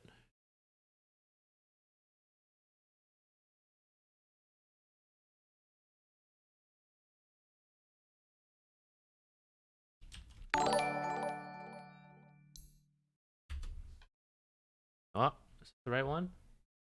Oh, I see. Mistyped, got it.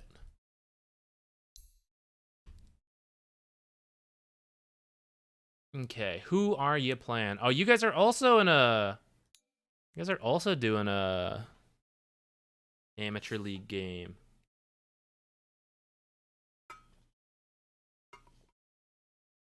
Okay. You were Disruptor, got it.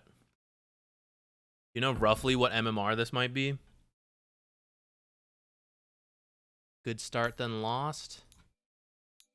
Let's see. Yeah, looks like you guys take a pretty... Well, oh, actually it's 40 minutes. I mean, 17-ish, 20-ish K here is... Oh, sorry, what am I talking about? This scale. Yeah, this is like 20-something K.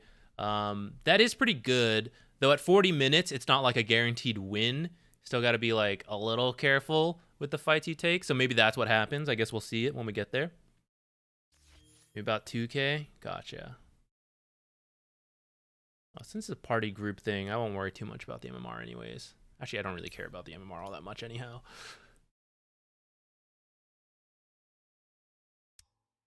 No, you're good, Wade. Oh, how come it just jumped us here? Weird.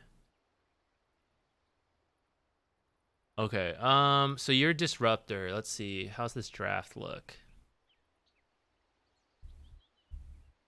Earthshaker, you got the Clinks. Wait, does it say here? No, but I guess we'll see in a moment.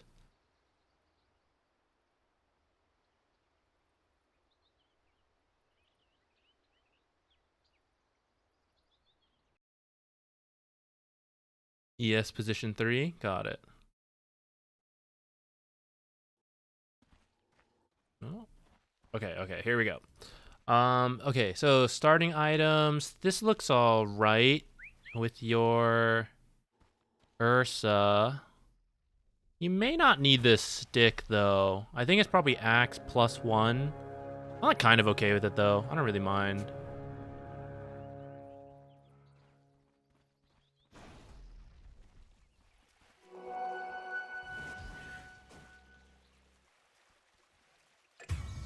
Will you come mid and hold hands with me? Hear you.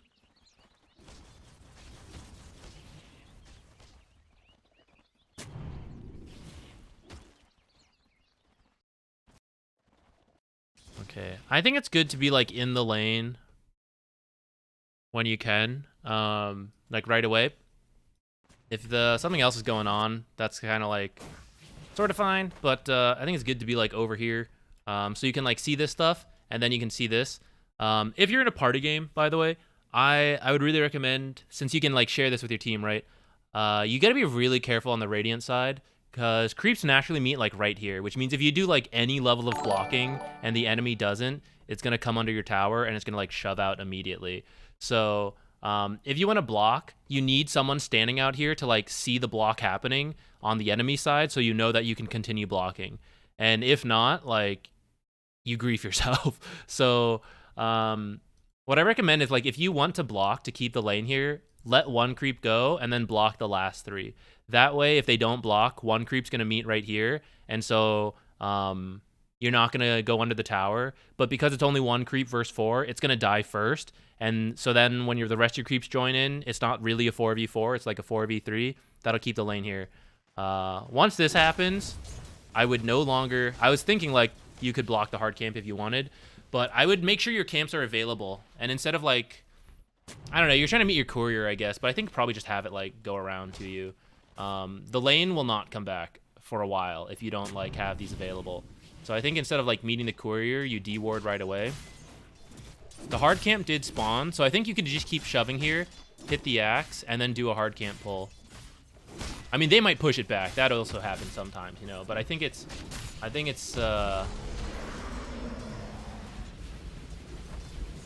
if the enemy doesn't, and like the first creep wave went under the tower that hard, like usually it comes up here and it's really hard to pull back without having a pull available.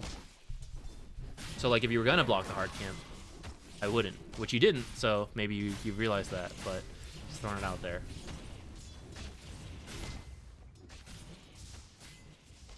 Cool.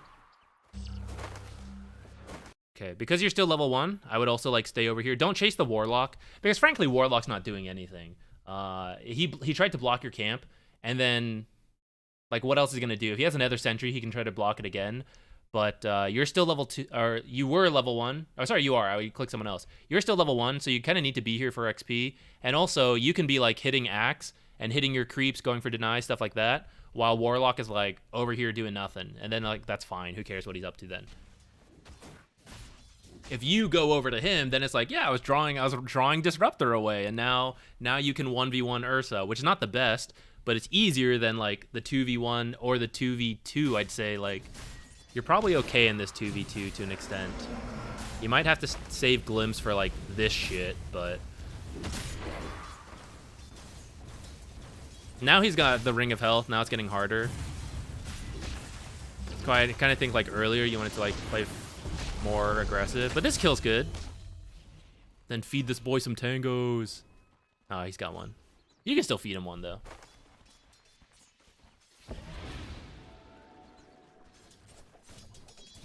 It's a 1K. For the rest of today, maybe. Grubby was kind enough to rate us. I don't think next stream, on Friday by the way, we'll have the 1K. I don't think I'm quite there yet.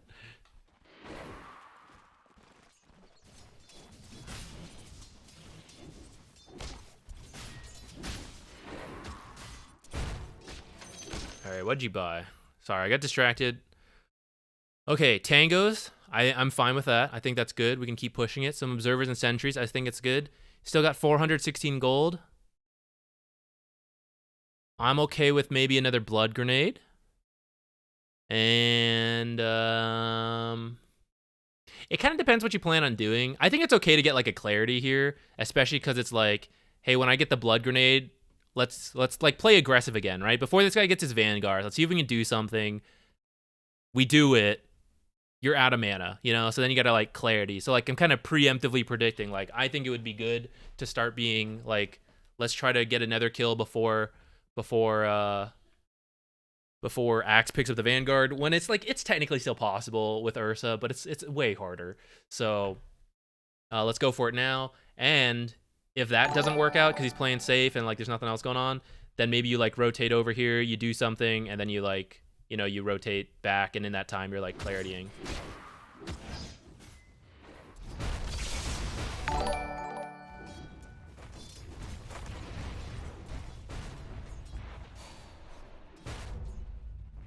Ah, you did come. Great. Excellent. Where is your courier? Rip in peace. I need to work on this myself too, but whenever you use a twin gate, do a courier check, right? You're just channeling for a few seconds, double tap your courier hotkey, find out where it is, make sure it's not like switching paths along the world. Just have it like stand here, or like stand under the tower, actually, that's probably smarter. Have it wait here, or they do go through the twin gates if you want to do that. It depends like what your plan is over here, but yeah, that way you can prevent that courier death. This is a good rotation, though. I'm glad you came up here. Acid Rains, hey, you're in this game too. What's up?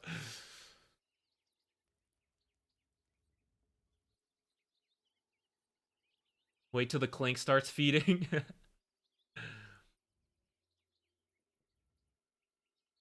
Sunday State. Ah, you guys are all here. We can make it a team review then a little bit. It's harder though. But we can go free cam, we can watch around, we can flame everyone.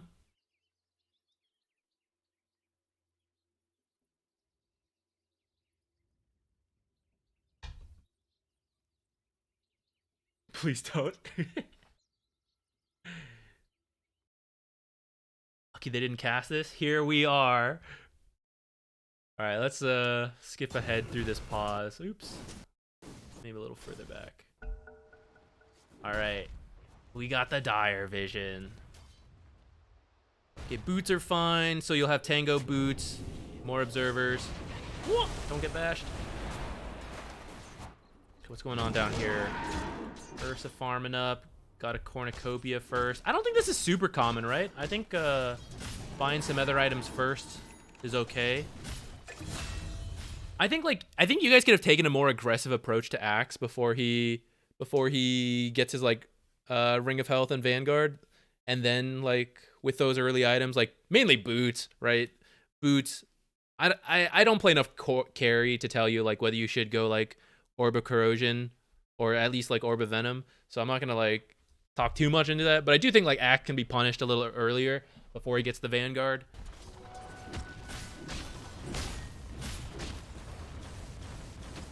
Yeah, because like once Axe gets this, right, it sucks. Offlaner, this is the offlaner meta, right? Once they get Vanguard, it feels really bad. But I think that's why, like, if you know they're doing that, especially if you click him at the start, this guy went for a fast Ring of Health, which means he only had like tangos and a Ring of Protection and quelling. You can kind of like guess it, especially because it's pretty meta to do.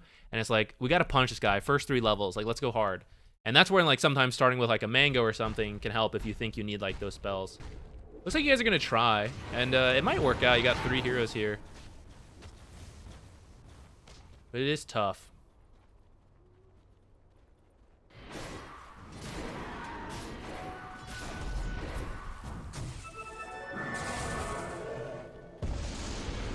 Oops.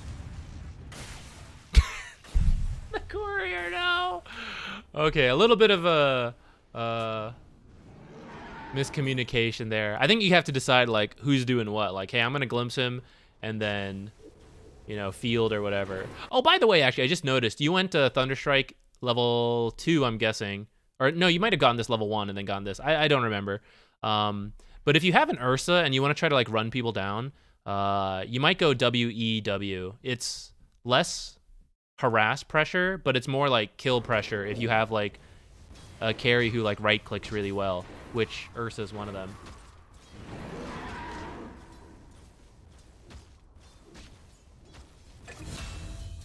Oops, wasn't looking. Reading what you guys are talking about. Just gonna try to steal bounty runes, which actually, by the way, you probably should have done instead of come over here after you get that axe kill. Probably just like bolt over this way, steal their wisdom rune.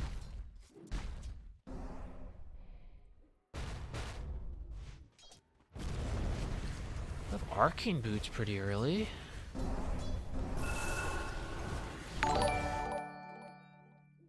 Courier, get it, get your stuff, and get a clarity.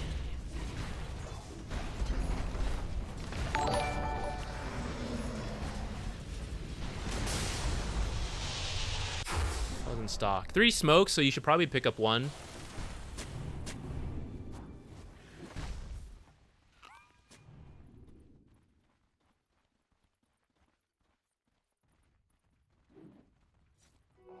This is a good type of observer, but I think it's in one of the more common spots. So I think this will die pretty quickly if they suspect anything.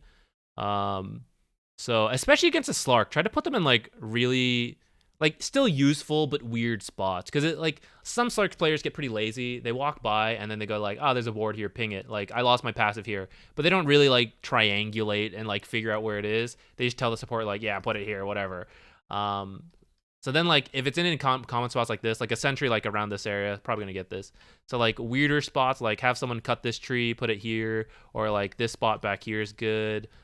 Maybe like this spot, like they're just like more out of the way and a little more likely to survive.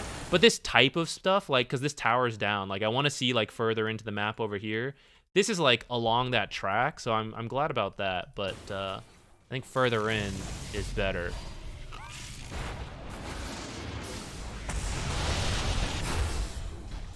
Good Slark kill. Okay, so then I would be okay with like 1 more observer up here. This is a good time to do it because Slark just died. So if you want to like walk over here and place, I think 1 up here is really sneaky. I don't think that's caught on to a lot of like, well, I was gonna say pubs, but this is like a team game. But like, you know, I think it's still like uncommon.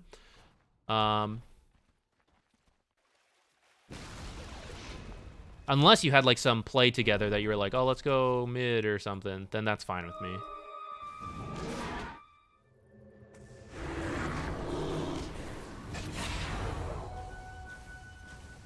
Cool.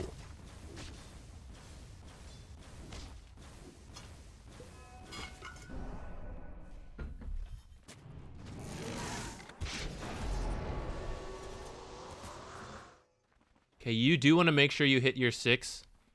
Like you were getting some good stuff done. We're moving around a little bit much now though, so make sure you try to like go sit in the lane, do some stacks so that the carries can do it and then you can take their lane, right? Whatever you need to do to make sure you're like getting close to 6, because we're almost there, 5.5.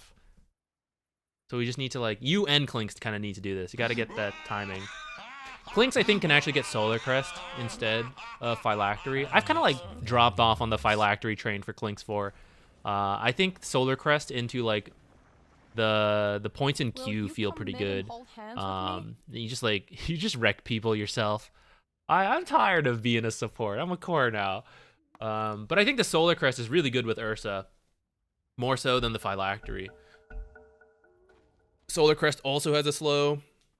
And it also has the negative armor for Ursa. Getting both? No, yeah, I definitely think if you end up with both, I think that's fine. But I would do like Solar Crest into Phylactery maybe. Another reason I like Solar Crest more is because it just has more mana regen. The The phylactery is actually only like 0.7. It's kind of lame. I think they need to... I don't know if they should buff it, actually, because it's already kind of like... okay. Okay, what are we trying to do here? Try to hit our 6s. Ursa trying to get his Battle Fury, but you guys keep like fighting down here. Slark being left alone. For a little bit, it's kind of okay, but okay, Battle Fury is here now. I don't know what the salve is for though. Okay, he's not here, boys. Let's shove this in. Let's go a little faster here. You guys are all watching Ursa, hoping Axe will show up. That guy's gone, man.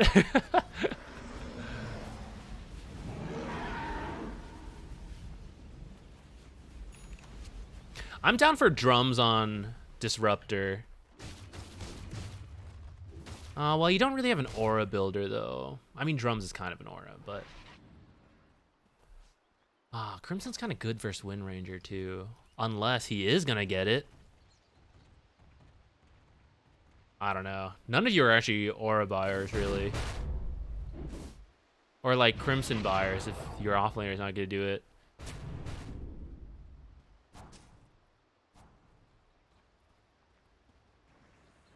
This is another, like, you know, kind of just, like, common spot.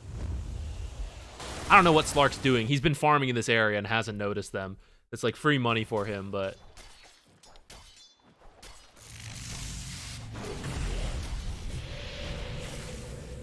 All right, boys. Next time... we gotta do this quick. We gotta do this fast.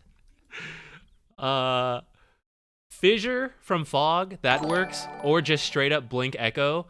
Either one. Then the Disruptor. Kinetic Static Storm. Slark is dead before anything happens.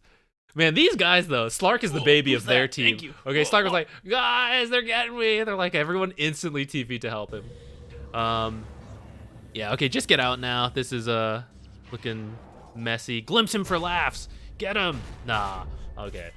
Yeah, you want to, you guys gotta go faster on that. The stuns or the field faster so he can't just ult. You guys were trying, though. Respect. No worries, no worries. Lee AJ, thank you. Thanks for the Prime sub. I appreciate it. Thank you for supporting the channel. How are we doing on net worth and stuff?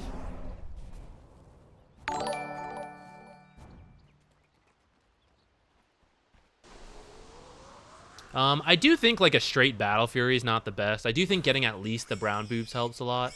And like, ideally, I think you guys maybe put a little more pressure on Axe at the start. You go phase boots first to do that, and then you go Battle Fury.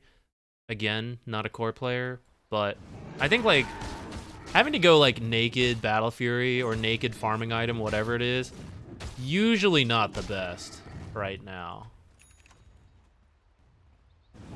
Now buy your boots, Clinks. Boots, super good with the skeleton walk. You're super fast. You get dusted, you don't even care. You're still faster than other people when you're dusted with boots. It's so good. Mess this guy up. Solid. I don't think I've seen you guys stack all that much either. If you know someone's getting Battle Fury, pretty good. That's also why boots helps a lot. Ooh, going for the steal. Damn. All right, you might want to TP out. This is kind of worth it, actually. I'm okay with this. Yeah. Okay, once you, like, flash saw that Warlock, maybe, like, Kinetic Field block the path and TP. You essentially did that. You tried to TP out quickly. He Golem, so actually that's kind of okay. But I'm glad you TP'd because, like, once he sees you, Slark's going to cut you off and you'll die. So I actually think right now you should tell your team, like, hey, he Golemed, let's go. You know, like, that's a big part of their team fight. I think you're good to, like, start a fight now yourselves. So once you're up, maybe, like, join them and let's go for a smoke play somewhere. Or if not a smoke, maybe just, like, push a lane.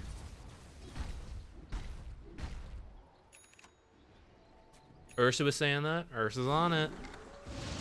And you don't have to get Ursa involved because he finished the Battle Fury, so he still wants to like actually farm things, right? So you don't really need to get him involved yet. Maybe when he has the blink, he can start thinking about it.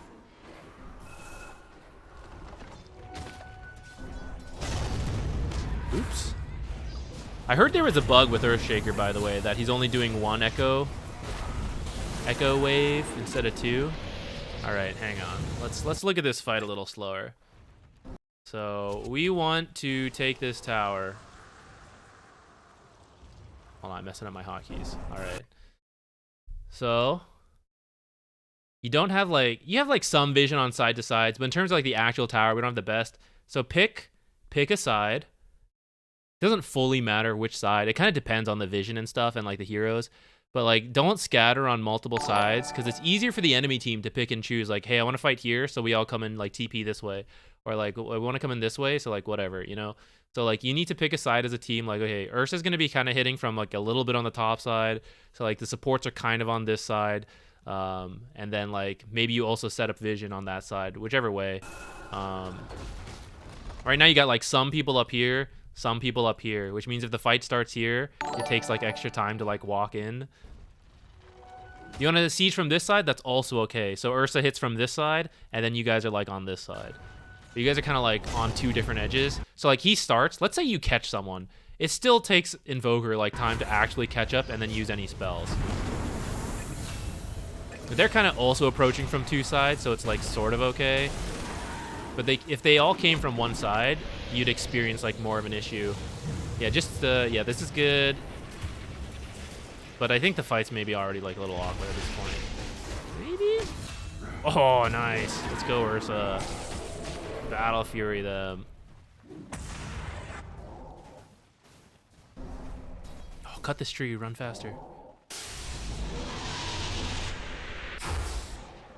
All right, that's okay. You guys don't have to chase that hard if you didn't get it.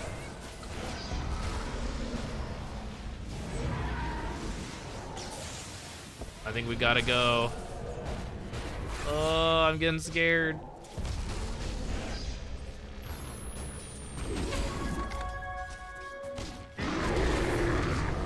Timely ult. All right, you guys are scaring me there a little bit.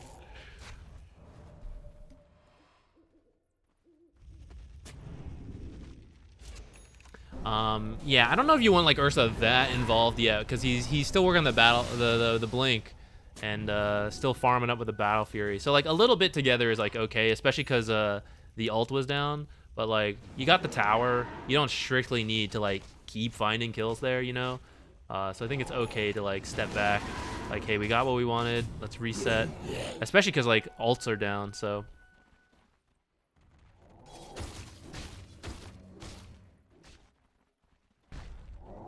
Going for Roche. Okay. I might move this observer further, like somewhere up here. So it's in a little less common of a spot. And then just stand up here to see this stuff coming in. But this is good. Nice kills on the supports. Nice glimpse. Rip Ursa. Lol. It happens.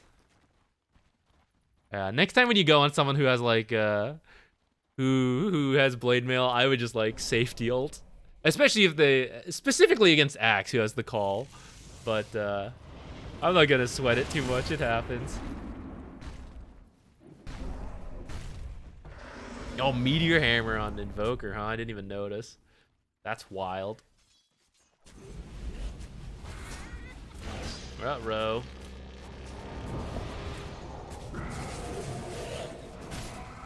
This is a little deep. I mean, maybe obvious in hindsight, but like you can think about this too when you're like pushing up, right? Which is like, how far ahead are we? Do we care about how the fight looks? Which when you're super ahead, like you don't even care, right? I'll fight wherever, we win. But Ursa's dead here, you know, you're not like destroying this game, even though you're like 16-6. I wouldn't say you're like, you've won yet. So when Klinks goes looking in the back like the question is like, well, if I find someone, how useful is that, right? Like, do we actually want to fight here? And Ursa's still dead. So I'd say, like, even if the fight broke out over here, you probably don't want to fight, let alone, like, scouting back here. Which is kind of good to see, like, oh, they're all coming here, they're going to fight. But you can also just kind of assume it, right? And then, like, position accordingly. Or just, like, avoid the fight entirely.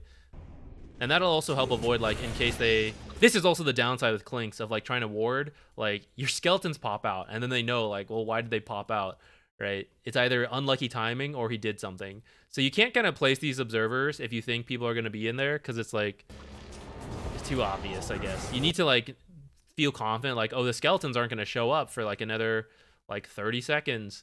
Like, no one's going to be here for 30 seconds, so the skeletons can like all expire. Actually, like 50 seconds, but like, you know.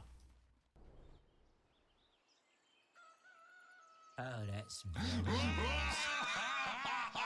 Will you come mid and hold hands Back with to me? Roche. Ah, is Roche going to leave? He is.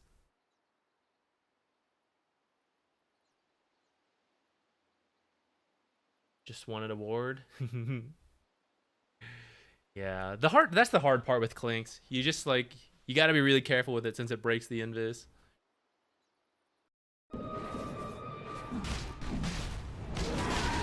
I think this is actually better for you guys, by the way. Since Roche can respawn 8 to 11 minutes, you have better control of the Radiant side because you're Radiant. So I actually think it's nice that he spawned, like you killed him here, because now the second Roche is probably going to be down there as well. Like, it might spawn at night, but it'll be close to the daytime. And if he takes a longer time, it'll be like really close to day or day.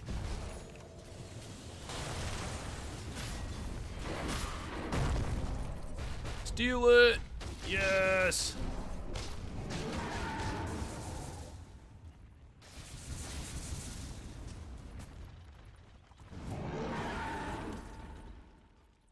Okay, what are we doing? We gotta decide.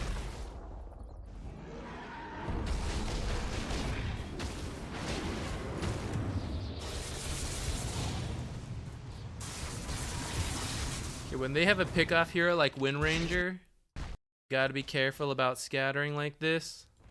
Like, sometimes it's not a big deal. I'm trying to think of a hero who's a good example. But like, if they don't have good solo kill potential, then it's kind of okay to split up, even when you see like a group of them here.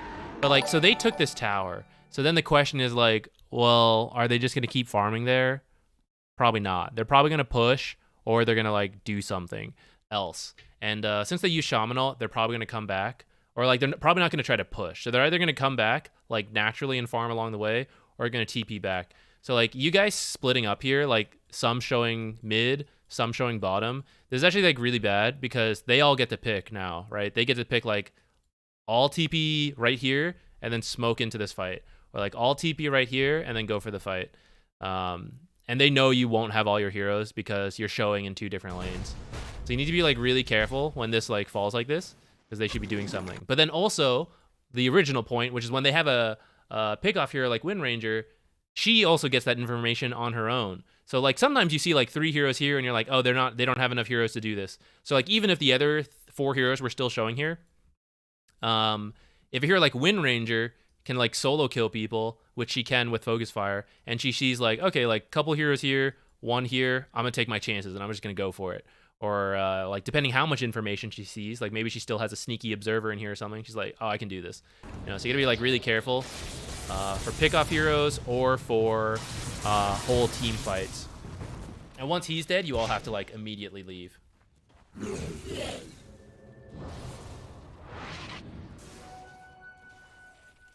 And again, be careful now. So like, we're still waiting to see those other heroes. Maybe they're just falling back, maybe they're doing something, but this guy was up here recently.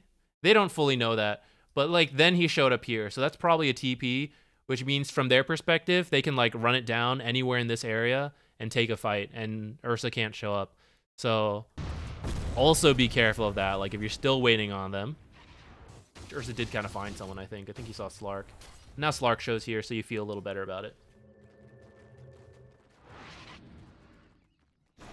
Hey, Gabe. Grubby rated, so we have a lot of guests now.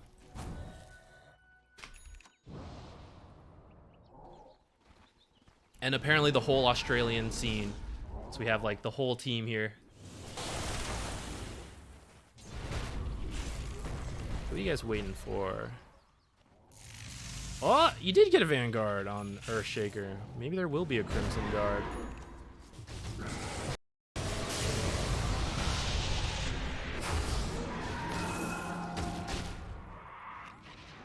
That was his BKB. That's a good time to fight. Let's go, boys. Looks like you, yeah, group smoke. Top is good because you already have the ward here.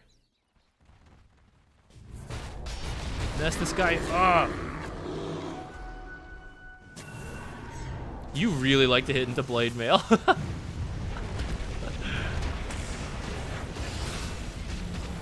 Alright, Golem wasted as well.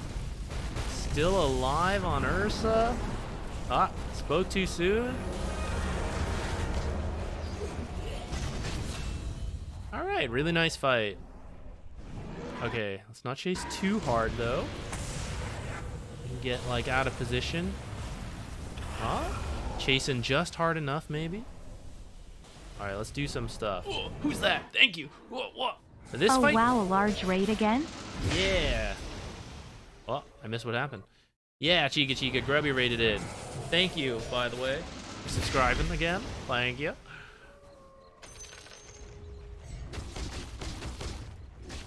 That is one thing. If before the smoke, you could have like the lanes pushed in a little bit more, that would be good.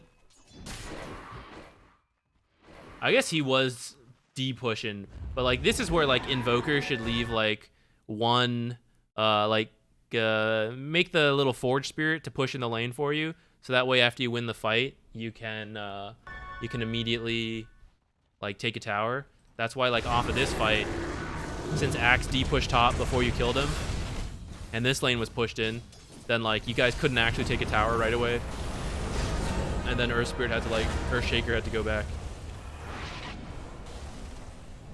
All right, y'all gotta get out. Oh, I see, that's what happened. Too slow. I think I think you don't need this Glimmer. I think you should have a 4-staff or drums. Yeah, like one of those. 4-staff for like Slark and for the Warlock slow. Drums for like Ursa movement speed, and Bongo Boots also a good response to Warlock ult. So that's also fine. Or not Warlock ult, but his slow.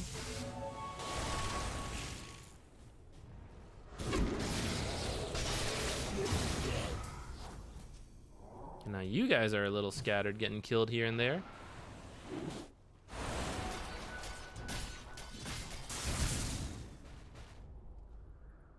Yeah, there's not too much magic damage here. And then you can't make use of the invis as well because Axe calls people and then they're forced to attack.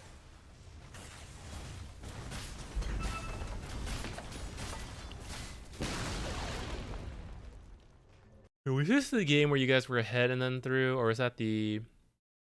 Okay, let's go a little faster. I mean, technically this is a replay for like 4 people at once or some shit, but I do want us to get to other ones too, so let's go a little faster since this is a little longer one. We still got more to see. Apparently you guys start taking the lead here.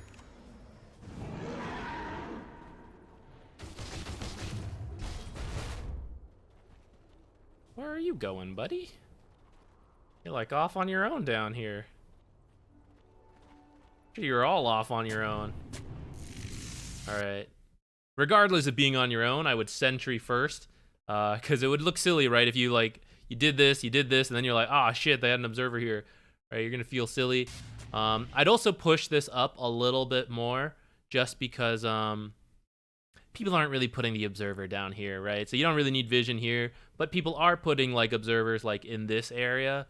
So if you push this up like another, I was gonna say an inch, but you guys are from Australia, so they're like 2 centimeters probably. It's pretty good depending on your screen size. Somewhere around here. And then you'll get like the edge of this, but you'll also get like more useful areas up here. It ended at 40 minutes before the train wreck. Sounds good. Oh, but also, okay, so in terms of team movement though, so like, I thought you guys were gonna do something. Then you guys maybe realize like, oh, the lanes are like messed up. We need to deal with it. But with almost all the enemy heroes missing, and I mean now they're showing, it's kind of scary to like scatter because it feels like they could be doing something or should be doing something. And I guess now that they're showing, it's not so bad. But you currently know there's now like 4 heroes up here. So you now need to be careful about showing in different parts of the map. So like when Disruptor comes down here to push this out, this is like information from the enemy's perspective. I think you were pretty... they may not have seen you show here, but if they were paying attention and look, they'll see like the spell and they'll know like, well, Disruptor's there, you know? And then now like, so Earthshaker showing mid, and then you never know nowadays with the huge maps, but there could be like some deep observer that then sees like someone else split off. And if you don't see anyone, it's kind of scary because they could be doing something, making a play, coming to get you guys. Turns out they're still scattered. So from your perspective, repeat everything I said, but now into your favor, right? So like Wind Ranger's up here and Slark is over here. That means either one you choose, they're not going to have everyone. So I would say like, let's all just go on Slark or something. He's kind of hard to kill, but I mean, so is Wind Ranger, whatever. Pick your poison. You guys were closer to Slark.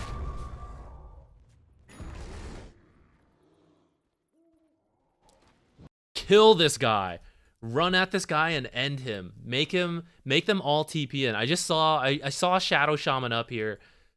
They might be coming through the Twin Gate. That's also an option, so we do need to be a little careful of that. But like, there's no way the full team is next to him right now. So I would immediately all try to like close in and do something. Which I see like this ping from Earthshaker. They're trying. Yeah, get this guy. End him. Static Storm a little sooner, probably. Great. Good. I don't know if this required the full team rotation back down here. But also be a little careful of this, okay? Think about what you guys would have been doing here if your Ursa got caught out, right? You guys are probably trying to respond, trying to run over like, oh shit, go help that guy.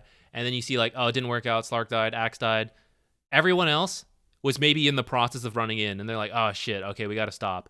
And then you see suddenly like 3 TPs down here and then 1 cancels and you're like, wait, this is now an opportunity. Because like we only had 3 heroes, we couldn't fight into 5, but now there's only 3 heroes here and like Ursa and Earthshaker are here. It's like 2 supports and a mid. So depending on how the game's going, they could now feel confident to fight or not, you know, it depends. But I would be careful of that. But they are dead, so let's get going. Let's push shit out, and let's go get Roche. You guys did it around 20 minutes, so it could be up. So I would go get control of that area. That's mainly bottom, because there's no... I won't say no way, but they're probably not doing it right now, and it's about to move in 8 seconds. So I'd come down here and like set up vision, and let's get the next Roche on. And then you just like all play bottom till you get the Roche. And you want like vision set up already for this. Okay, got a Slark kill.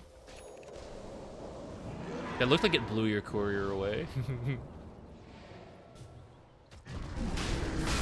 Yeah, second Roche.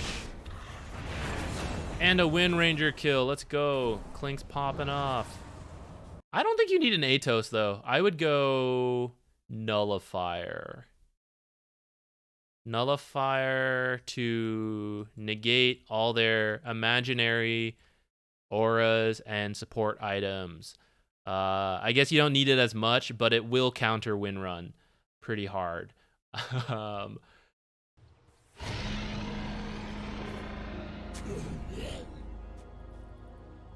I got Bloodthorn once in a situation like this versus the Wind Ranger, but in hindsight, I was like, wait, Nullifier would have been way better.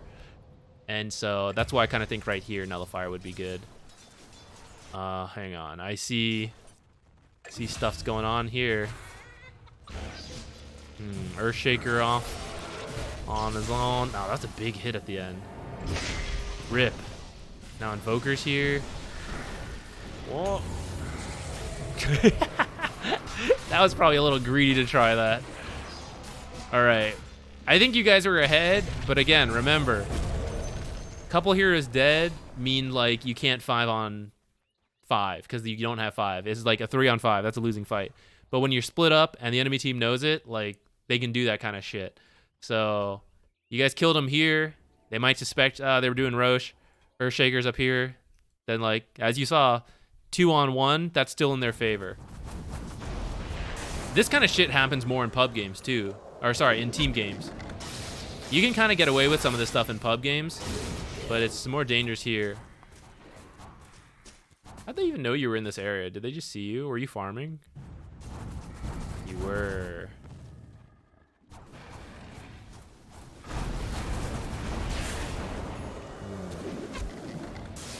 I guess the first one was fine, but I guess you just stuck around a little bit too long. Oh, Clinks is next, so now we gotta wait for Clinks. That means you guys are just wasting Aegis time.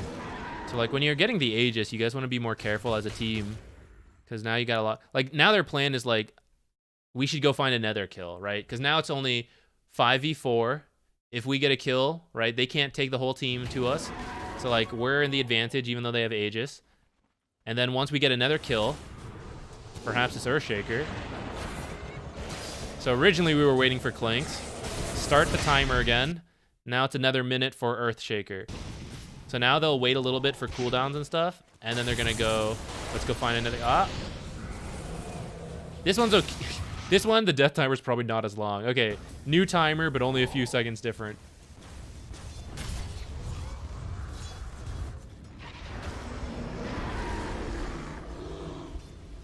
Yeah, and I think this all just starts with not getting a clean reset. So like the Roche, you weren't all together. And then after the Earthshaker death, like fine, okay, we messed up there. We need to reset. We need to reset. Guys, wait for them.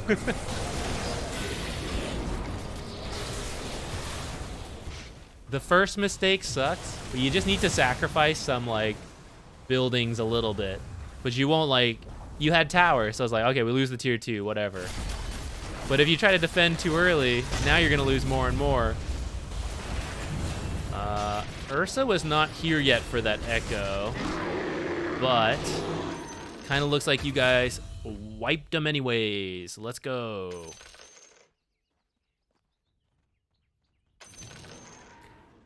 Hey, Gas Mask. I'm doing well. What are you building? You're going for Ags. I do think Ags is a good disruptor item. I don't know what the Invoker build is nowadays. This is a little wild to me, though. The Meteor Hammer I'm kind of down with for laughs and because of the new changes and everything over the last couple patches. I don't think you need the Blade Mail, though. I would...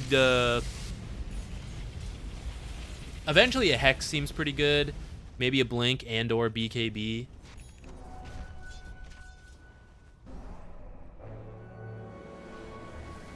Who else? Ursa. Swift Blink.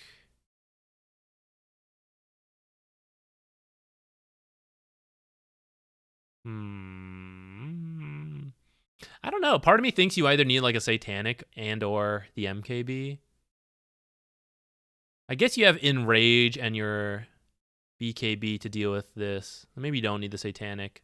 It feels a little safer, but I think that's okay. I think MKB might be good though for like this like miss chance.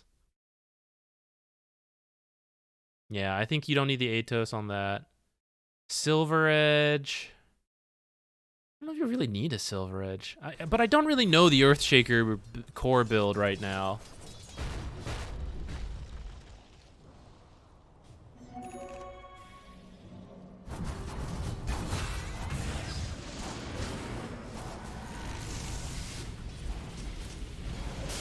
Clank's getting the kills. Wait, where's our Solar Crest? What the heck? I thought you were getting a Solar Crest. You just got a medallion. Where's the Solar Crest? I was fooled. I've been bamboozled.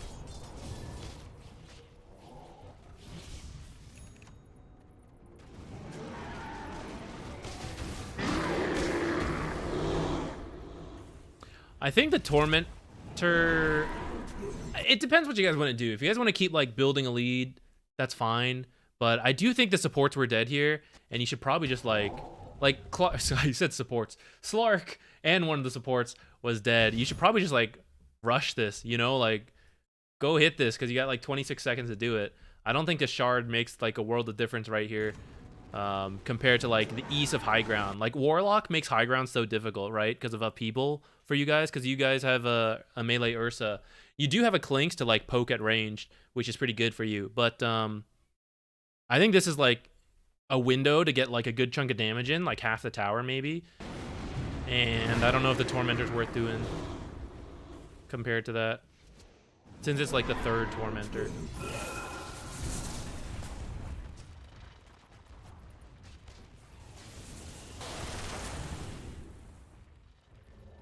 Crit and stop counter Helix.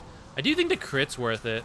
I don't know if it's like, it's a benefit to stomping the Helix, but I don't think you should ever be like Silver Edged looking for Axe, like to hit him first. That feels kind of weird to me because Axe is the initiator, you know? So it's like if you initiate on Axe, maybe Axe initiated on you. Although you did break him, but like that means everyone else is free to like do their stuff, like the golems and all that. All right, did you guys scatter? I was thinking about like other stuff. All right, we're retreating. Didn't push this. Clinks TPing. Okay, you guys are showing here. Remember what we talked about earlier? You guys were here. Now you're here. No one's fast enough to do that, so you were teleported, which means the enemy team should like rush out and take any favorable fight. That's why like this happens.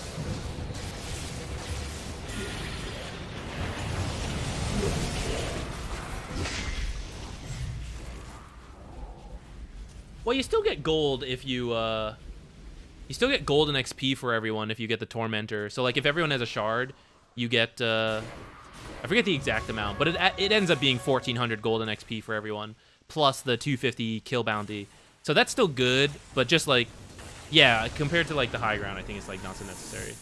Got some creep cutting, that's pretty good. Someone's got to kill these though. Someone come over here and kill them.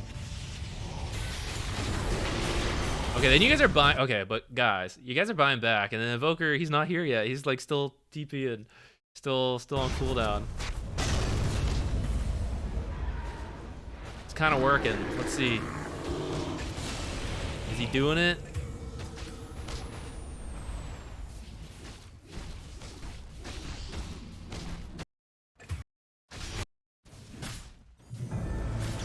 Okay, force double buyback. No Invoker. I think all you guys, they only had these creeps and they came down here. I think all you got to do is clear these creeps and then you're good. I don't know if you even need to buy back. But come in. Ecto on the Wind Ranger. Was it the Fatal Bonds and these guys? This is too funny. Sidestep. Eat a skelly boy. Unfortunate. Hey guys, I'm pushing. Third Roche, anybody? When's that timer?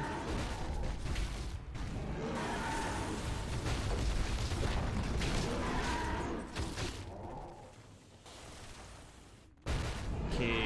Wait for Clinks. Wait for Clinks. Wait for Clinks. Okay, I don't. This guy chose to grab a creep. I think he should have grabbed the Ursa, and you guys would have been in a questionable spot because Axe is gonna like TP up here. Like they're gonna start some shit while Clinks is still dead. Well, you guys got a little lucky. Clinks grabbed that creep. All right, let's see the throw. You guys threw around here. You guys about to fight without Clinks? Okay, Clinks is here. A little scattered. Okay, people over there. All right, guys, you have really good vision up here, and Roshan should be up any moment. So just play for Roshan. I'd go move down here. Unless you think they're coming out here, then you can play in your vision. But actually, because Roche is up, I would go do that instead. Don't walk into here. I think it's about to happen, but let's zoom back. If they're not here, And they're not here because you guys are here. And currently no one's pushing bottom, so they're probably not in that area right now. There's only 2 places left. There's the base, and there's this area. And actually, I guess there's Roshans. They could have like gone through the Roshans and through the Twin Gates and stuff. But the point is, this is one of the areas they all could be as a group, and no one should walk in there on their own. In fact, you should probably, even as a team, not go in there, because it's just too difficult to go into an area you have no vision, and the enemy may have vision, and they have good like AoE initiators and stuff. It's just too tough. Even this is pretty risky, right? Again, you have like one hero showing here. Now you're showing mid as well. And the others are like in the middle and they're not that fast compared to like some of the other heroes you could have. So like if they just initiated right now, Ursa's effectively on his own and you're going to be in a questionable spot. This guy feels comfortable. So you do see him, right? The support feels comfortable to come up here and de-ward. He's either bad, that's number 1, he's bad, or 2, he's got enough people with him that he feels safe to do that. So this is dangerous. Oh my god, all 5 heroes are here. What? Still gets Echo off though. Kills the Slark, let's go. Intentional feed.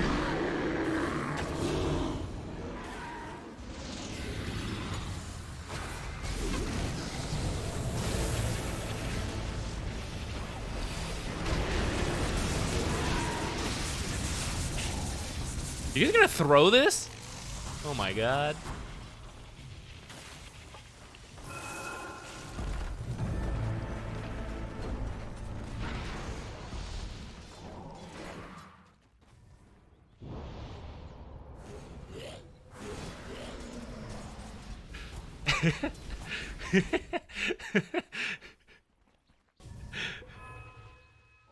All right, so from here, we'll just imagine the rest of the game, right? You probably just pick up the next Roche. You wait for one of them to step out, but if they don't step out, you go push bottom because this is already like 2/3 dead. You watch Ursa hit it with Aegis, and he'll even have like super low cooldown and rage. So because this is the 3rd one, so you'll get the Ags from here. So you'll just like whittle this down. Eventually they commit, and then you can like counter Echo. Alternatively, you could let Clinks hit the building.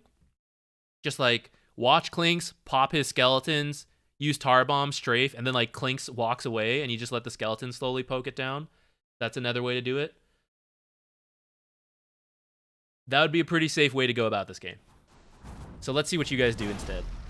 You guys perhaps show in all 3 lanes again. Perhaps someone dies to Tormentor. It starts with the Clinks. All right. So earlier, we reset. We just need 84 seconds. We wait for that. They might get Aegis in this time, but we can still win fights together. Wait 84 seconds. Play it safe. Cut creep waves if you got to. Only on people who have buyback, which fortunately all of you do. All right. Unfortunate we died. But now we chill. We wait. We put Forged Spirits to use safely. I'm going in, boys. I'm moving in. No, wait. Shit idea. Let me leave. Uh-oh. Uh-oh. Where do I go?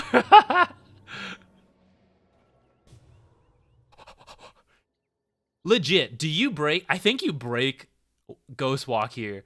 I think you like blade mail in the trees so that they aren't affected by Ghost Walk when they walk through here.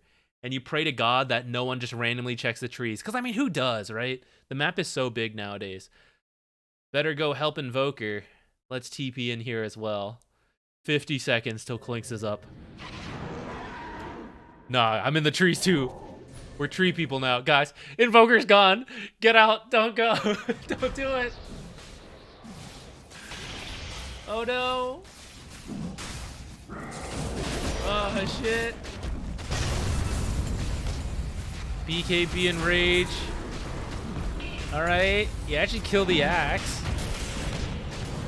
Abyssal that Golem. Screw that Golem. Alright. Okay. Actually, maybe we can go back in. It would be a little wild. You got the Aghanims though. That was the BKB. They actually use like everything. I actually think you could like Glimmer in, Disruptor ult, go, Invoker. Invoker's got a TP though. Invoker has to jump, like come in, and then like Tornado go. Or maybe you guys just let it go. Alright, letting it go is probably the safe bet. But I actually think you might have been able to do that.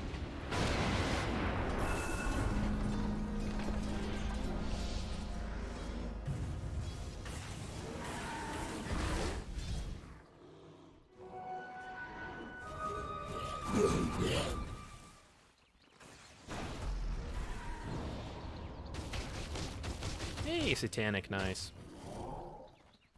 You're building your own Aghanims.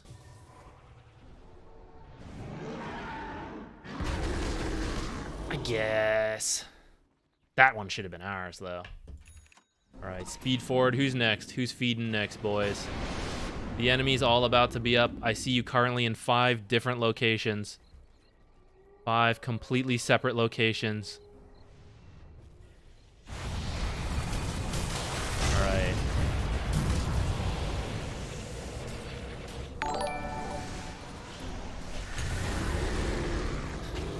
Damn it, how do you know we have no detection?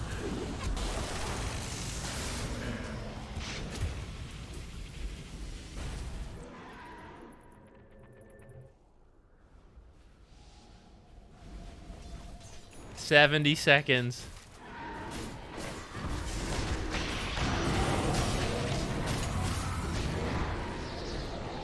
I think you have to pop BKB if you're gonna go for a solo pickoff like this. Since he's got the disarm, and you can't really afford any side stuns. I think it's just not worth it. Axe is so difficult to kill. Oh no! I've run out of tips.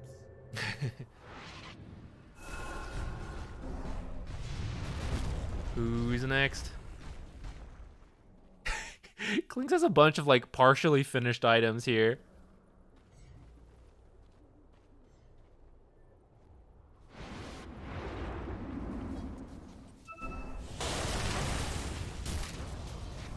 Alright, you gotta decide, I guess, now if you want to like buyback fight it or just give up. Give up like one set, see if they push further, then go. But you're gonna, I don't know, you should decide, I guess. So you go ahead and echo right off the bat, but you didn't like buy back with it either, which makes me think like it wasn't fully coordinated. Like otherwise that should have been a buyback on the echo, because now you have someone dead who doesn't have buyback, which means they can potentially end the game or mega here. So like if you're gonna commit, you gotta commit.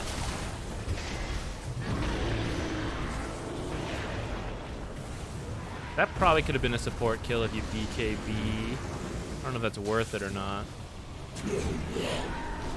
Okay. They left.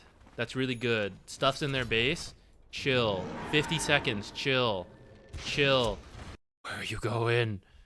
This is a 40-second cooldown. And they know you just used it. They could kill you, Invoker, or they could just go here. I don't really want a refresher to go home.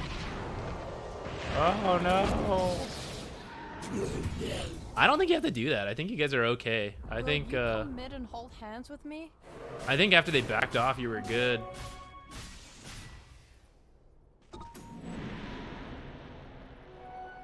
Thought you could get the one-off on Slark. That's fair. It was really, really close. But he has Aegis, so like, I don't know. I think you have to, I think it's still like, we gotta commit or not commit. That's something you should decide. Like when they're coming in, you guys should say like, hey, if I see an opportunity, I'm going and you need to buy back. And if he was like, I do not want to buy back, then you like, you reconsider. You're like, okay, I'm not gonna do it if I see an opportunity.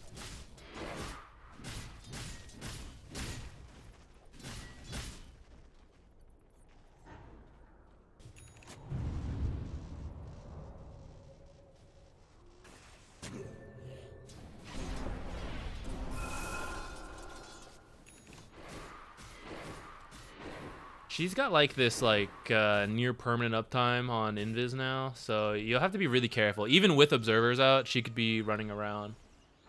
You'll be really careful about being on your own like this.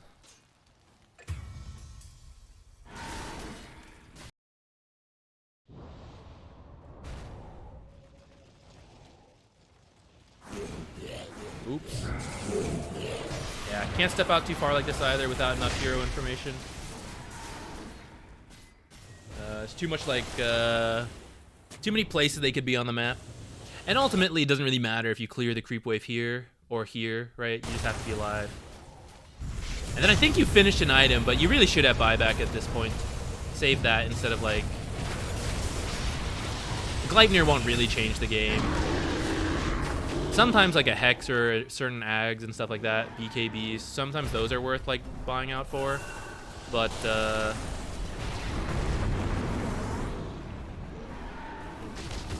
some items like help but aren't like massively game changing.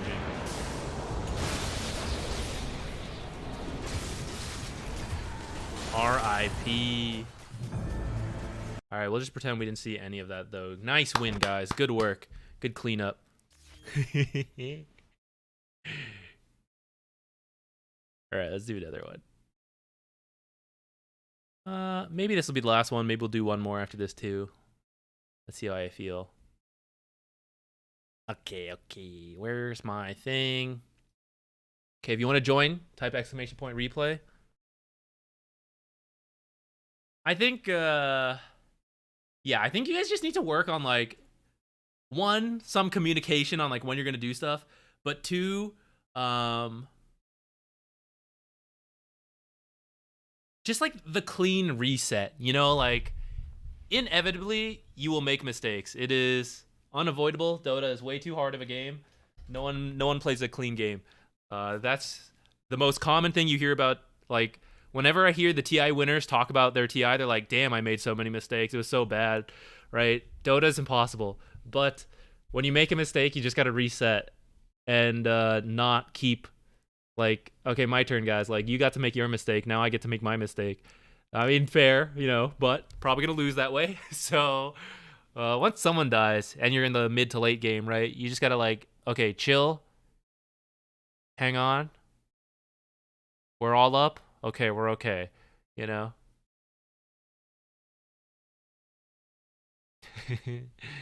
Yeah, crazy, right? It's a good thing you guys ended at 40 minutes. Wind Ranger 4. I guess you can. Honestly, I haven't seen it much. It's good enough to be a core though. So I kind of think people are preferring to do that.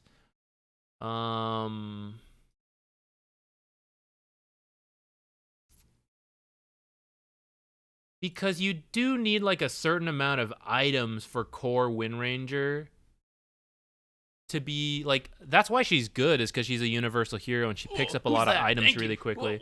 Oh, Harry JD, thank you. Thanks for the sub. You don't have to though. Don't ever feel pressured. These are all free and for fun. But I appreciate the support. Thank you. I haven't seen it, so maybe if I saw it, I would have, you know, maybe a different feeling.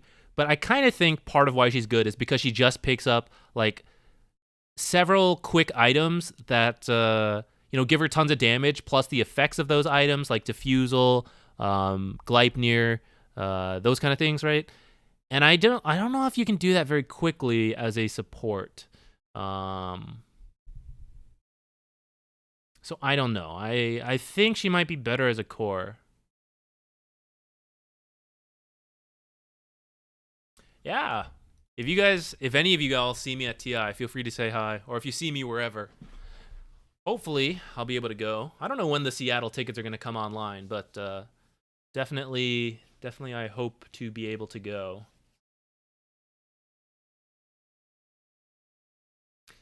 Join in the raffle. Join in. You'll definitely be there. Oh, I gotcha. I see. I'll look forward to it. When your banner comes out, I'll buy the supporter pack to make sure I got the voice lines.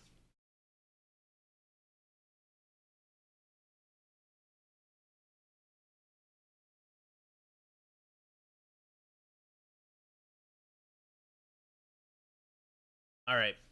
I'm going to pick the next person. I hope you've all joined. Anyone that wants to. Here we go.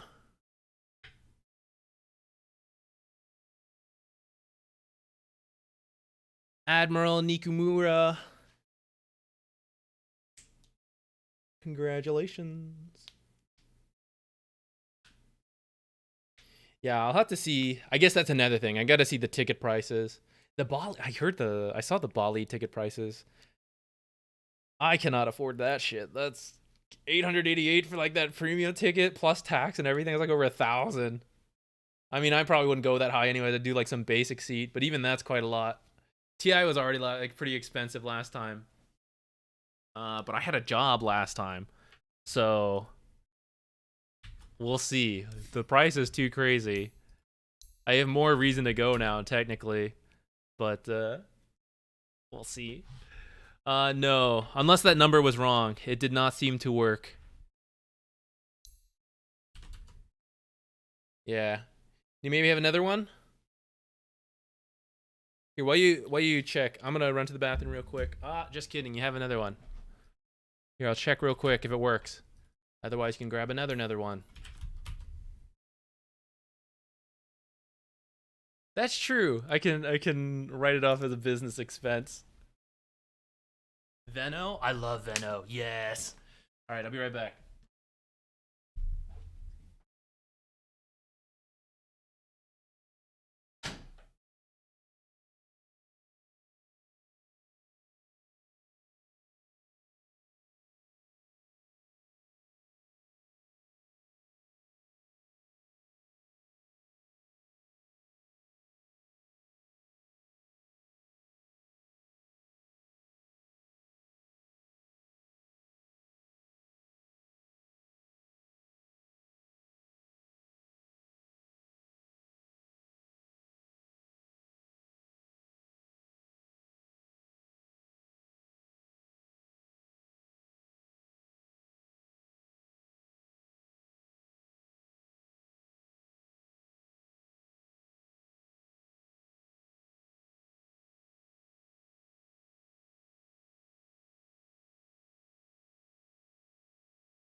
Okay.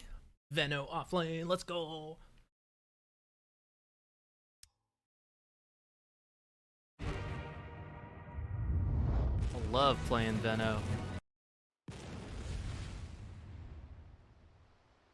Okay, what was this? You're partied with someone. Unfortunately, you're not with who you partied, unless you guys maybe like swap around, which you might. Where's my game info thing? Okay, this is Legend off lane. Done. Friend only plays Enigma. Nice. Okay, where are you? I think that was a blood grenade I saw you use right there. That's fine. You got the first blood. There's a Huskar. So yeah, actually I'm down for the fast earn. I sometimes kind of like, especially now that I'm universal, I kind of like getting like the Wraith Band or Bracer if if it makes sense. Like this game, I think a Wraithband would be pretty good because this is all like very physical damage lineup in this lane. But also boots to just like permanently kite Lifestealer, and when you get queued by Dazzle, you're like pretty fast, you cannot run it. I think it's okay to get the boots first and then go for the urn. Because the urn stats themselves are actually pretty bad. So it's only like, oh, if I can get kills right away, then like, sure. Which, you know, maybe you can, like, example here. Ah, damn, good deny. But yeah, sometimes I feel like I get the urn too quickly, and then I'm like, I wish I got something else. Oh no, Crystal Maiden, what are you doing?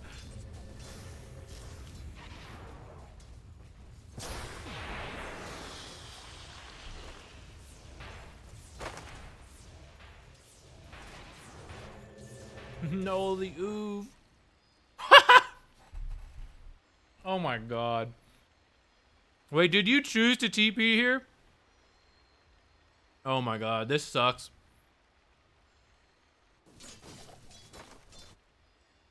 Did you like did you like auto cast a TP home?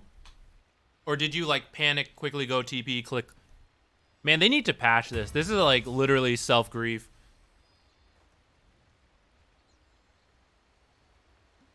Man, you know what sucks? You're not even in the fountain. Someone get me out. I don't even know if you can. Because you're on a cliff. It's not even the trees. You have to TP out again, and then you have to walk out. Ooh, yeah, maybe place a tree. Can you try?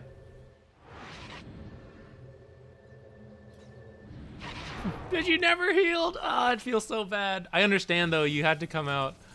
Oh my god, that sucks. That's pretty funny. I'm gonna check that later. Maybe we can place a tree to get out if that ever happens. That should be like a warning video, maybe like, be careful. I think I saw it on Reddit, but I honestly thought it would have gotten patched by now.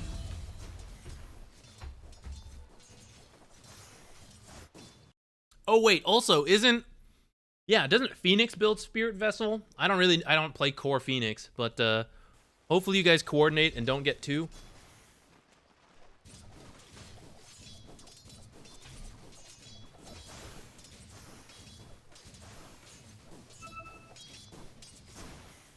We bought two. Man, you guys are even partied. Oh my god.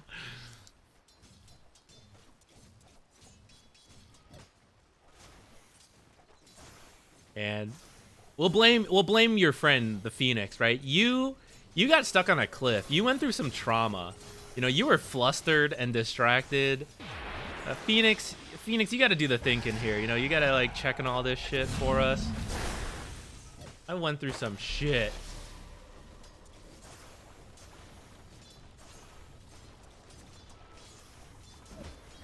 Okay, so let's say Phoenix builds the what's it called? The vessel. I'd say for you,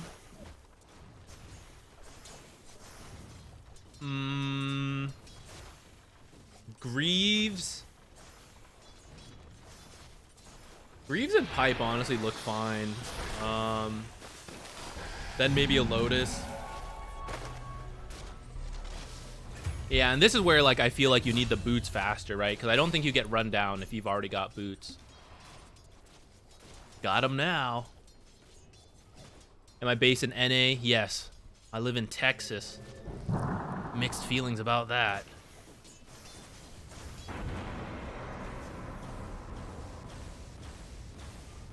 Full offense to anyone else in Texas.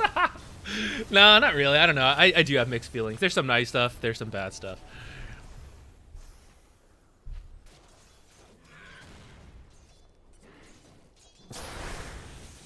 What's the build for... Is that meant to be Veno carry?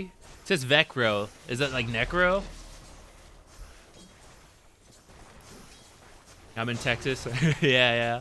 I mean, I've only lived here for a year. I came from North Carolina, and then I moved up to Illinois for a year, and then my job moved me down here, and then I quit. So now I'm still in Texas. And there's definitely stuff I like, but then stuff I'm like, why do you guys have so many roads? This shit sucks.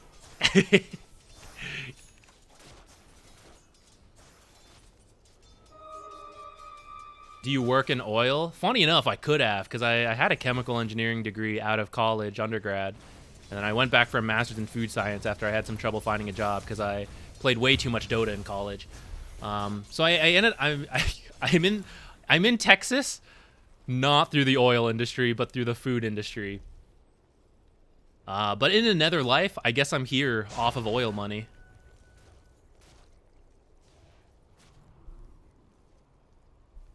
Yeah, or the space industry. My friend almost came here through the space industry. Yeah. I'm not gonna worry too much about your like let's speed up a little bit, because I don't know, it really sucks. You TPing on this cliff literally griefed you so hard. But I do think getting boots first instead of the urn, like even if you do go Spirit Vessel, right? Let's say you don't have a Phoenix mid, that's one more traditional. I do think urn right away, I've had very mixed results on. And I find like boots and or like the bracer or Wraithband like we talked about first has felt like safer. And like if you get a kill and you don't get an urn charge, like whatever, you know, like it's really not that big a deal. And you only need the Spirit Vessel truly for the Huskar, and the Huskar's not going to be in your lane for quite a while. So I think like the boots first to guarantee like I cannot die here, and then the urn to like, okay, now I like want to start working towards that Spirit Vessel. But besides that, like I feel like well, we didn't really get to see it, but I think you would have been okay here, right? I saw you kind of your best. Now you're kind of messed up a little bit. Hey Rom, yes, there was a raid. I see you pivoting. I see your team realize like, oh shit. You could have probably kept the casual urn. I think casual urn was maybe okay. But maybe it is safer to just have only one. In my mind, Phoenix isn't always there for every kill, you know? But maybe you would steal a charge here and there throughout the game.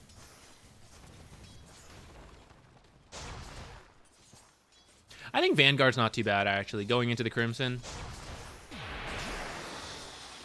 I do think the Dispel's pretty nice from the Greaves, along with just, in general, everything, you know, like the armor aura, the heal. I do think that part will be pretty good. Your build seems fine, like skill-wise, that all seems good. Oh, though actually, something I do kind of like, 2 points in Q, if you really think you can get kills, which against Dazzle and Lifestealer I think would be hard, so I wouldn't do it. But like if you are getting the urn, the second point in Venomous Gale like doubles the damage. So if you want to like get that, go for kills with like 2 points in Q, max Poison Sting, and then like skip Plague Wards to like level 8. I do think that can be good in the right games. But I do like the utility of 1 point in Plague Wards. Yeah, I mean, I frequently get like the 4th point in Plague Wards too, because I do think it's like just generally good. But in some matchups where I think like you can be really aggressive with the 2nd point in Q, I have done it. It's mixed though. Sometimes it doesn't work, and then it's like, damn, I wish I had Plague Wards. But I mean, it is a lot of just like extra damage on this.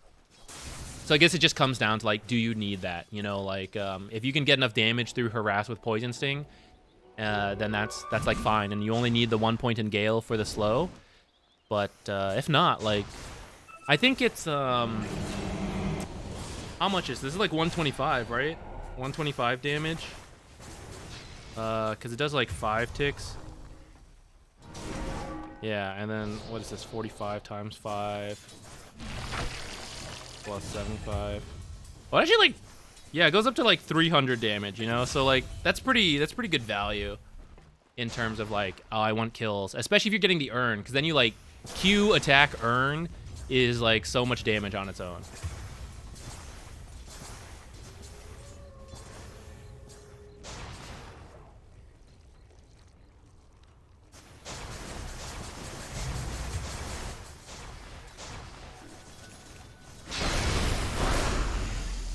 Huskar. You didn't have better things to do than sneak around the side and get me?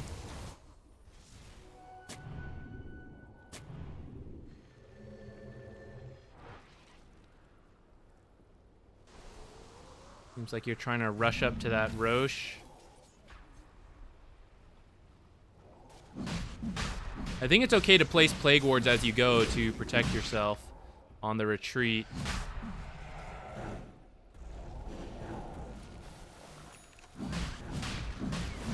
Yeah, I think you should probably be placing some like Plague Wards even while you wait here, just to see the area and be set up.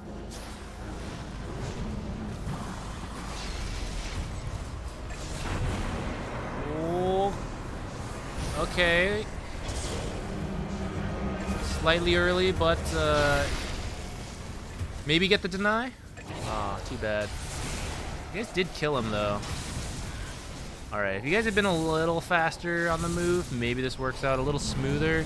But I think it's not the worst. Actually, it's... Oh, you guys weren't done yet. Hey, hey, hey, look at that! Yippee!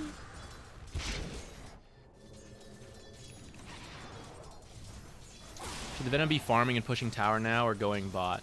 Sorry, I kind of missed when you asked that exactly. I do think keeping control of like whatever side Roche is something good against a Huskar specifically. So at that point, I think it was top. So I think it's okay to like be up there. But unfortunately got like caught out by that Huskar and then killed. I'm up for this Halberd. I do think afterwards though you should just like round out the auras for your team.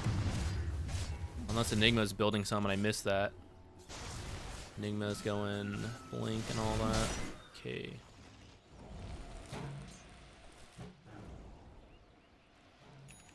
Because actually, Phoenix could actually build a Halberd, but I don't think Phoenix will build any of the auras.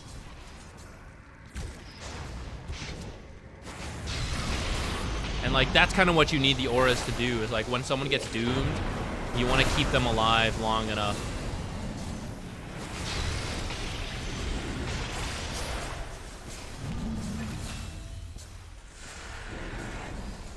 I don't know why I hovered to double check you had the health reduction talent, because I know it's on the left, but I still had to like see it.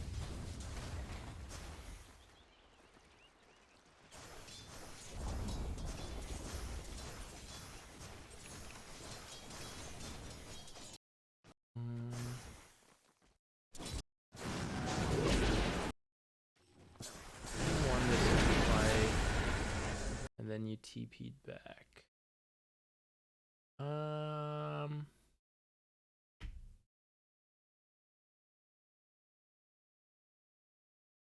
It's kind of okay as long as your team takes this. I'd kind of prefer if like Wraith King came down here, I think, but his is down. Maybe it's okay.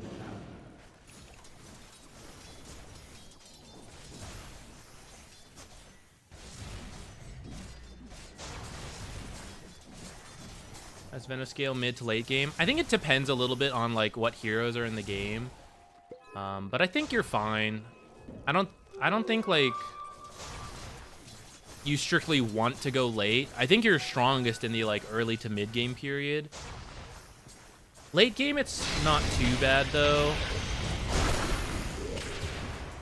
but you have to.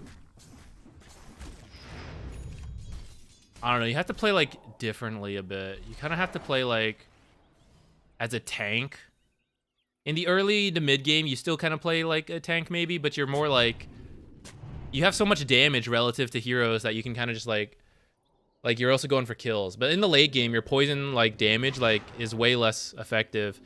The percentage is like thankfully there for the ult, but like for everything else, it's like it starts to like drop down. So then it's more about just like, hey, focus me. I'm going to be really annoying, but hard to kill. And if you try to ignore me, then I'm going to like slow you a ton with everything and like be whittling you down. So I feel like that's his role in the late game. But in the early game and mid game, he's more aggressive and he can actually get kills.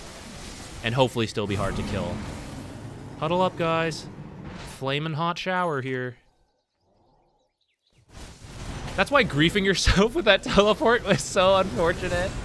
Oh man, because you were set up to like wreck that lifestealer. I feel like the dazzle trade, like Crystal Maiden dying and then you getting run down by that dazzle and being forced to TP out was pretty bad for you actually. But I think even after that, you would like get back to the lane, and if you get boots, for example, Like, I don't think Lifestealer can do anything in that lane, and you make him completely miserable. And then you win that lane, you like take control of the tower, you pick up the auras pretty quickly, you get really hard to kill, and then you kind of do what your team's doing now, but just like from a stronger position. You had that unfortunate TP, and then like you also bought the double spirit vessel, so you had to sell it. So you had like several things going in like against you. Mind if you use the TP for content? I'll have to think how I pitch it. I don't know. I might just demonstrate it's possible, because that was super unlucky, but that was really funny to see. Oh man. I'll have to see where you clicked. Actually, we'll do that at the end of this replay maybe. Which, let's keep speeding up, because let's see, 9:19 here. Yeah, we can do, let's do like one more after this. You know, I'll just go ahead and open it now so people can start joining in. But we'll keep watching this game for a little further. Okay, if you want to start joining in for what's probably the last one of the night, type !replay. When should you upgrade Vanguard to Crimson, and in which games? If you're on Veno and you're building a Vanguard, it pretty much means you're going for Crimson. If you're a different melee offlaner who's buying Vanguard to get through the laning stage, you may leave it at a casual Vanguard or disassemble it for like Octarine, like Dooms have been doing. However, Crimson is really good right now, so a lot of people who are buying Vanguard are doing it as like a strong early game and as a pathway to Crimson. So as long as the enemy has like a reasonable amount of attackers, and especially if they have like a lot of fast attacks, then Vanguard's pretty good. Crimson's pretty good, so I'd honestly upgrade it most games, but how soon you need to do it kind of depends on like how quickly the heroes are going to get involved and all that.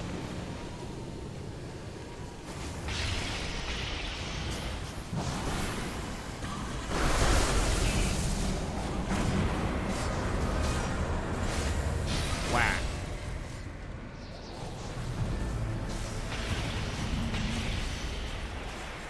Yeah, this is where like Greaves, right? You Greaves your target, the ally who got doomed, and when they get really low on the doom, the Greaves aura kicks in. Yeah, when they fall below 25%, they suddenly get like 14.5 extra HP regen, which helps to counteract some of this doom tick damage. It's not perfect, right? But you really do help extend their life by a couple seconds.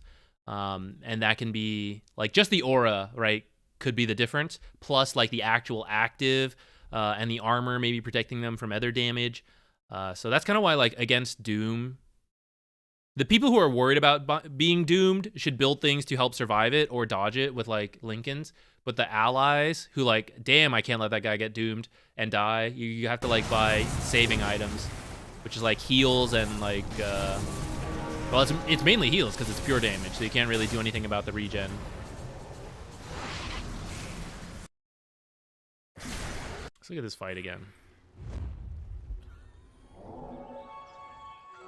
Okay, so first of all, you guys are smoked but split up, and it's to Aegis, so you got to be really careful about which fight you choose.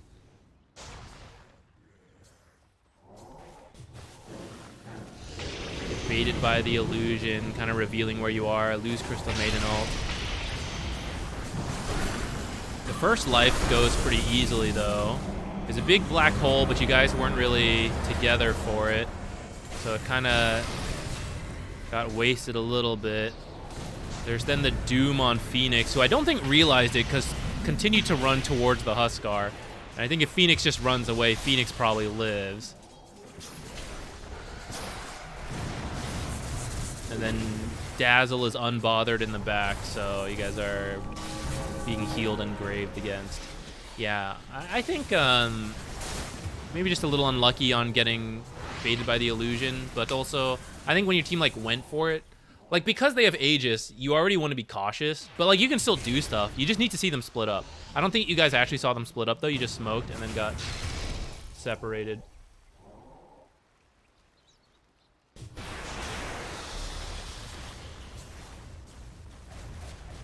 Felt this Lotus wasn't a Greek, but I'm not sure.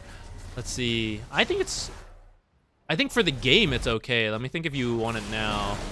We'll reflect Doom, Wind Ranger Q, some Dazzle stuff, a little bit of Huskar stuff.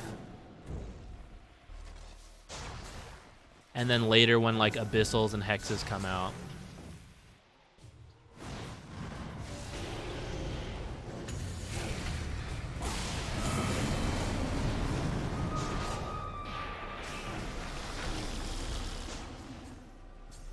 I think you want Greaves first, but maybe Lotus next.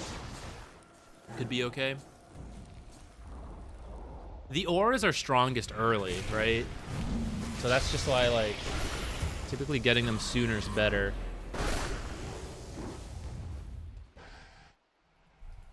Okay, this might be the beginning of the end, because I think they come up here, do all this stuff.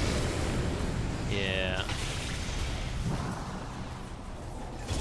Last chance, join the replays, because I think we're about to pick another one.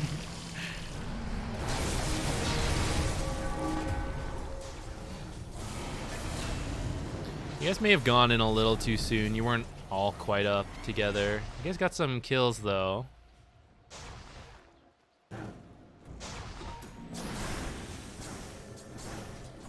Put this in.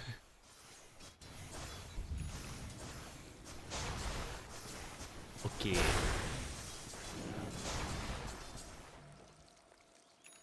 Bingju. You have won.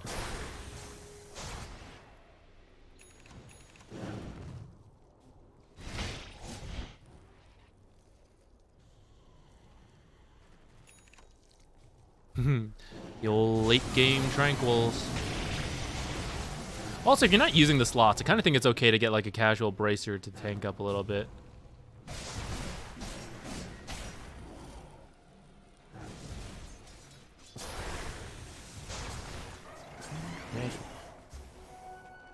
Alright, let's see. I think you guys probably do just like, yeah, slowly fall down. So for you, ignoring the TP and the double purchase, I think, let's say you do get Spirit Vessel. After that, I would pick up the auras first, like before the Halberd and the Lotus, I think.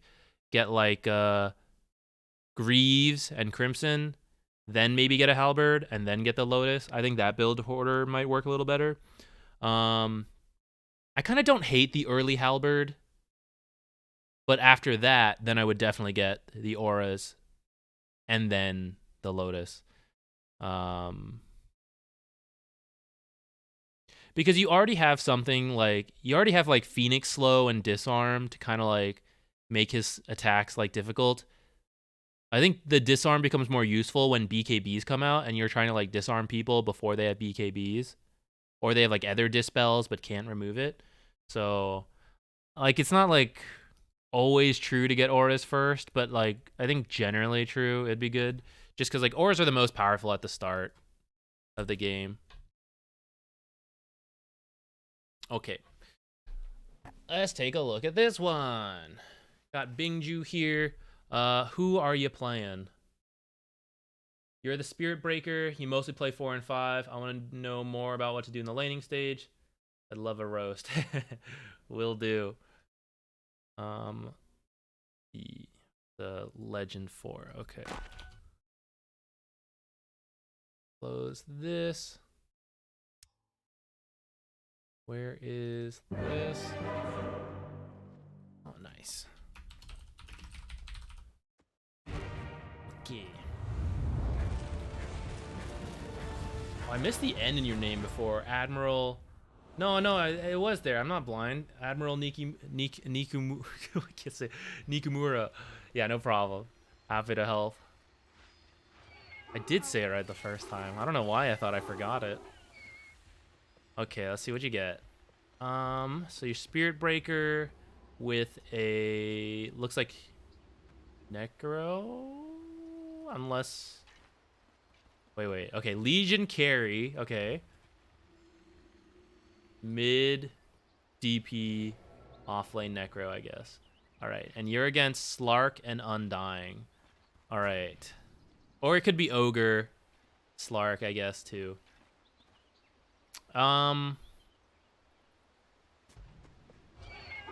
I don't know if just being tanky will help you all that much here. Slark actually loves tanky people that don't do a lot of damage because he just steals the stats. So I think you actually probably want to just go straight move speed. Like sometimes you can get Orb of Venom on Spirit Breaker if you think you can be aggressive. But I think if you try to be aggressive here, you're going to struggle. Especially if it ends up being Undying and not Ogre in this lane. So I might just get move speed. And I think your job is to like pull the lane towards Necro. Block camps maybe. And then like roam to the other lane. To try to like help them out. Damn, I don't think you even got an assist. I think he speared you away before he died. What an asshole. Oh no, you did get an assist. Okay, thank goodness. Whew. Quick blood grenade, save him. Actually, I don't know if you need to really, but I'm kind of okay if you die here. Oh, we got him. Yes. All right, you got Q to start in the to help with this first blood, so I think it's all right. I think maybe just dying. Actually, no, Zeus is mid. Yeah, maybe it's good to make him split it then. Yeah, usually you like to start with Greater Bash. Because of that first blood shenanigans, I think it's okay. Okay, Ogre's up here, so the lane's a little easier than I thought it might be. But yeah, I think your job is like slap this Ogre away from the Necro. And the more levels Necro gets here, the better he'll be. So like, you want level 2 at least. But the more solo XP you can give him, I think the better. That's why, yeah, I think you don't want this early fluffy hat against a Slark, but it'll be okay against the Ogre.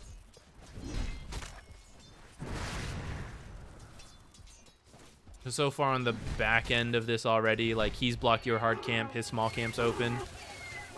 That's bad news for you in terms of the lane equilibrium.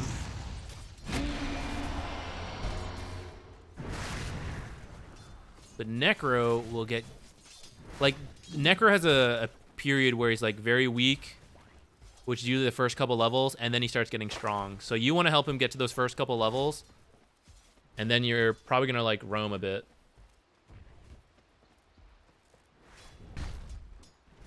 Mid, you can also get like some early kills. Oh, and this is the other thing. So like, yeah, there's creep dragging, which to be honest, I just don't know. I haven't seen it too much yet in this current like new map. I don't know like how good it is or not.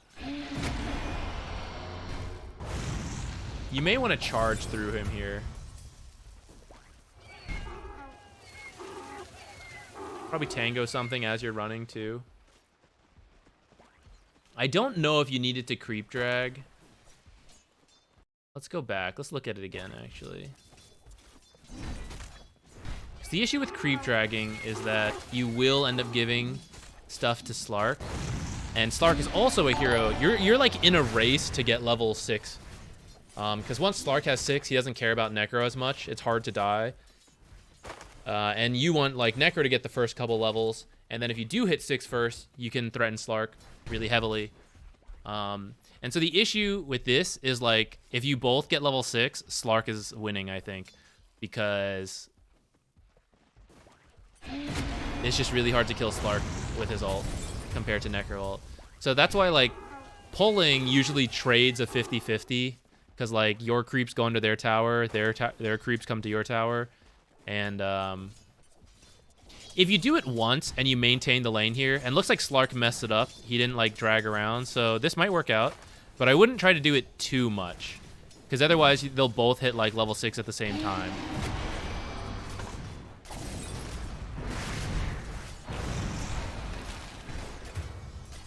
All right, the first charge was okay, but you need to back off sooner because stuff like this will happen. This is kind of what I was saying, like you actually don't want to be that tanky, or like it doesn't help to be that tanky against Slark because he just steals a ton of stats and he just gets stronger and stronger, then like wipes you at the end. So I think you had the lane in a good spot, and then I would just consider going bottom, you know, like even TP there and charge out, and then you can just twin gate back. Could work. Or think about mid. The water runes are not so important to contest as they used to be in the past, I feel, because of the side lanes being more important. But power runes are still really good to fight for. And water runes are okay too. It just like depends on the matchup.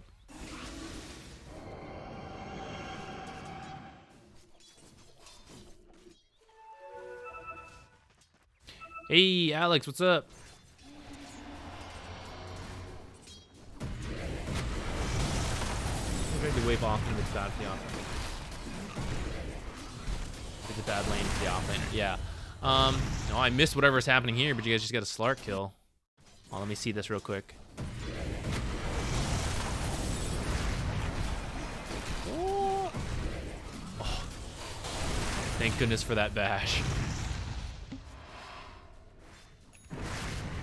While you're salving, backpack these. Okay, so right now, leave. Go bot. Go make a play here. Go through the twin gate. Pop out bot. Or go charge mid. One or the other. Like, leave Necro here. You want Necro to, like, get the levels. You're okay. Honestly, with level 2, I think you had enough to start giving Necro solo XP. Definitely by level 3, you're good.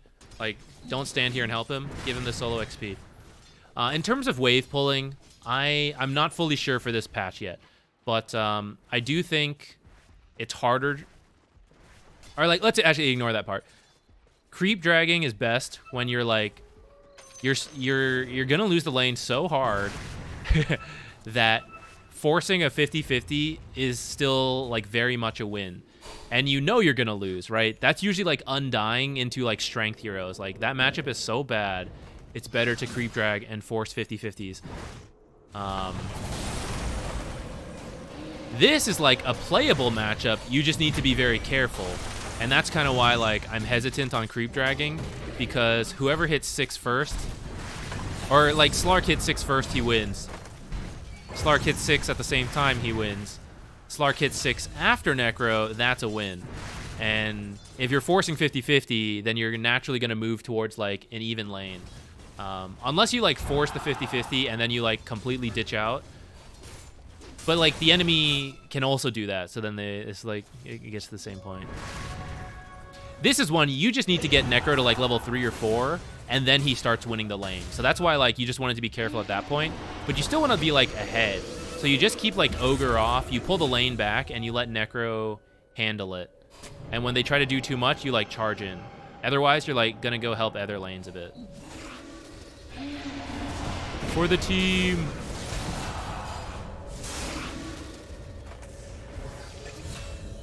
Oh, you're going Pavise first. That's interesting. I have not seen that. I don't know if you should, but I guess we're going to find out together. I think boots, at least brown boots first, is very, very good. Because you do damage based on move speed, and you're like one of the most natural roamers. So boots, at least the brown boots, is incredibly important. Yeah. It definitely happens, though. If you were testing out a new build, I get it.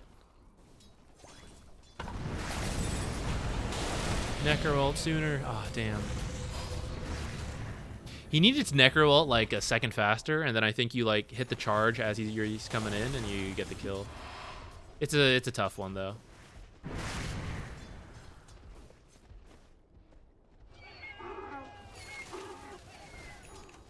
Pavise as an item this game is fine.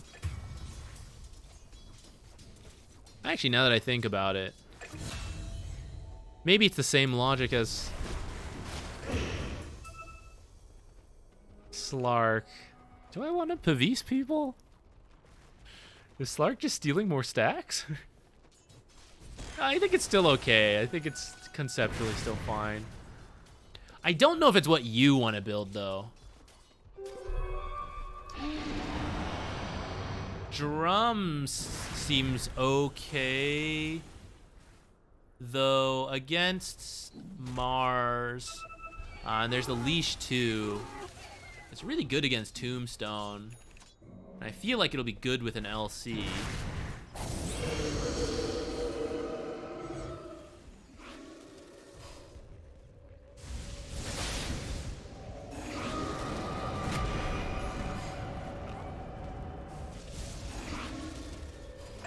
I think you just run at Zeus there. I don't think you, like, run away.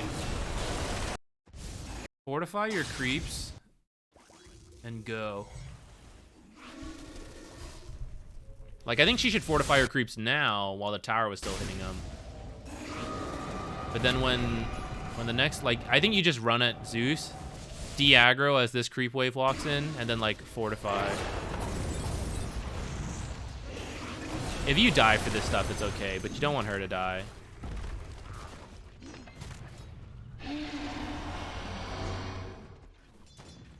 Come here, Mars. Also, I forgot to be thinking about XP runes. That's on me. We gotta get out. This is dangerous. We dueled. Oh, I guess we had the Witch Doctor. That was scary. Maybe Witch Doctor should go first and then the duel. Okay, TP's here now. Got his ass. Yeah, I kind of do. I like the Shadow Blade in general. And I think it's not too bad here. I think your main job is like initiating, you know? Like, what do you need to do that? I think you probably should have canceled this a while ago. Okay, okay. TPing out, not too bad. I'll probably cancel before you cross that midline. Ooh, yeah, actually Solar Crest I think is good here, because you have the LC, so you can use it with her to get early duels. Not like that, though. But at least you'll also get move speed. I like Solar Crest. I think that's good. I think Brown Boots, maybe Phase into Solar Crest does sound good. And then maybe Drums, maybe Silver Edge. Or maybe not the full Silver Edge, but like the Shadow Blade.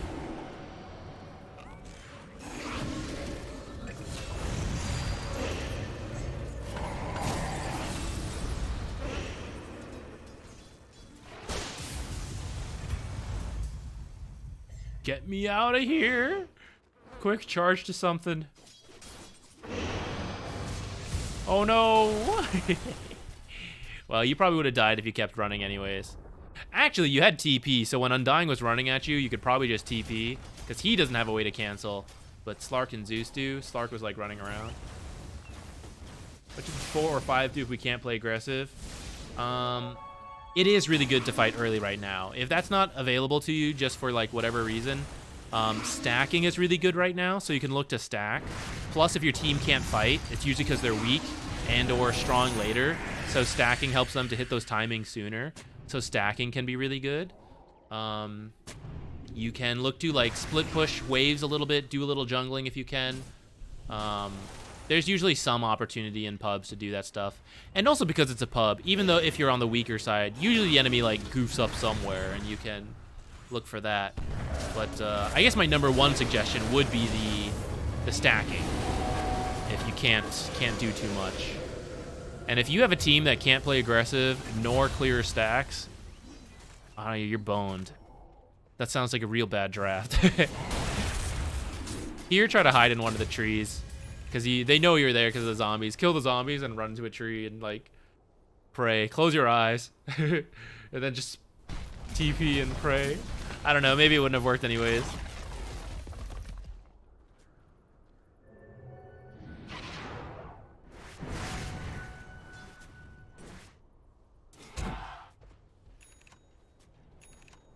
Your LC building.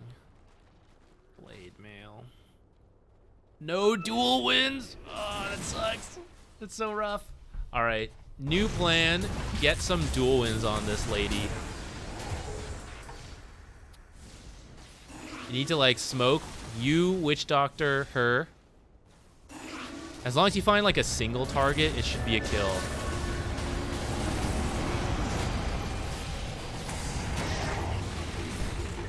Oh my god, please. Oh, she doesn't have a dual win. That's so rough.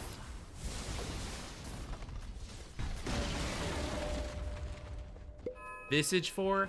I haven't seen too much Visage 4. I've seen a couple Visage off lanes that looked okay. I don't think I've seen it as a support though. Why? I don't fully know. I don't play much Visage, so I don't have a good understanding of the hero, to be honest. I don't understand like the nuances of like when it's happy as a support or not. I don't know if I don't have the best information there. Did try a few times, got it. Yeah, I mean sometimes that happens, right? This game looks like to be in kind of a pretty rough spot without any dual wins. Not impossible, right? But we just need to like, we need to get a little lucky on some fights. All right, we got our Necro ult kill. Ah, please. We got one.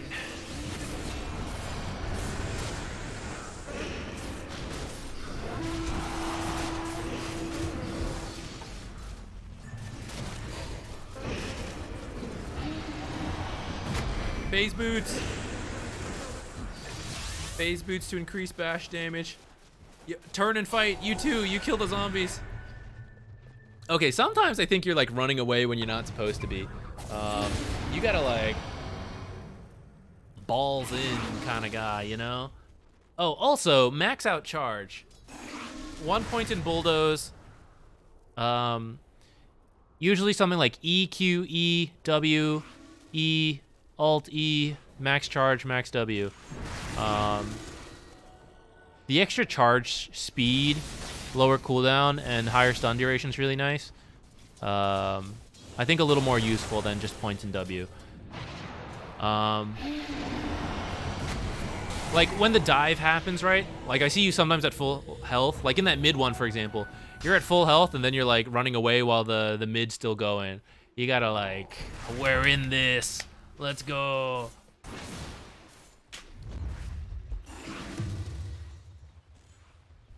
Is Axe 4 still meta? Not really. I think I saw it once, and I think I crushed it. So I don't know if it's the best. Universal heroes are better as core than support. Might be kind of true, but that might also just be them being overtuned right now.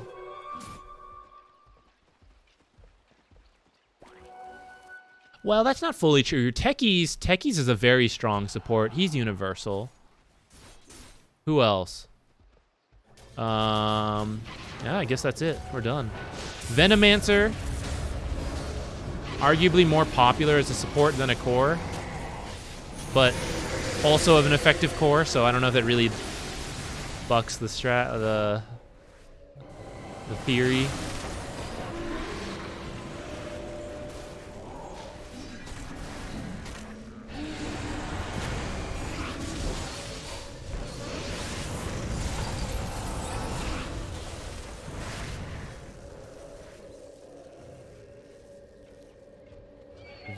Venge doesn't seem like she has enough.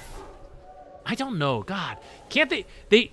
I want to play Venge. I need her to be good. Just give her more stun time or like damage or something. Make that hero good so I can play her. Give her more. Okay. More armor reduction on the W. Longer stun time. Done. Strong support. More attack damage. Or a buff to E, she's a core. Attack range. Attack range is risky. That might push her into core. I want to play her. That means she needs to be a support. Well, I guess we can play offlane somewhat decently now. So maybe we can... If Venge is an offlaner, we could do that. And attack range would be one way to do that. He has a pretty bad attack range.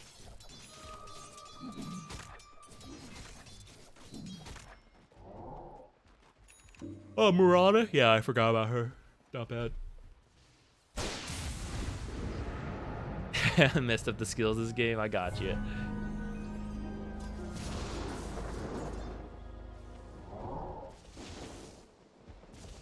Venge needs a bat buff. That's going to push her into core territory too, though. I say that like it's super bad. I used to enjoy Venge core way back in the day. I think her passive still gave regular old base attack damage buff. It went through like 6 variations.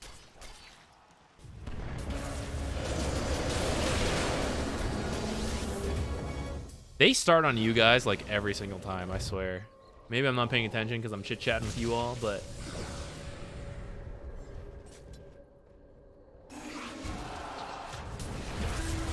Egg slow on her E. Wait, what the...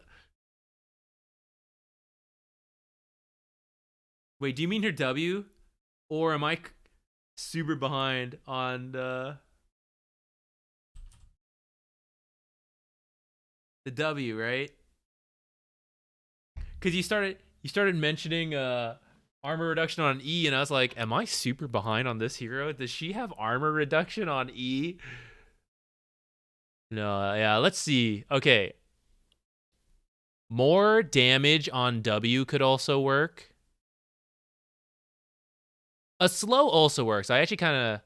Well, the issue... So many people are getting this. You're just getting, like, extra slows and stuff. And so then we've got, like, a power creep issue. But, like, maybe it's still fine. I don't know. Q... Like, stun duration or damage. Like, buff one of these. The cooldown and the cost are actually kind of okay. The cast range is not bad. I think it just needs more damage to be more useful in the lane. Or a longer stun. 1.1 up to 1.4 is like very sad. Make that better. Base damage bonus. I think this one's like kind of okay.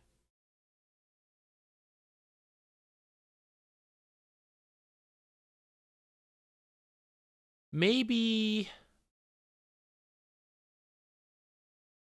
The damage reduction on swap was a cool addition. And the cast range being a little higher than it used to be. Like, I think the ult is in a good spot. I really think one of these abilities or her natural attack damage need to be better. Or her stats. How about you guys give her, like, tons of mana regen? I don't know. Like, these stats are also mediocre. Tiny attack range, tiny health pool, poor mana, you know, like slow movement speed, armor's average, attack average, damage average. It's just so mediocre compared to like others. She needs something.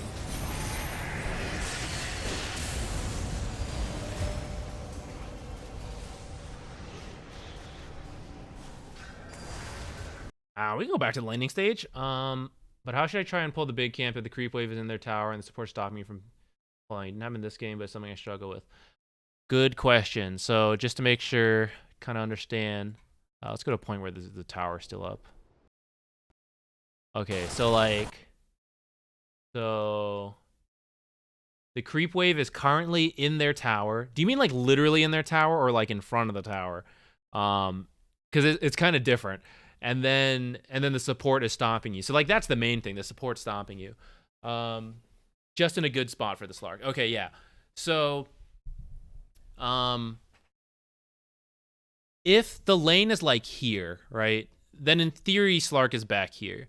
So this isn't actually on you. It's more of like the offlaner who is supposed to help you do the pull, which is like the offlaner is supposed to come out and zone the ogre, for example.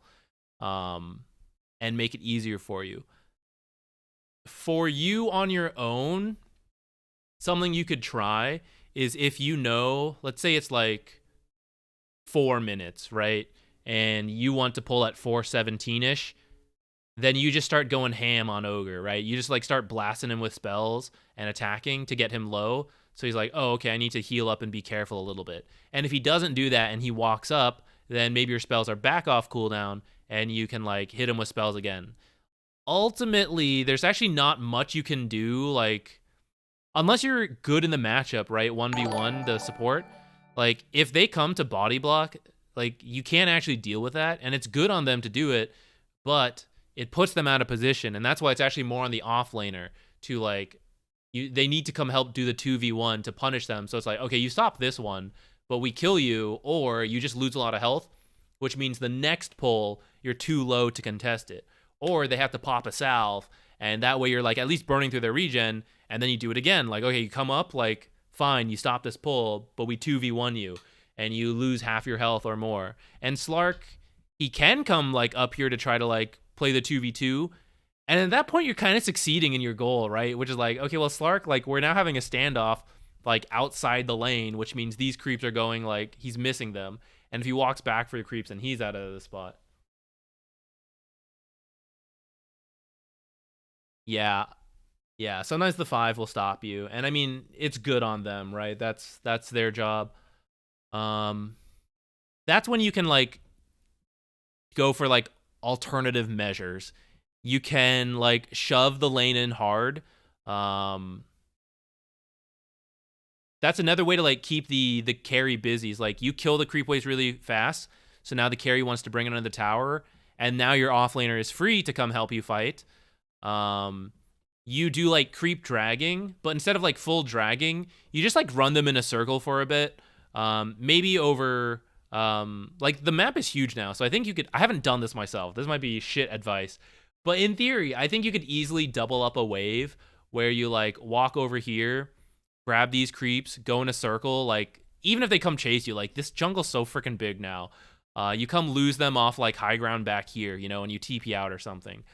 And then because it's a double wave, it's going to shove, and now you just stop the enemy from, like, connecting the double wave into a camp. So that's, like, your biggest fear. If you do that, and they pull it into, like, a stacked camp, you might be super screwed. You might have just ended your own laning stage. But as long as the camps are blocked, or you don't let them do any pulls, or as long as it's, like, a single camp, like Kobold's fine, it's not even going to do anything, then that's an option for you. Yeah, you need to, like, start trying to harass and zone them a little earlier to, like, set up the pull if it looks like you really need to. But it's not easy, right? Sometimes it's just, like, the way things go. Okay. I think that might be it. I might stop for the day. Let's see where we can go. Oh, I know where we're going to go today. Go to the Math Magician. For sure, we're going to Math Magician. No problem. Everyone, thank you for dropping by. I greatly appreciate it. Even if you came from the raid and you're just hanging around chilling, that's still great. I am thankful. I will be streaming again on Friday. And if you want, I do have a YouTube channel. There's support stuff there. Actually, some core stuff as well. I'm slowly mixing in a little bit more. And, yeah. The Whose Fault Is It Anyways? Kind of funny, educational. Been working on that. See it if you want. If not, it's all good. Next Wednesday, we'll do these replays again. If you don't give a shit about me playing games, then that's fine. Wednesday, I'll do this again. We're gonna go over to Math Magician. There was a little bit of he could use, I think, some support. I wanted you guys to see he's a good caster. There was some like drama with the essay coverage, right? So let's go over. You guys can see that definitely worth the cost of paying the talent properly. And I think it'd be nice. So I will see you all on Friday. If you care to drop by the stream, have a good rest of your week. Peace out.